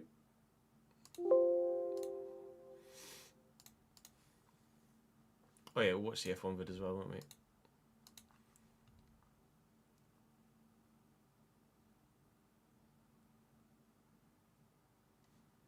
Oh, it's an 8-minute video, not 4 minutes. Yeah, let me open it in a new tab. Throw out the rule book, rip up the form book. 75 years of innovation. These regulations were. These are the biggest regulations changes in more than a decade, and this is everything you need to know. The biggest regulations changes in more than a decade. We've only changed regulations once. So that's just, they're bigger regulation changes than the last time we changed regulations. We changed regulations in 2022, and prior to that was 2014, which was more than a decade ago. So it's a bit overdoing it slightly. Let's start with the changes you'll see. They're still too big. The most visible changes are the wings. Front and rear wings have been simplified with fewer elements overall. The rear loses its lower aerodynamic beam wing, while the front wing gets a major overhaul. The elements are narrower, but the outer sections open up new areas for aerodynamic development. A crucial battleground for teams, as the front wing heavily influences the car's overall aero performance. But the most visible change? Active Aero. In 2026, F1 cars will dynamically adjust. It's available to every driver, every lap, to make the most of both downforce and car power. Overall, the cars are shorter, narrower, and lighter.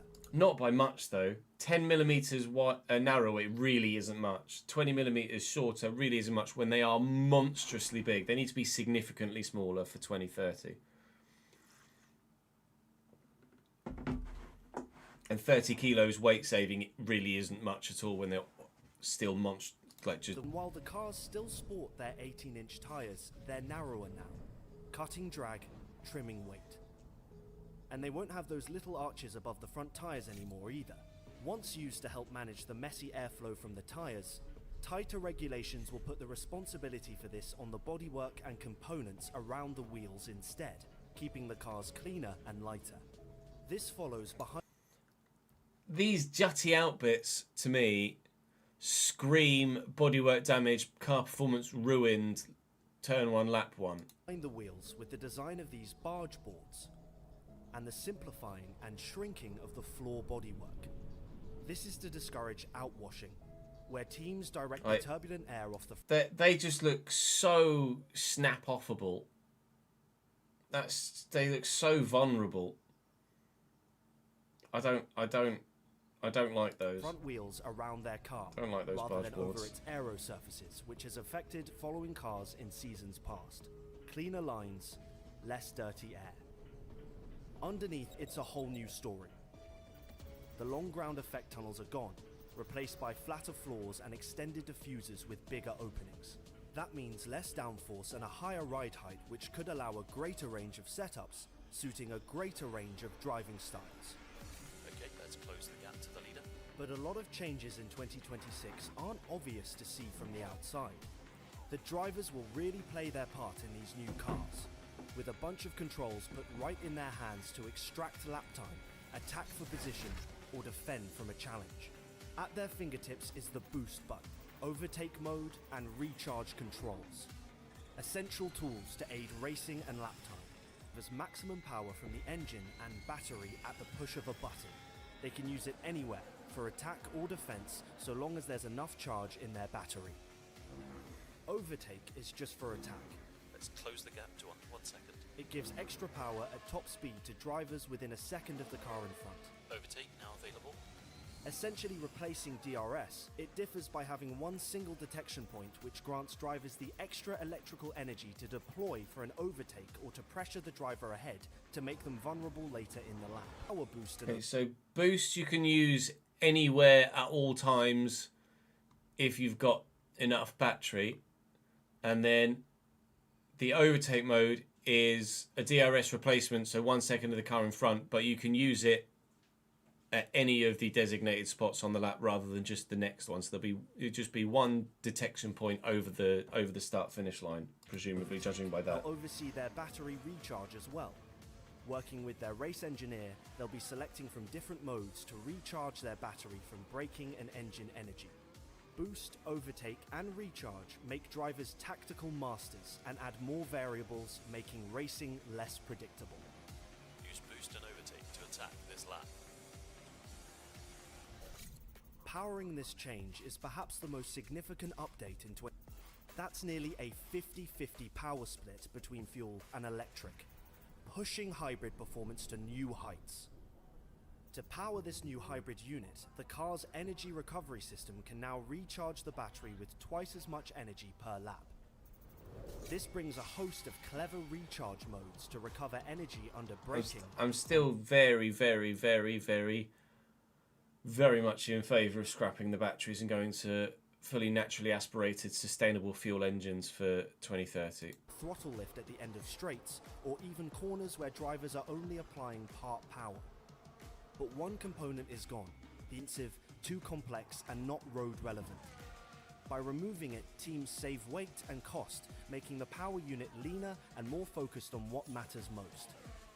As Formula One races towards its net zero goal, 2026 marks a major milestone. The new power units won't just be efficient, they'll run on advancedly certified to meet strict sustainability standards. Every regular Which says to me, use that fuel and only that fuel on a V8 or V10 engine and scrap the batteries so that the cars are lighter, smaller, nimbler, yet further still. It's the obvious step, right?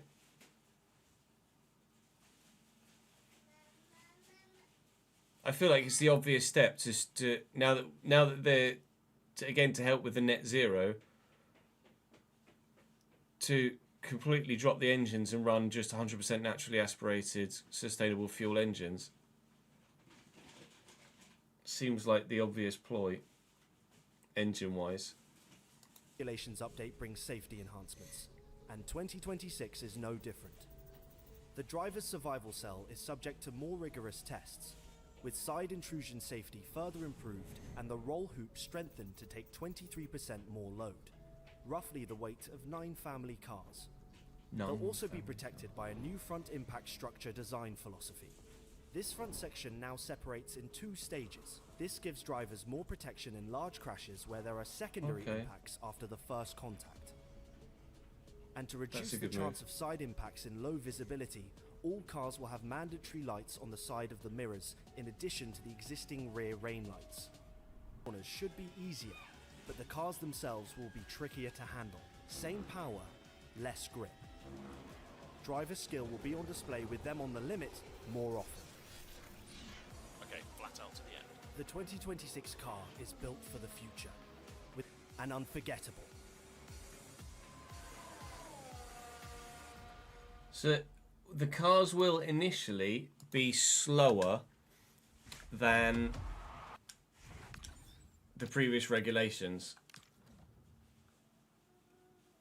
but that is a good thing, I think, because it sounds like it's with all of the changes they're making to the boost button and the overtake mode, etc. Hopefully, that means that it's going to be better for racing.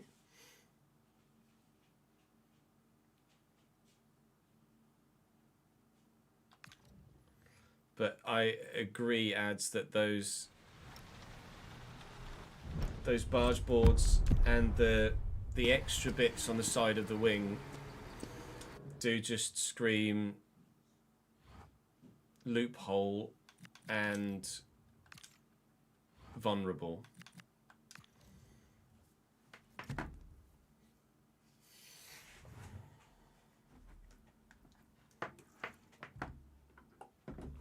Effectively is the way that I'd phrase it.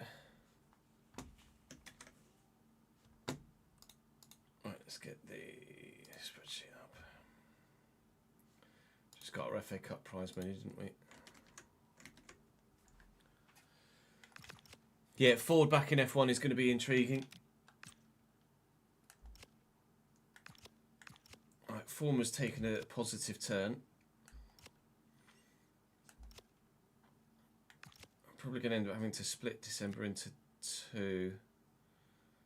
There's just too many games in there, isn't there, to do it all in one episode. I mean, we could. We could.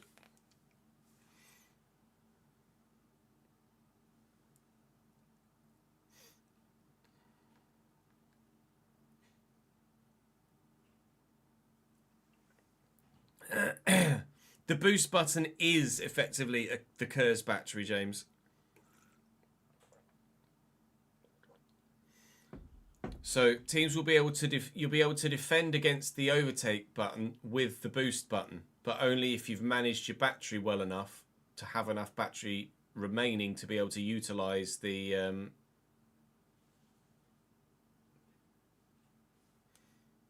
boost button. The boost button is a Kerr's button, effectively.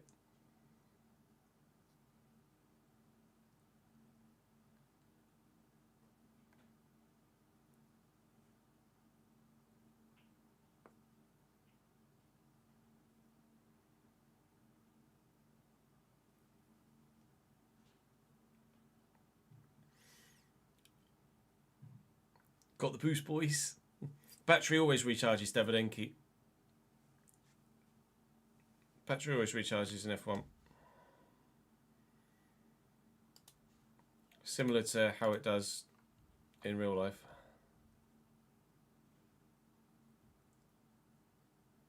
Ah, the Netflix game is going to be mobile only, apparently.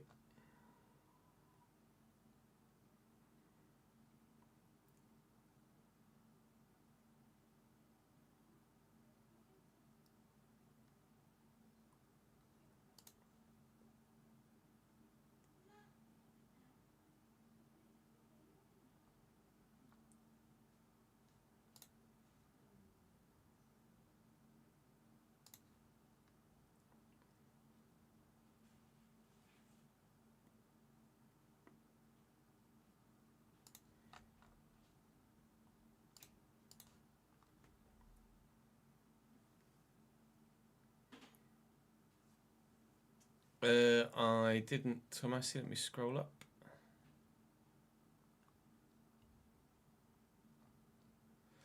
Second season of your second team, so season 4 at Varnamo in Sweden, but for some reason your previous team in Ireland, who were the best team, they're by quite a bit, like 6th and finished 4th in your first season. Well, it seems logical, doesn't it?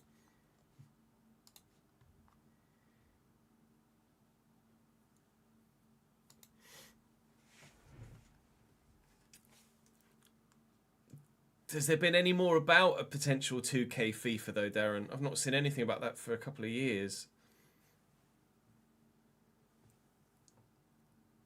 I thought this World Cup game was what people thought a 2K FIFA was going to be.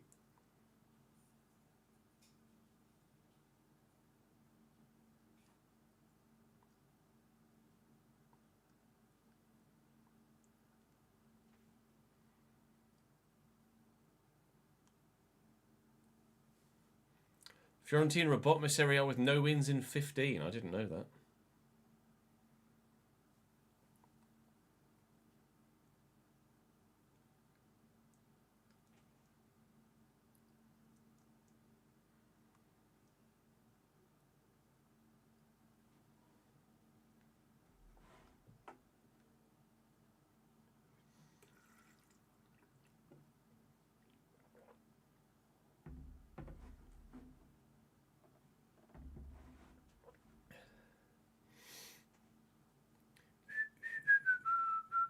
Never, no, exactly. Never. It was only rumour, wasn't it?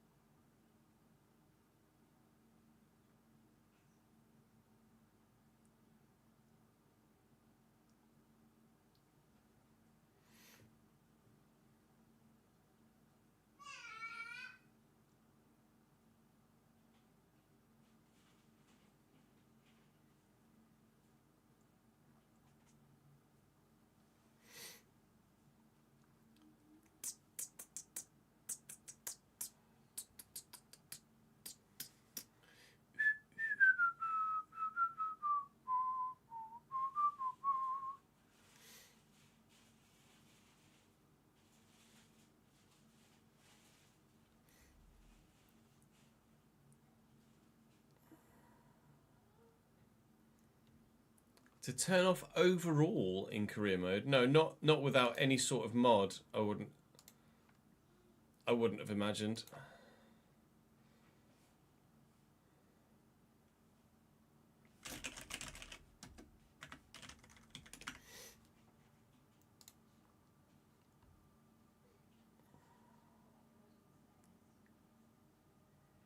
I don't know why there's no darts this afternoon, actually, Tomasi. I did wonder that myself, to be honest.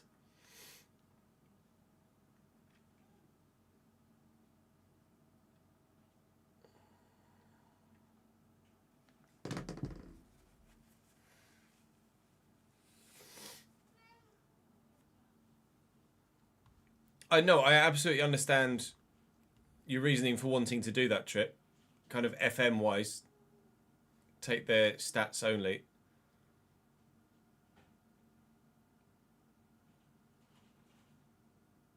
But you'd have to have a mod of some description. Right, so Oxford have recently relegated from the Championship, so they'll be near the top, won't they? Oh, or not. Oxford 15th.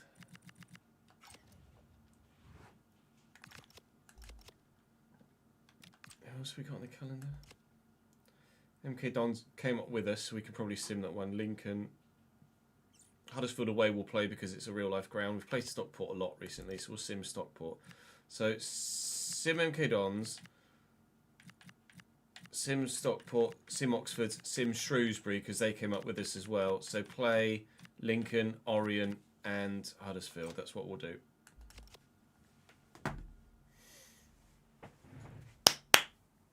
Ready, steady, go.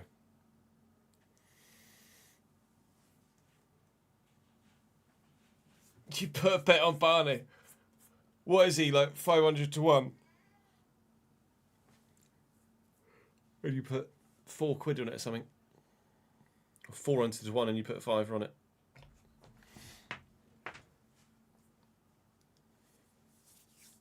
I need to change my top.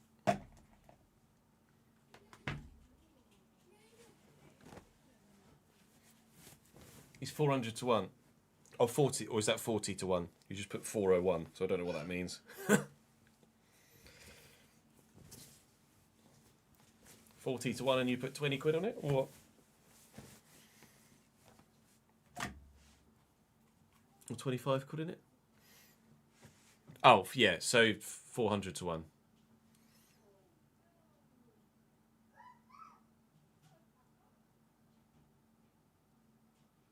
You know me, Trip, always looking to please where I can.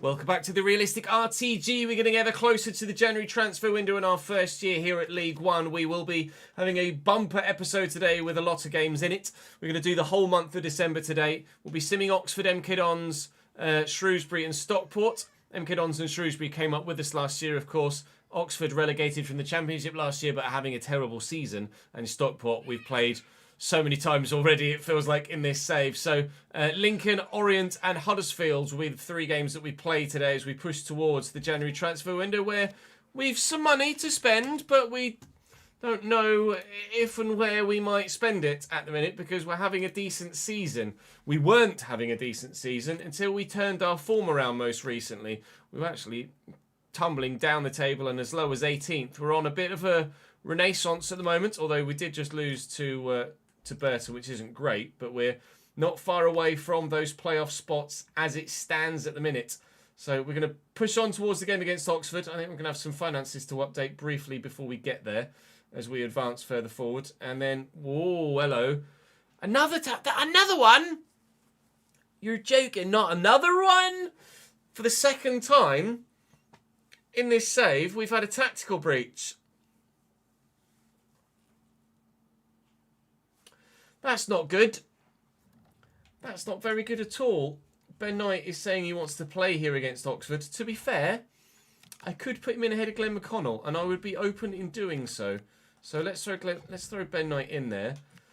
We'll quicks him against Oxford. And it's a 3-1 defeat.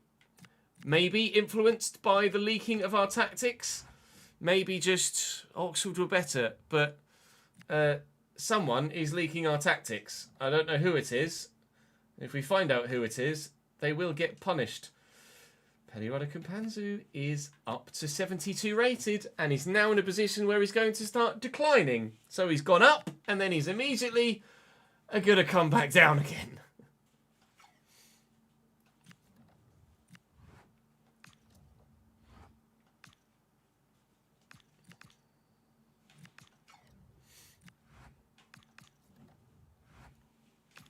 Middlesbrough jobs available.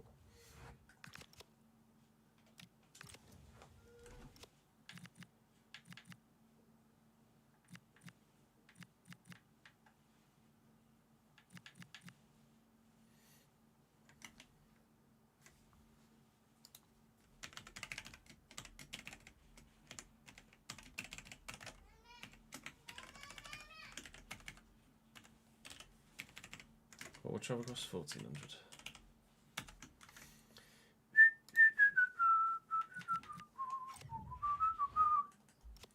Oi, oi, oi. Because I didn't let him retire.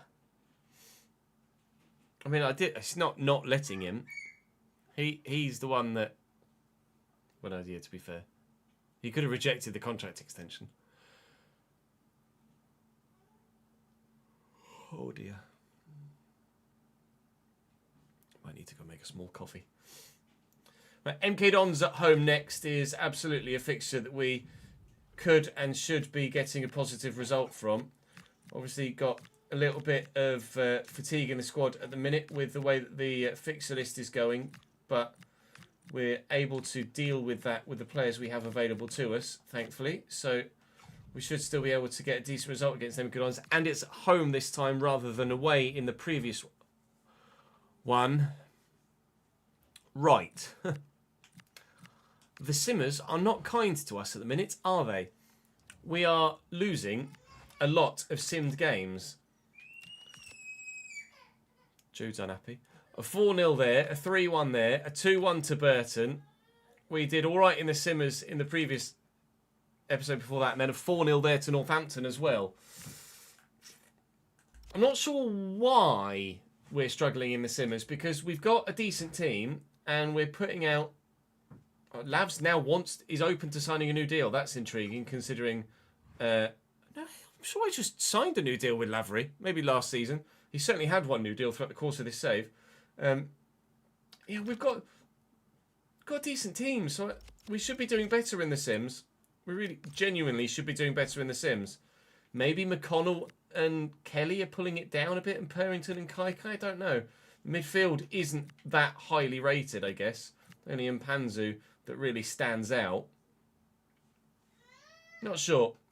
Regardless, we're going to plough on to the game against Lincoln, and hopefully in a played game I can get a positive result.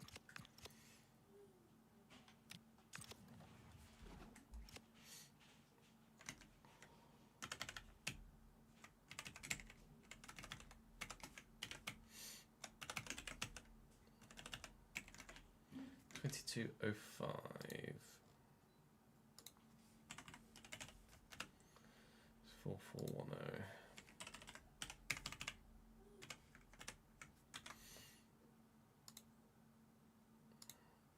Match tickets 7848.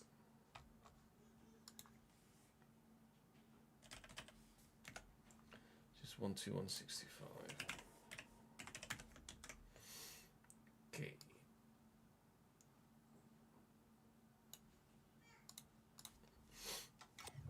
Still making money at the moment. PC Royals Gaming, thank you for the follow or subscription on YouTube. Appreciate that. Just change this to say realistic RCG career on YouTube and on Kick.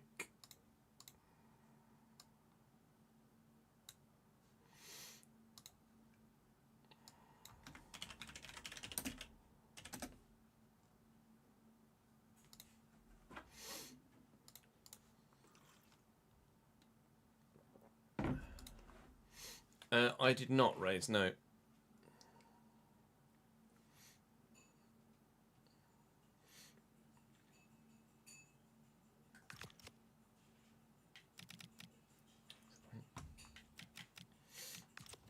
We're still 11th, so we've not actually dropped in the table. But we are now 7 points from the playoffs. And 7 points from the drop. So still very much solidly mid-fucking table. I'm just going to have a quick toilet break and then we will go and play Lincoln. I will be RB.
cat. Honestly, she like heard me open the office door. She was in the kitchen and could not have sprinted faster just to get in the office. She's such an arse.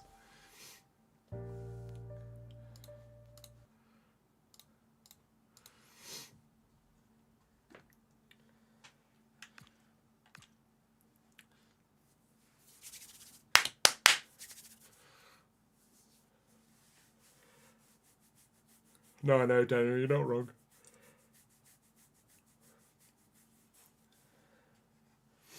$380 comments on Fabrizio talking about a St. Mirren. To be fair, Fab gets ridiculous comments anyway, and half of them are fucking bots, and half of them are people asking him about something else. So the numbers actually aren't that unrealistic for him. Right, everyone's fit. Mams is up a rating, good. We need to pay Hall a bit more. Just want to make sure we keep him.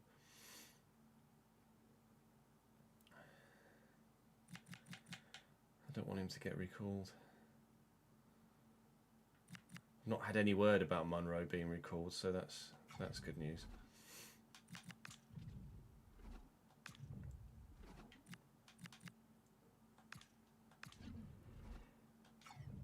Here we go, St. Silbank.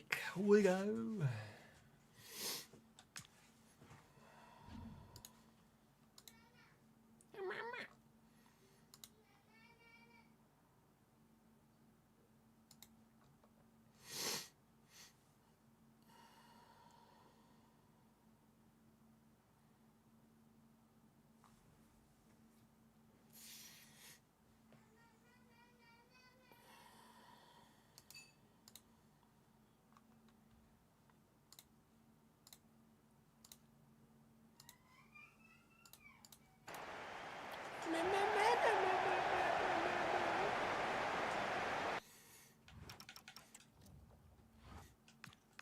Right, lawn up,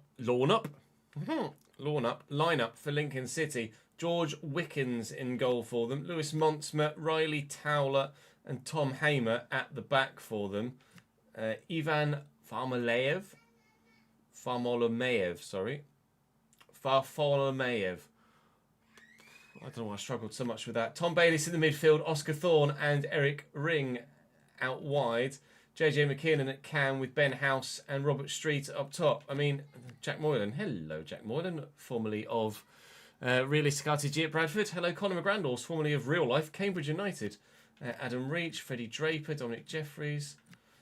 Lucas Kelly-Held? That's not, is it? That's not the Kelly-Held from the Journeyman last year at Wellington. It might be. I can't remember which Kelly-Held it was. Regardless, we've got a better side. They're 18th in the table. We need to win this game. Thank you. I'm giving that straight to Tyrese Hall. They might be helping me. It is the same Lucas Kelly-Held of our Journeyman last year, I'm told. Absolutely thrilled to see him make it to Europe. That's massive.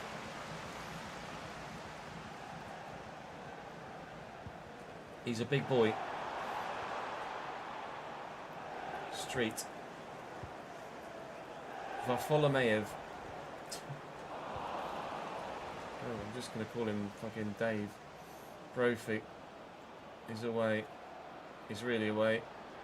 He's not as far away as he needed to be. And Panzu across. Go on, Glenn. Go on, Glenn. Good save. Can we get there on the follow-up? No, but we're going to keep the pressure on. 1-2. Didn't quite turn out to be a 1-2. Be a corner. The pressure is still on this Lincoln side here. I can't get to that. It's flicked away and it's going to be cleared, unfortunately. 12 minutes in. We are the better team on paper and so far on grass as well. And rather obviously so too. Lynn Kell. It's a lovely interception. Waiting. Dink. Waited too long. Barfi got in there.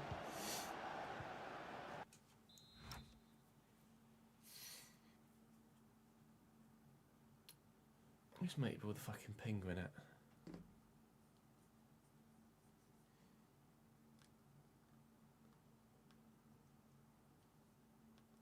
It's 7 o'clock, the actual live stuff starts again. It's loose, given away. Huddersfield 1-0 up against Luton. Huddersfield are a side we will absolutely struggle against, but it would be a nice comparison to last season. We played them in the Cup last year, and they did boss us, batter us about, and get a solid 2-1 win. I'm actually looking for that. I was trying to find the man further across there. Peli Kampanzu missed the box crasher, but couldn't get it to him. Put a bit more power on this from Kai Kai to try and find the man in the middle. He nearly set up the shot for me there with the second header from them. I'm going to get this to Appare. That's not Appare, that's Watts. That's not Appare, that's a defender. Alright, chance gone. It's still all Cambridge.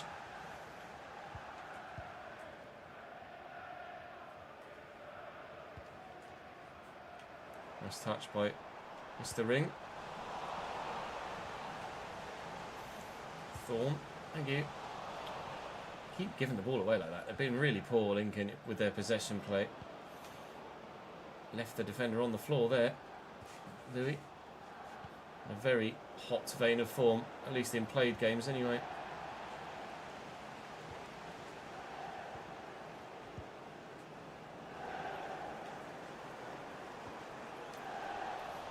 Watts around the corner to Purrington and forward to Brophy. I can't quite do it. It's their throw. Alright, fair enough.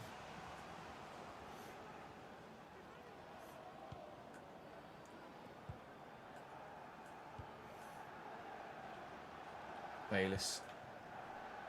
Nice around the corner. And McKiernan to Thorne. Try and get Purrington chugging away. Kel Watts doing so similarly to try and close them down here. McKiernan's got options on the edge of the box. He's gone into the box with Thorne and back to McKiernan here. That's a sharp turn. There's plenty of red and white shirts around, and the final shot that comes in from McKiernan, who was at the heart of that whole move. It's just, unfortunately for him, misfired Cupid's arrow, and it's gone well wide. Might well have been at the heart of everything, but he got it wrong. Kai Kai to Hall to McConnell, looking for Kai Kai, finding Appare and finding a defender. Everything but the goal for us at this end of the pitch so far today.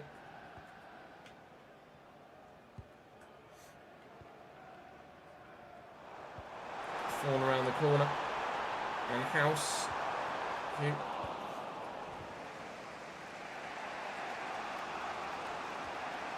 Come on. Big run from Groves. Sweep the cross in and mess it up. Half time. No, Daniel. We got him to sign a new contract.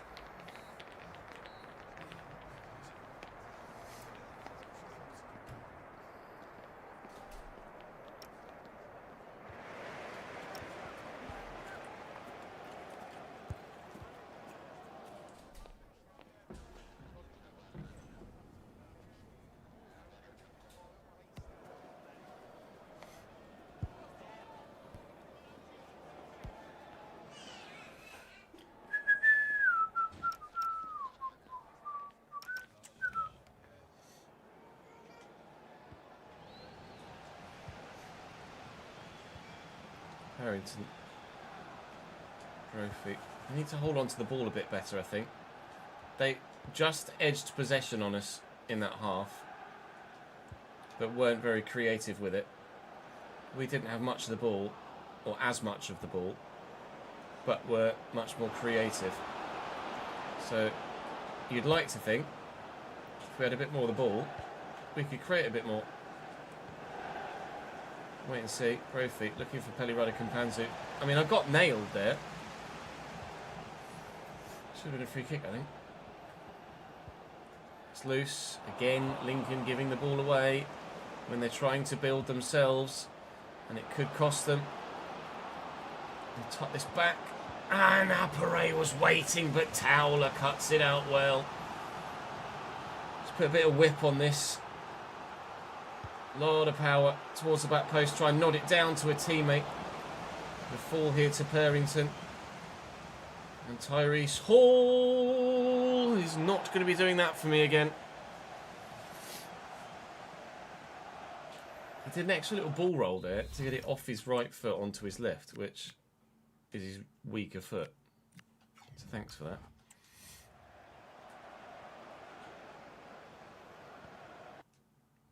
Right, it's not working with Louis in this one, so let's bring Labs on.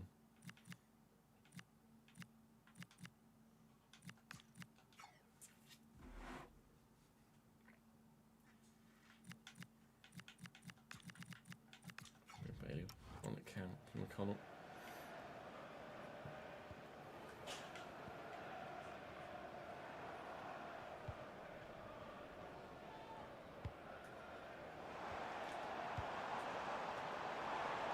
McKiernan, House, Jeffries. Oh, so many men waiting.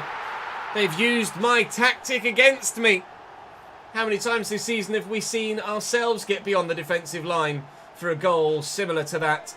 JJ McKiernan swished at one earlier, but he's learnt from his mistake and he's absolutely not made it twice. Just drifting in between the centre-backs and sweeping home. Lincoln leads.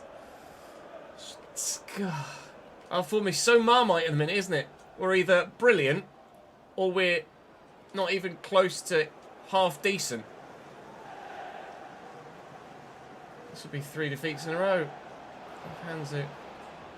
Profi turns well. Here is Hall. At worst of acceleration. Through that gap maybe, no.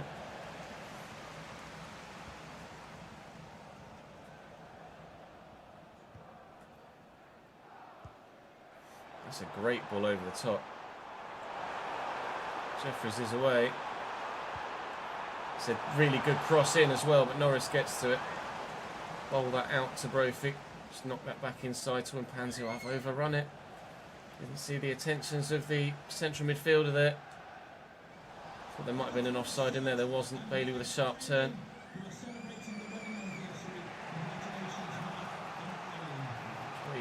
Please can we find a way back into this? Run for me, Shane. Lavery's going. Soleil's here too. Soleil's in the box. Mr. Kai. There's our equaliser. Get me back to that halfway line. Get us another goal.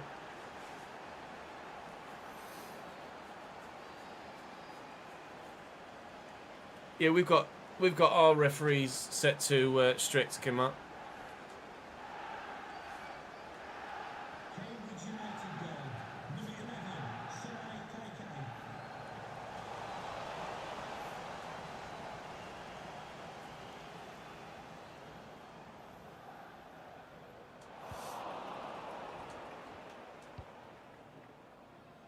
Soleil's going.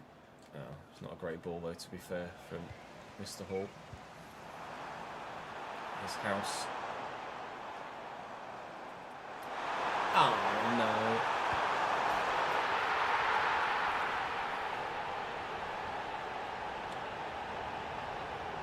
An immediate response from Lincoln City. I kind of hoped from that angle maybe Will might be able to make the save, but no. Well, that really didn't take long at all, did it, for them to get their lead back again? Oh, who used their hand? It was Brofs. 8 minutes to try and find an equaliser again.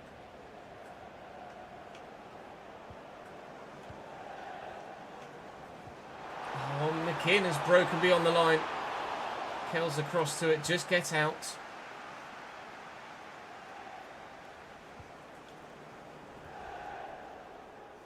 McKiernan, nice turn. And Ring. And McKiernan again. House tackled. Away. And then... Oh, Jesus Christ, Brofs. Really? There's all that space to play that ball into and you kick it straight at the man. Street. Back to Bayliss. Ball's got a toe to that. We need to get this up the pitch very quickly. 2 minutes added on. Soleil looking for Lavs. Oh, I've just hesitated a little bit. Bailey. Brophy's not unfamiliar with the idea of a last-minute goal. Oh, danger zone, but no goal, no one there. 2-1 defeat to Lincoln City. That is 3 straight losses to start the day. Not what you need at a busy time of the season, is it really? You got a hole in your pants.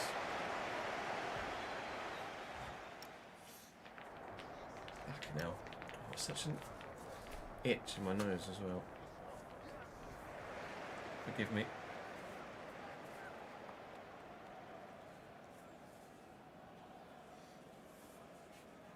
You know, you just get an itch just up in the corner of your nostril and you can't seem to get it.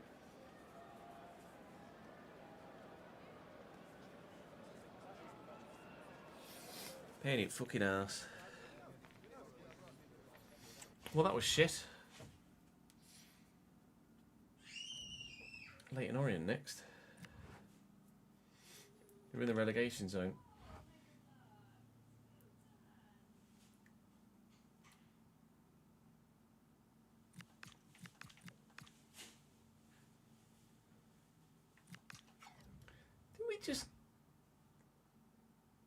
Didn't we just give Mams a new contract? Like, literally earlier this season?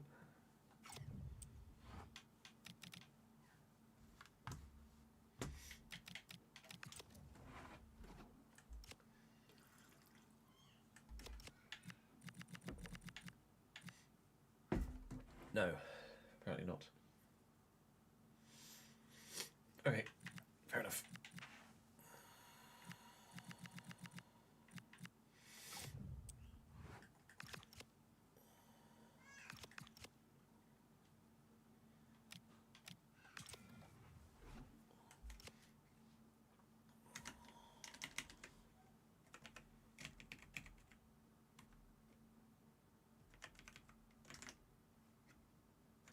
Actually is the same.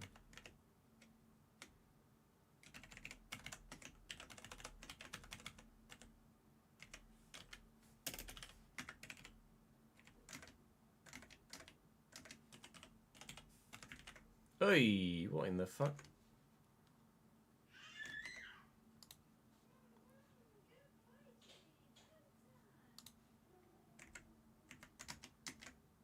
Did I just close everything?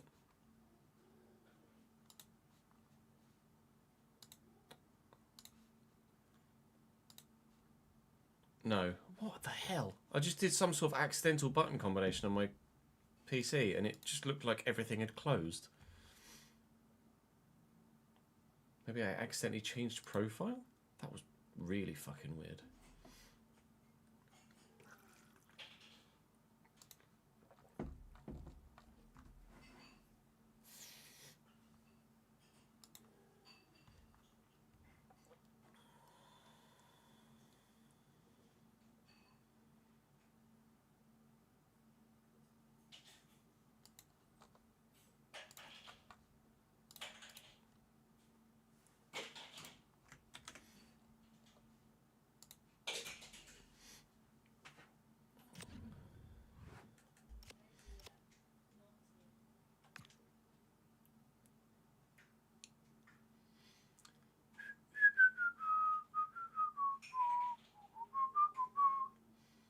Oi, oi, oi.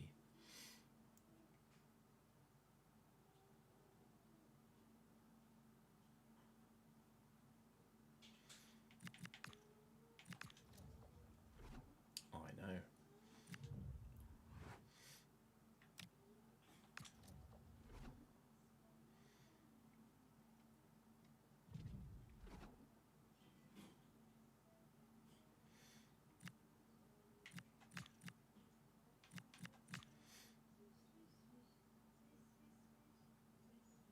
Why does he now get minus fucking 4? Fuck's sake.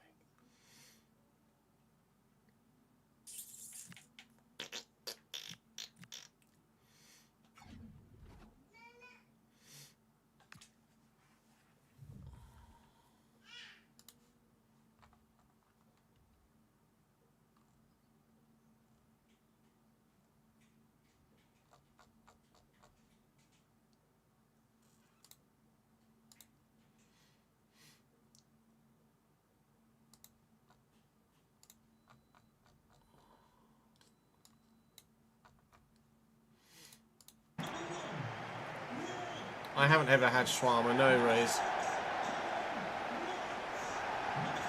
I only know it by name. I wouldn't even know what shawarma is.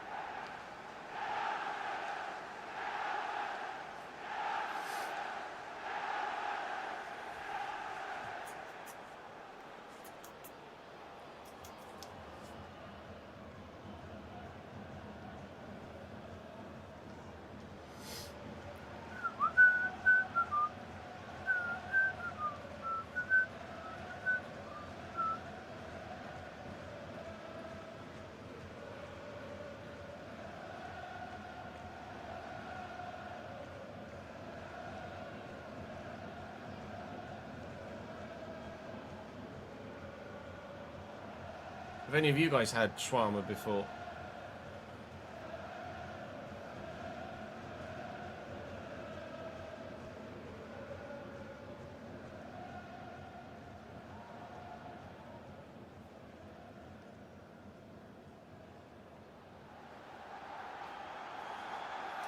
Oh, good, it's bugged.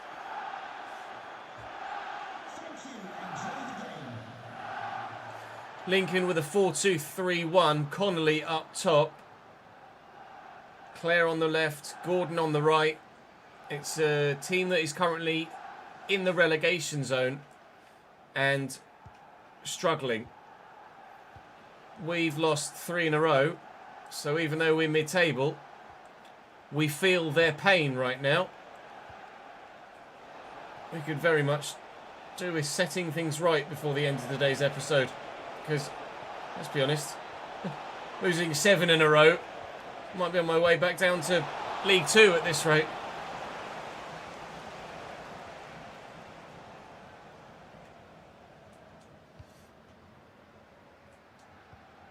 Panzu out to Brophy.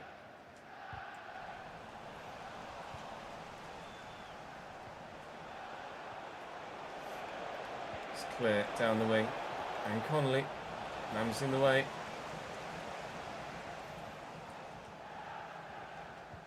Nice little flick around the corner from McConnell. Love that. He's not really kept up with play though, Glenn McConnell here.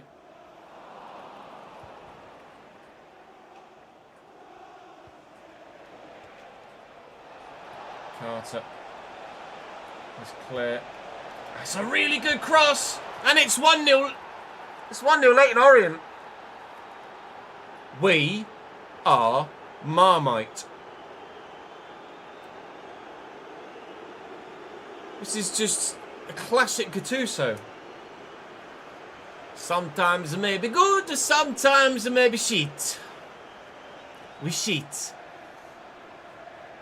It's a great goal.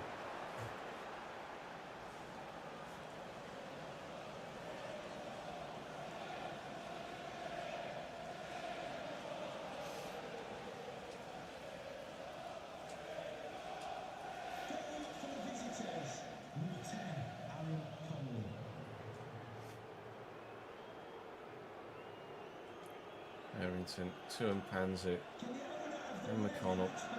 It's meant for Daniel Knight, never mind. He's giving it to Mams. Mams is ongoing. Appare will lift it looking for Soleil, who's in. Oh, trying and failing to find the equalising goal. Made a couple of changes to this one with the online Daniel Kelly back into midfield and Brophy dropped for Shane Lavery on the far side, on the left-hand side of the attack. So we do technically have 2 strikers on the pitch today. They're just not up top with each other. I've got so many men in the middle here. Surely Mr. Box Crash is going to equalise for us. He has. Right, this time, score the next goal. Don't concede it. Please.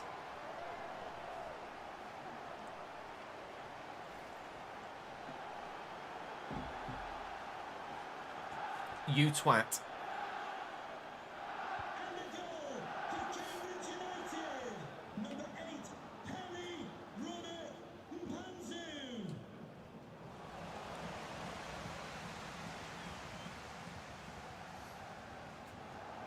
Kelly. And Soleil again. It's not good enough.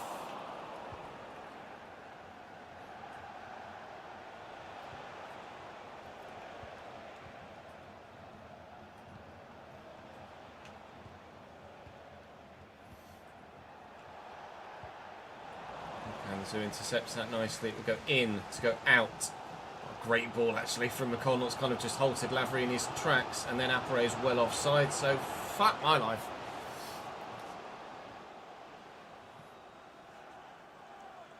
Trocadero are getting ransacked, are they?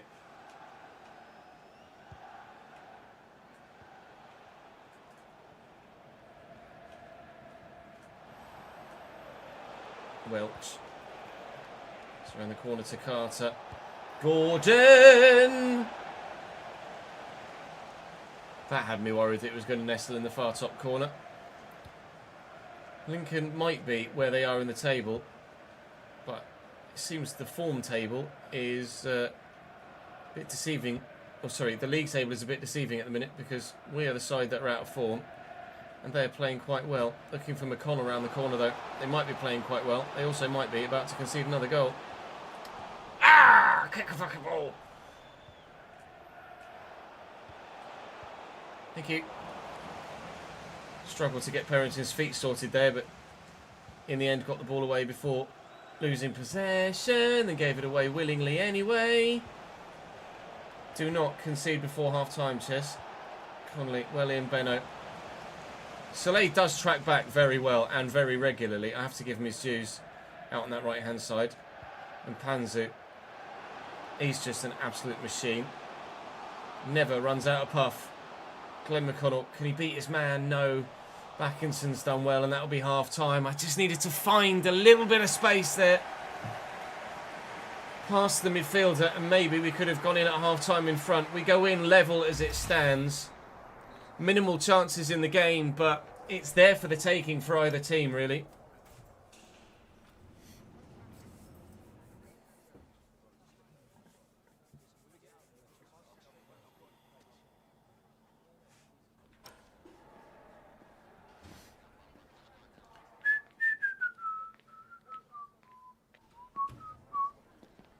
Oi, oi, oi.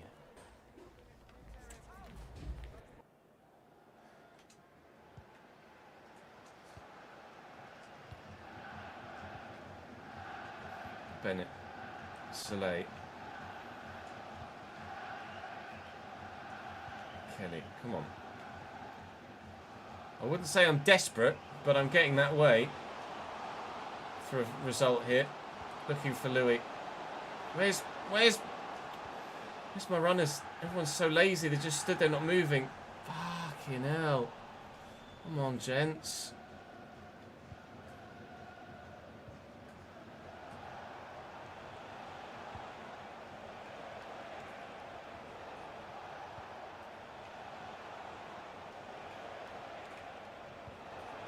Oh, it's a great ball. Needed to take a little bit more care with it. Went for McConnell, just found Appere, still got the ball. This time, fucking hell. Orient. Well in, Perrington. Atkinson. Bullish, but fair apparently.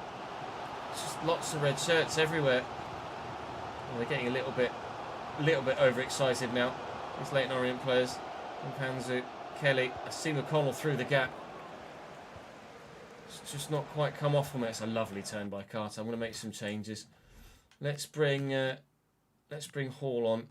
I'm tempted to bring him out wide actually, or play him even further forward at Cam, and then bring Hoddle in to the midfield. I don't think that's going to make any change whatsoever to, or negative change at least, to the way that we're playing. Lavs for Brophy. Soleil's always got something in the locker, so I'm going to leave him on the pitch, even though he's one of our more fatigued players. No one's playing well at this moment in time. No one's playing badly either, so it's hard to know what to do to change things, to find a way through. The only person you know is playing well, because he always plays well, it's Pelirada Kampanzu. He's running this midfield, so you can quite clearly see. And it's very, very evident that he is better than everybody else in our team, isn't it, really? He's head and shoulders above every one of his teammates. He's like our new Wes Houlihan. Only he's not helping us win games, he's just trying to help us not lose them, but you can't do that on your own. The rest of the team aren't pulling their weight. Here's Carter and Connolly. Tackled well, 20 minutes to go. I do have changes waiting to be made, but time is against us at the moment, and the ball just isn't going out of play. It's got to be a better pass from McConnell. Glenn McConnell just hasn't stepped up to League One level, unfortunately. I am sorely tempted in January to do something about that central attacking midfield role. Albeit in the short term. Oh, it's terrible from Louis. Albeit in the short term. I'm not saying Glenn McConnell's completely done as a Gamers United player. But he hasn't adjusted well to League One level. He was effective in the league below. He's not had that for me here. Whilst we do want the youth products to do well, sometimes we just have to acknowledge that they may be just becoming squad players, not first teamers anymore. Oh, I'm hitting it then and there. Louis got to get that shot away. That's the potential to win the game. Just thrown away. Appare. Hoddle looking for Soleil and not finding him. It's not good enough. 5 to go. Just won it back though. Got to praise the effort. Hall. Appare. Oh, missed the box crasher, please. What a save, Cahill! Ah, I thought I'd done it. I really thought I'd done it.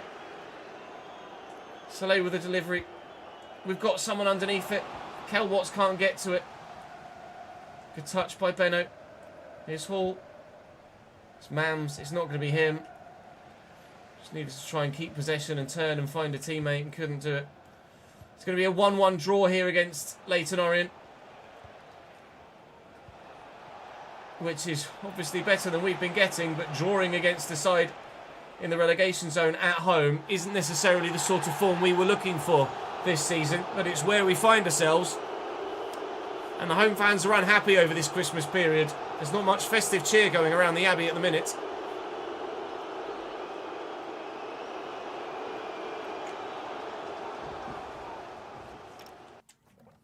I agree, Taps. I'm going to move Kelly forward and then bring Hall into the midfield.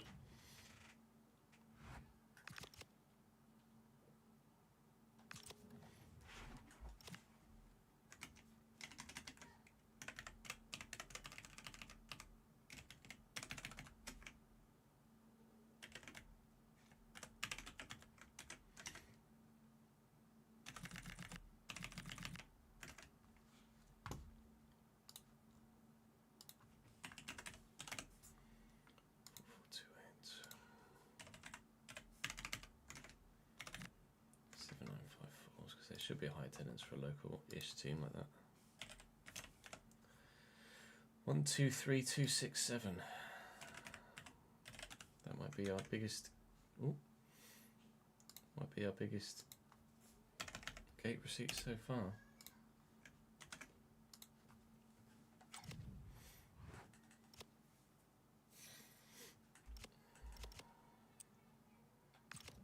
Not squad up.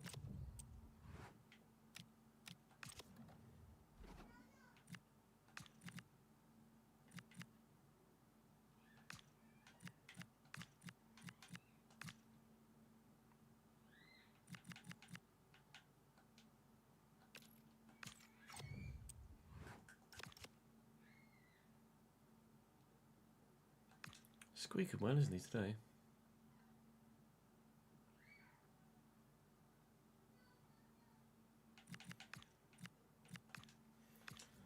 Right. Give me a little bit of positivity, please. Ian Gilmore.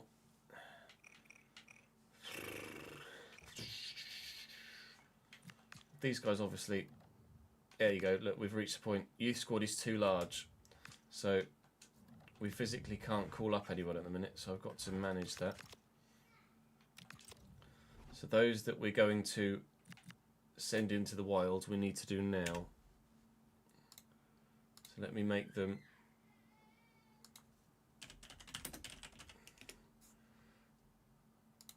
taller, more physical.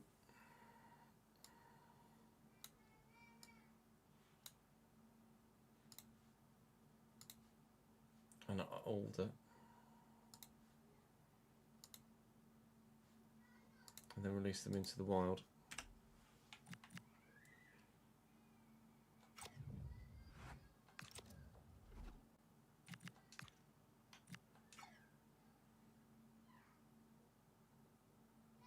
Do it one at a time so I don't forget who they are.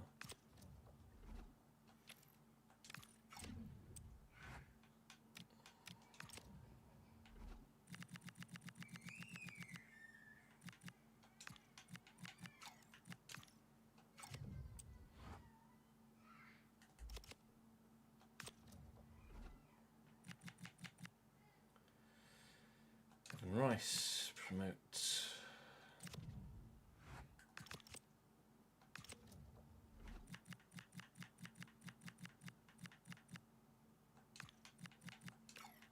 Release.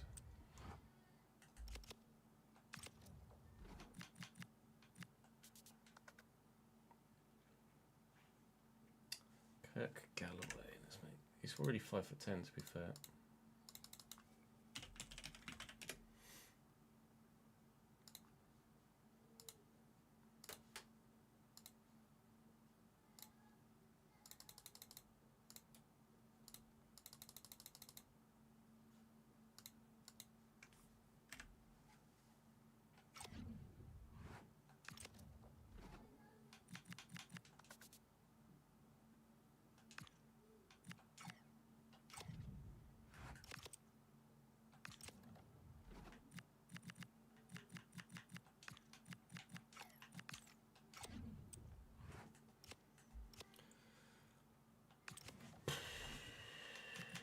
Sucks that these are the rules, but these are the rules. Alan Prothero, what a name for a Welshman.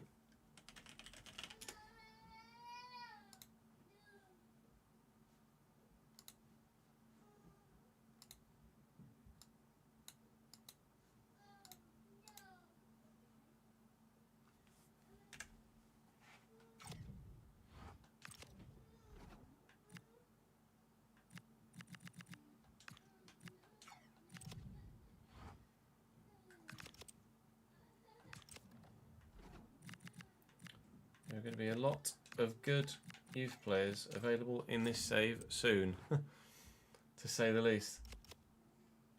Our scout's been coming up trumps.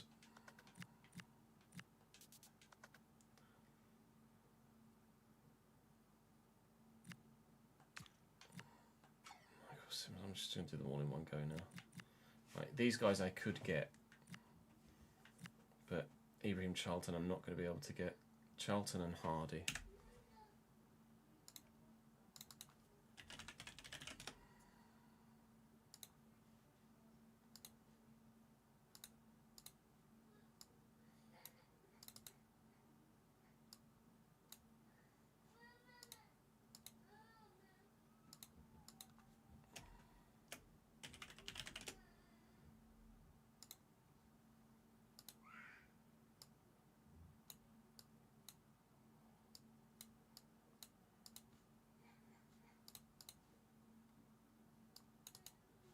Born in 2012. God, that makes me feel so old.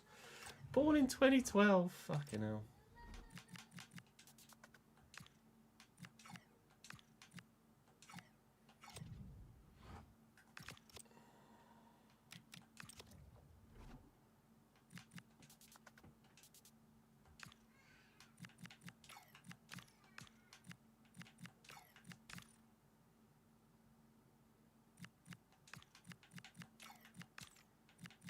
There we go. Now we can go back into the youth scouts. I can immediately call up 3 more, but I don't want to.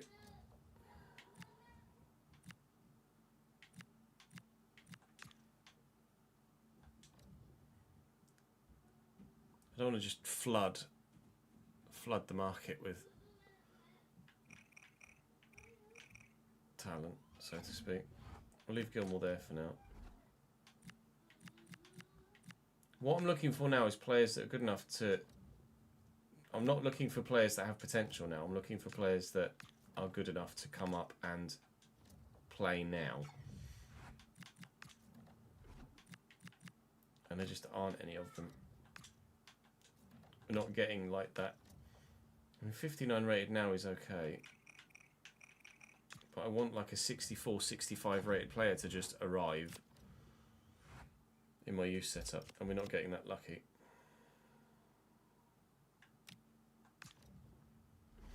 So we'll do Kelly at Cam. And we'll do Hall deeper.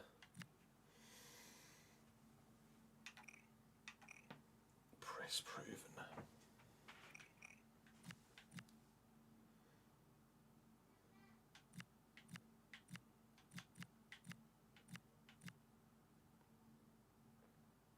Yeah, let's go for it.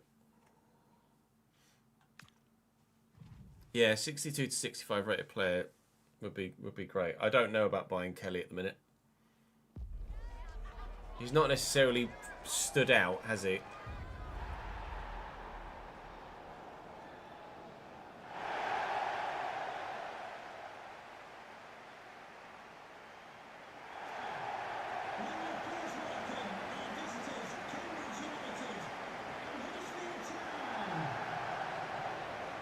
But then again, who is going to stand out in midfield against Pelirada Campanzu? Hey, dude. Lee Nichols in goal for Huddersfield Town here. Lasse Sørensen, Borka, Lowe, Ruffin. We're playing a 4-2-3-1. Yeah, Taylor up top. Harness on the wing as well as Ruskin. Wiles sat behind him. We know that they were very, very good last time we played them. We still can remember that particular fixture. We made a change, might be permanent in terms of the remainder of the season. In the starting lineup, Glenn McConnell. Oh my god, big save, Will Norris, to start the day. Glenn McConnell is dropped. And Daniel Kelly has moved into Cam, with Tyrese Hall moving from the bench into Kelly's previous CDM spot alongside Pelirada Campanzu. We'll see if that helps unlock something in the final third. I rather obviously desperately hope that it does. Looking for Appare, can't find him, cleared away. Oh man, she got me better than that, mate. Brilliant, Tyrese. And Soleil. Kelly, nicely done. Campanzu. Brophy. It's one way than the other, but Lasse Sørensen's too good. How good are their players? 66, 65. They're not scary. But we are very much out of form.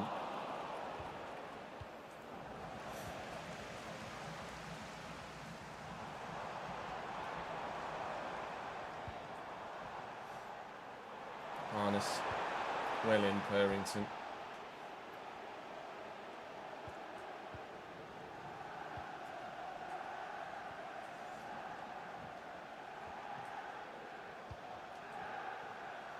Wiles. Oh, hello. That caught me out, let alone the keeper. But thankfully, Norris was equal to it. Ruffin just letting fly from there was absolutely unexpected. But the keeper dealt with it and got across to that near post to ensure he wasn't embarrassed. But I wasn't embarrassed. Benno's never going to win that header. We'll just loft that to Slay there, who can bring it down. And as the home fans are quite clearly in good voice, as they should be. Side playing well this year. Side playing well this particular afternoon. We keep them out for now. Brophy looking for Appare. Brophy could go again. Appare will look for him. The two of them do link up very well. They have done again. And I just need a stroke of luck in front of goal. Oh, mate. So what we've not got at the minute is that little rub of the green.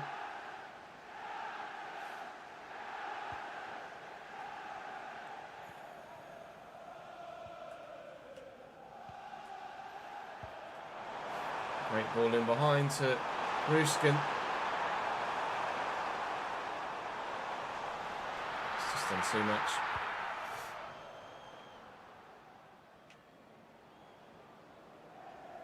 Well done by Soleil to step away. Really anywhere to go though. Ball across to Mpanzu. Brophy's tucked in narrow. Support.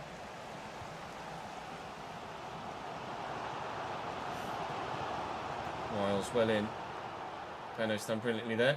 He's committed a defender as well, so we'll keep going into the space that's left by it.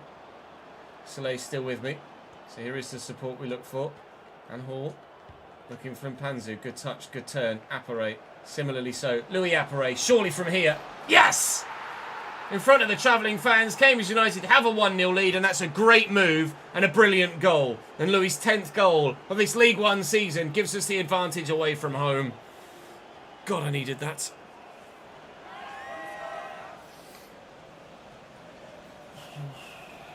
I think your subscriptions run out, Independente. It's not showing your emotes.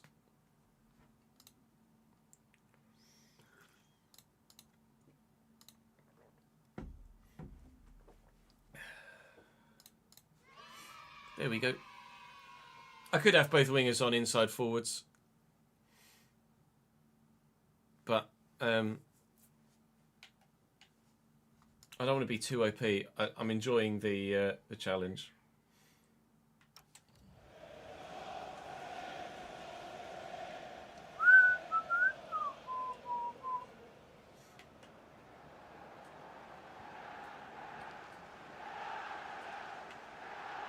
Oh, it's a lovely turn by Taylor. He gets there with Perrington. No, but Mpanzu's going to get to that. In fact, it's Hall. It's done brilliantly.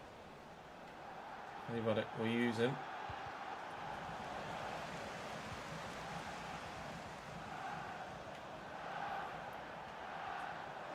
Miles, nice interception by Hall. Kelly, Mr. Brophy. Appare.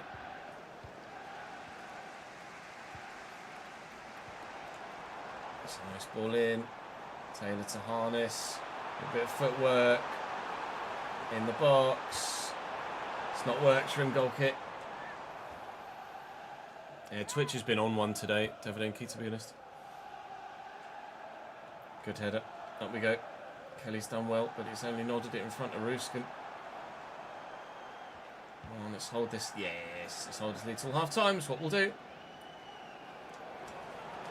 Come on, yellows! 2 shots to their 4. We're turning up, doing a job on them at the minute. This is not what Huddersfield expected. The sun has gone down, and the floodlights are out. Can we brighten our mood with a win?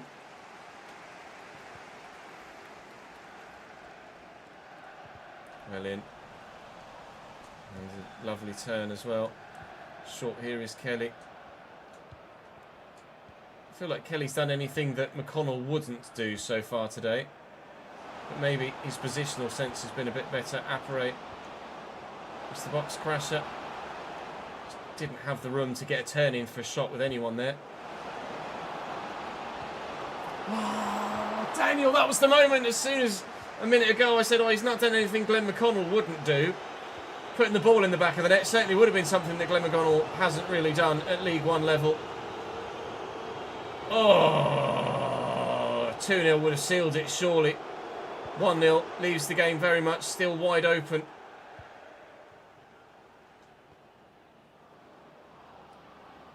We could still... No, I've overrun it. No, I haven't overrun it. Oh, mistake from the defender. Soleil Kaikai in the box. Soleil Kaikai!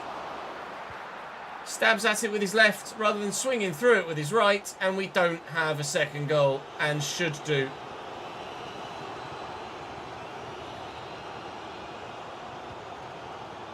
Well in, Braves.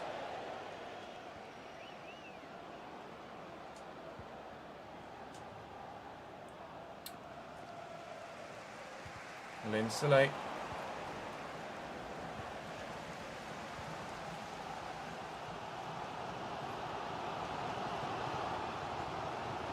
Well in. And the fullback had committed to get a bit forward there, Lasse Sørensen. Brophy's just going to squeeze this to Kelly. And lift this for Brophy again. Oh, I was trying to hit it first time. Doing everything I can to find a second goal here. Whilst at the same time, hang on to the one we've got.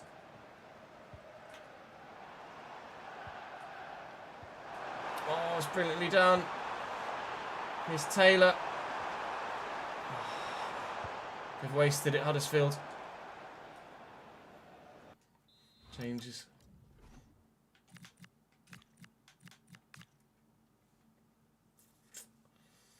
Any more change I think I want to make at the minute.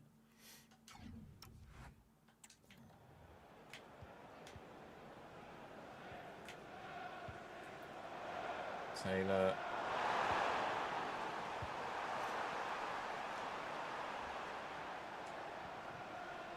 Brave's furious, but he needs to get back to his feet, so I need him available as a passing option. Or look for Apparate, come feet, come short for it.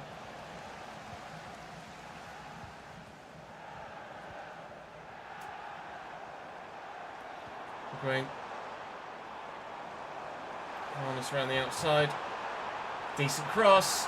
Ball's there to flick away. Oh, that was not a great decision from me, let alone ball from Soleil. Gross looking for Louis, but he's just not got the awareness to see the ball coming and stop his run and come and receive it to feet. Wiles and Harness. And Taylor and Loose. Jesus, Will. Chill. Mr. Norris. Christ. There's 5 minutes to go here. I did make changes a while ago to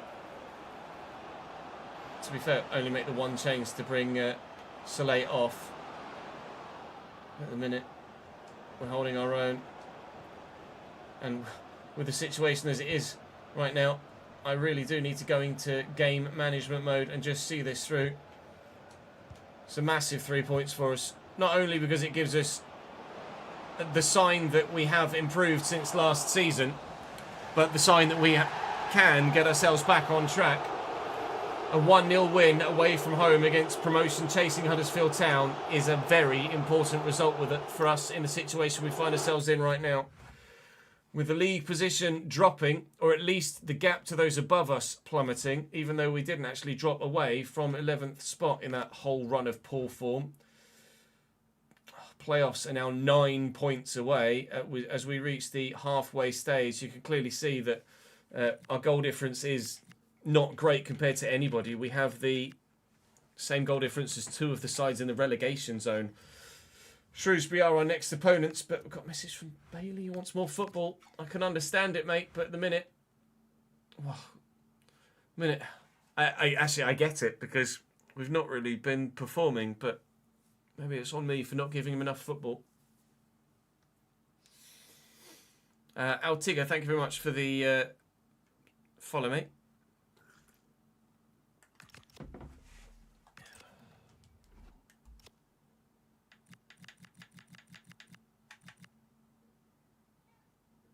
Just the travel costs, did we have?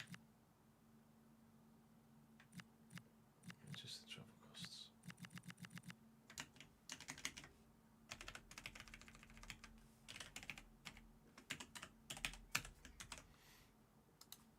It was 14, wasn't it? Or 16, yeah.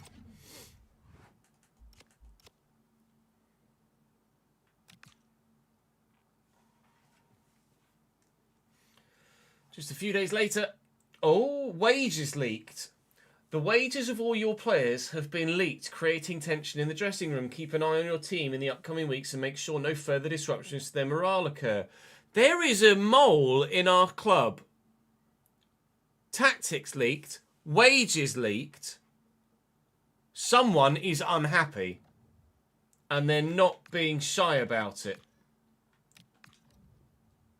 Not a fan at all of the way that someone is just putting all of our business out in the public eye. That's not what's supposed to happen, thank you very much. Well, Shrewsbury are bottom. We are at home. This has to be a win. And is. Louis Apperet and Ben Knight with the goals. Ben Knight getting a start and influencing the game as he tends to do. We dominated the game, as you can see. So we absolutely deserved the victory. And we're still 11th, but it's much more comfortable 11th than it was. We've got Stockport on the horizon as well, who are also down towards the bottom of the table. With the sides we faced today, Shrewsbury, Leyton Orient, Stockport, MK Dons, Lincoln City, Oxford United, we should have been massively reaping the rewards and flying. But we've lost to 3 of the sides that are significantly below us in the table. Oi, oi, oi. It's just not been good enough, ultimately. Not what we expect from this club.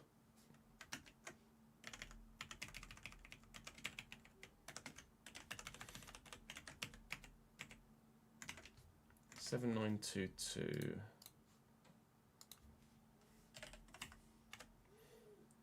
1, 2, 2, 7, 7, 1.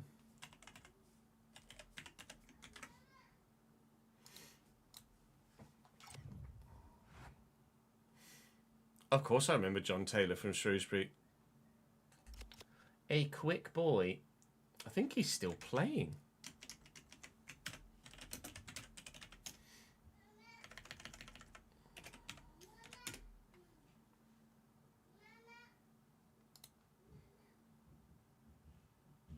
Yeah, he's still playing. Is it Salford? No, never mind. He's at National League North side, Radcliffe. As of May this year.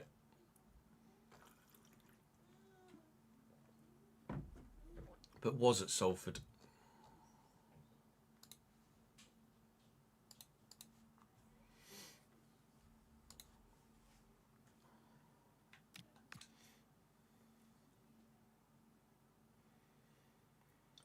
We've had many a game against Stockport in this save so far. And here we come again. Well, Ben Knight played and scored in the last one. He's asked to play again, but he isn't fully fit. We'll drop Kelly back there, and we will throw Bailey in. Clearly the defence is struggling a little bit for stamina, but we have the depth to deal with that as it stands. Obviously with the window around the corner, potential for Loney's to be recalled, which we hope doesn't happen. It's a 0-0 draw against Stockport, which away from home is a good result, to be fair. Stockport are a genuinely good side and a genuinely sizable club. Now Northampton are our next opponents as we approach January. In fact, we are into January on January the 1st here. Don't blame yourself, Benno. Don't blame yourself, mate. We are 12th now, typically, as we have the run of more positive form with 2 victories and a draw. That is when we actually end up dropping in the table. Just shows how much of a buffer we had to those below us previous to that. 35 points has us 11 clear of the relegation zone now. I think any fears of going down this year are gone at this stage.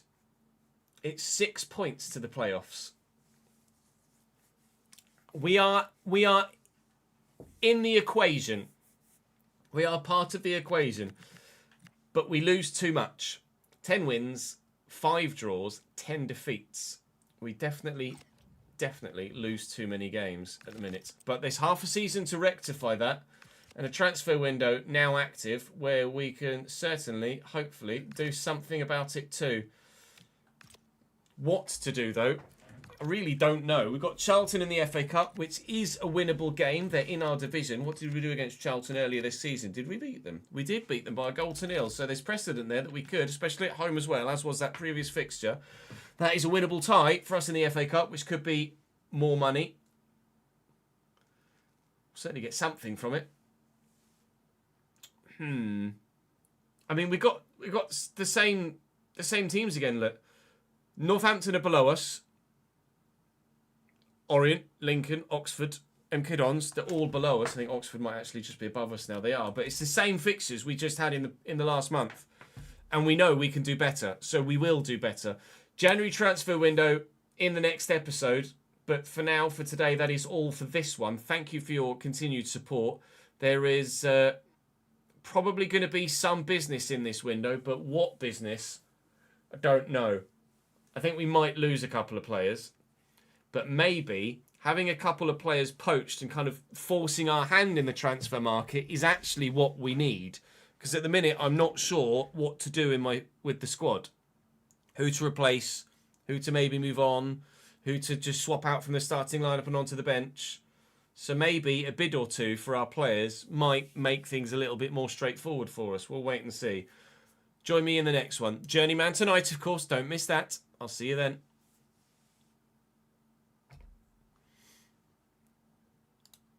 Right. That is RTG S2. I want to say episode 6. It is going to be episode 6.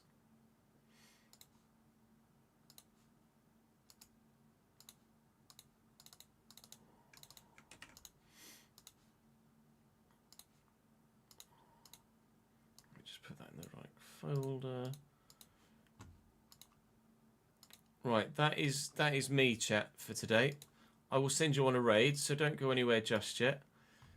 Let's send you to Ricky and Rory. Ricky and Rory. My babes, wait, we've gone. They just got dubs. There's loads of dubs in the chat. I'm not sure why there's loads of dubs in the chat. They're very happy at the minute. So let's make them happier still. Let's send you guys over to Ricky and Rory. Thank you for watching today, guys. I'm not live tomorrow, but we're live all day Friday for a regular non-Friday stream. So it will be the usual 12 till 6 midweek stream as opposed to the regular Friday stream.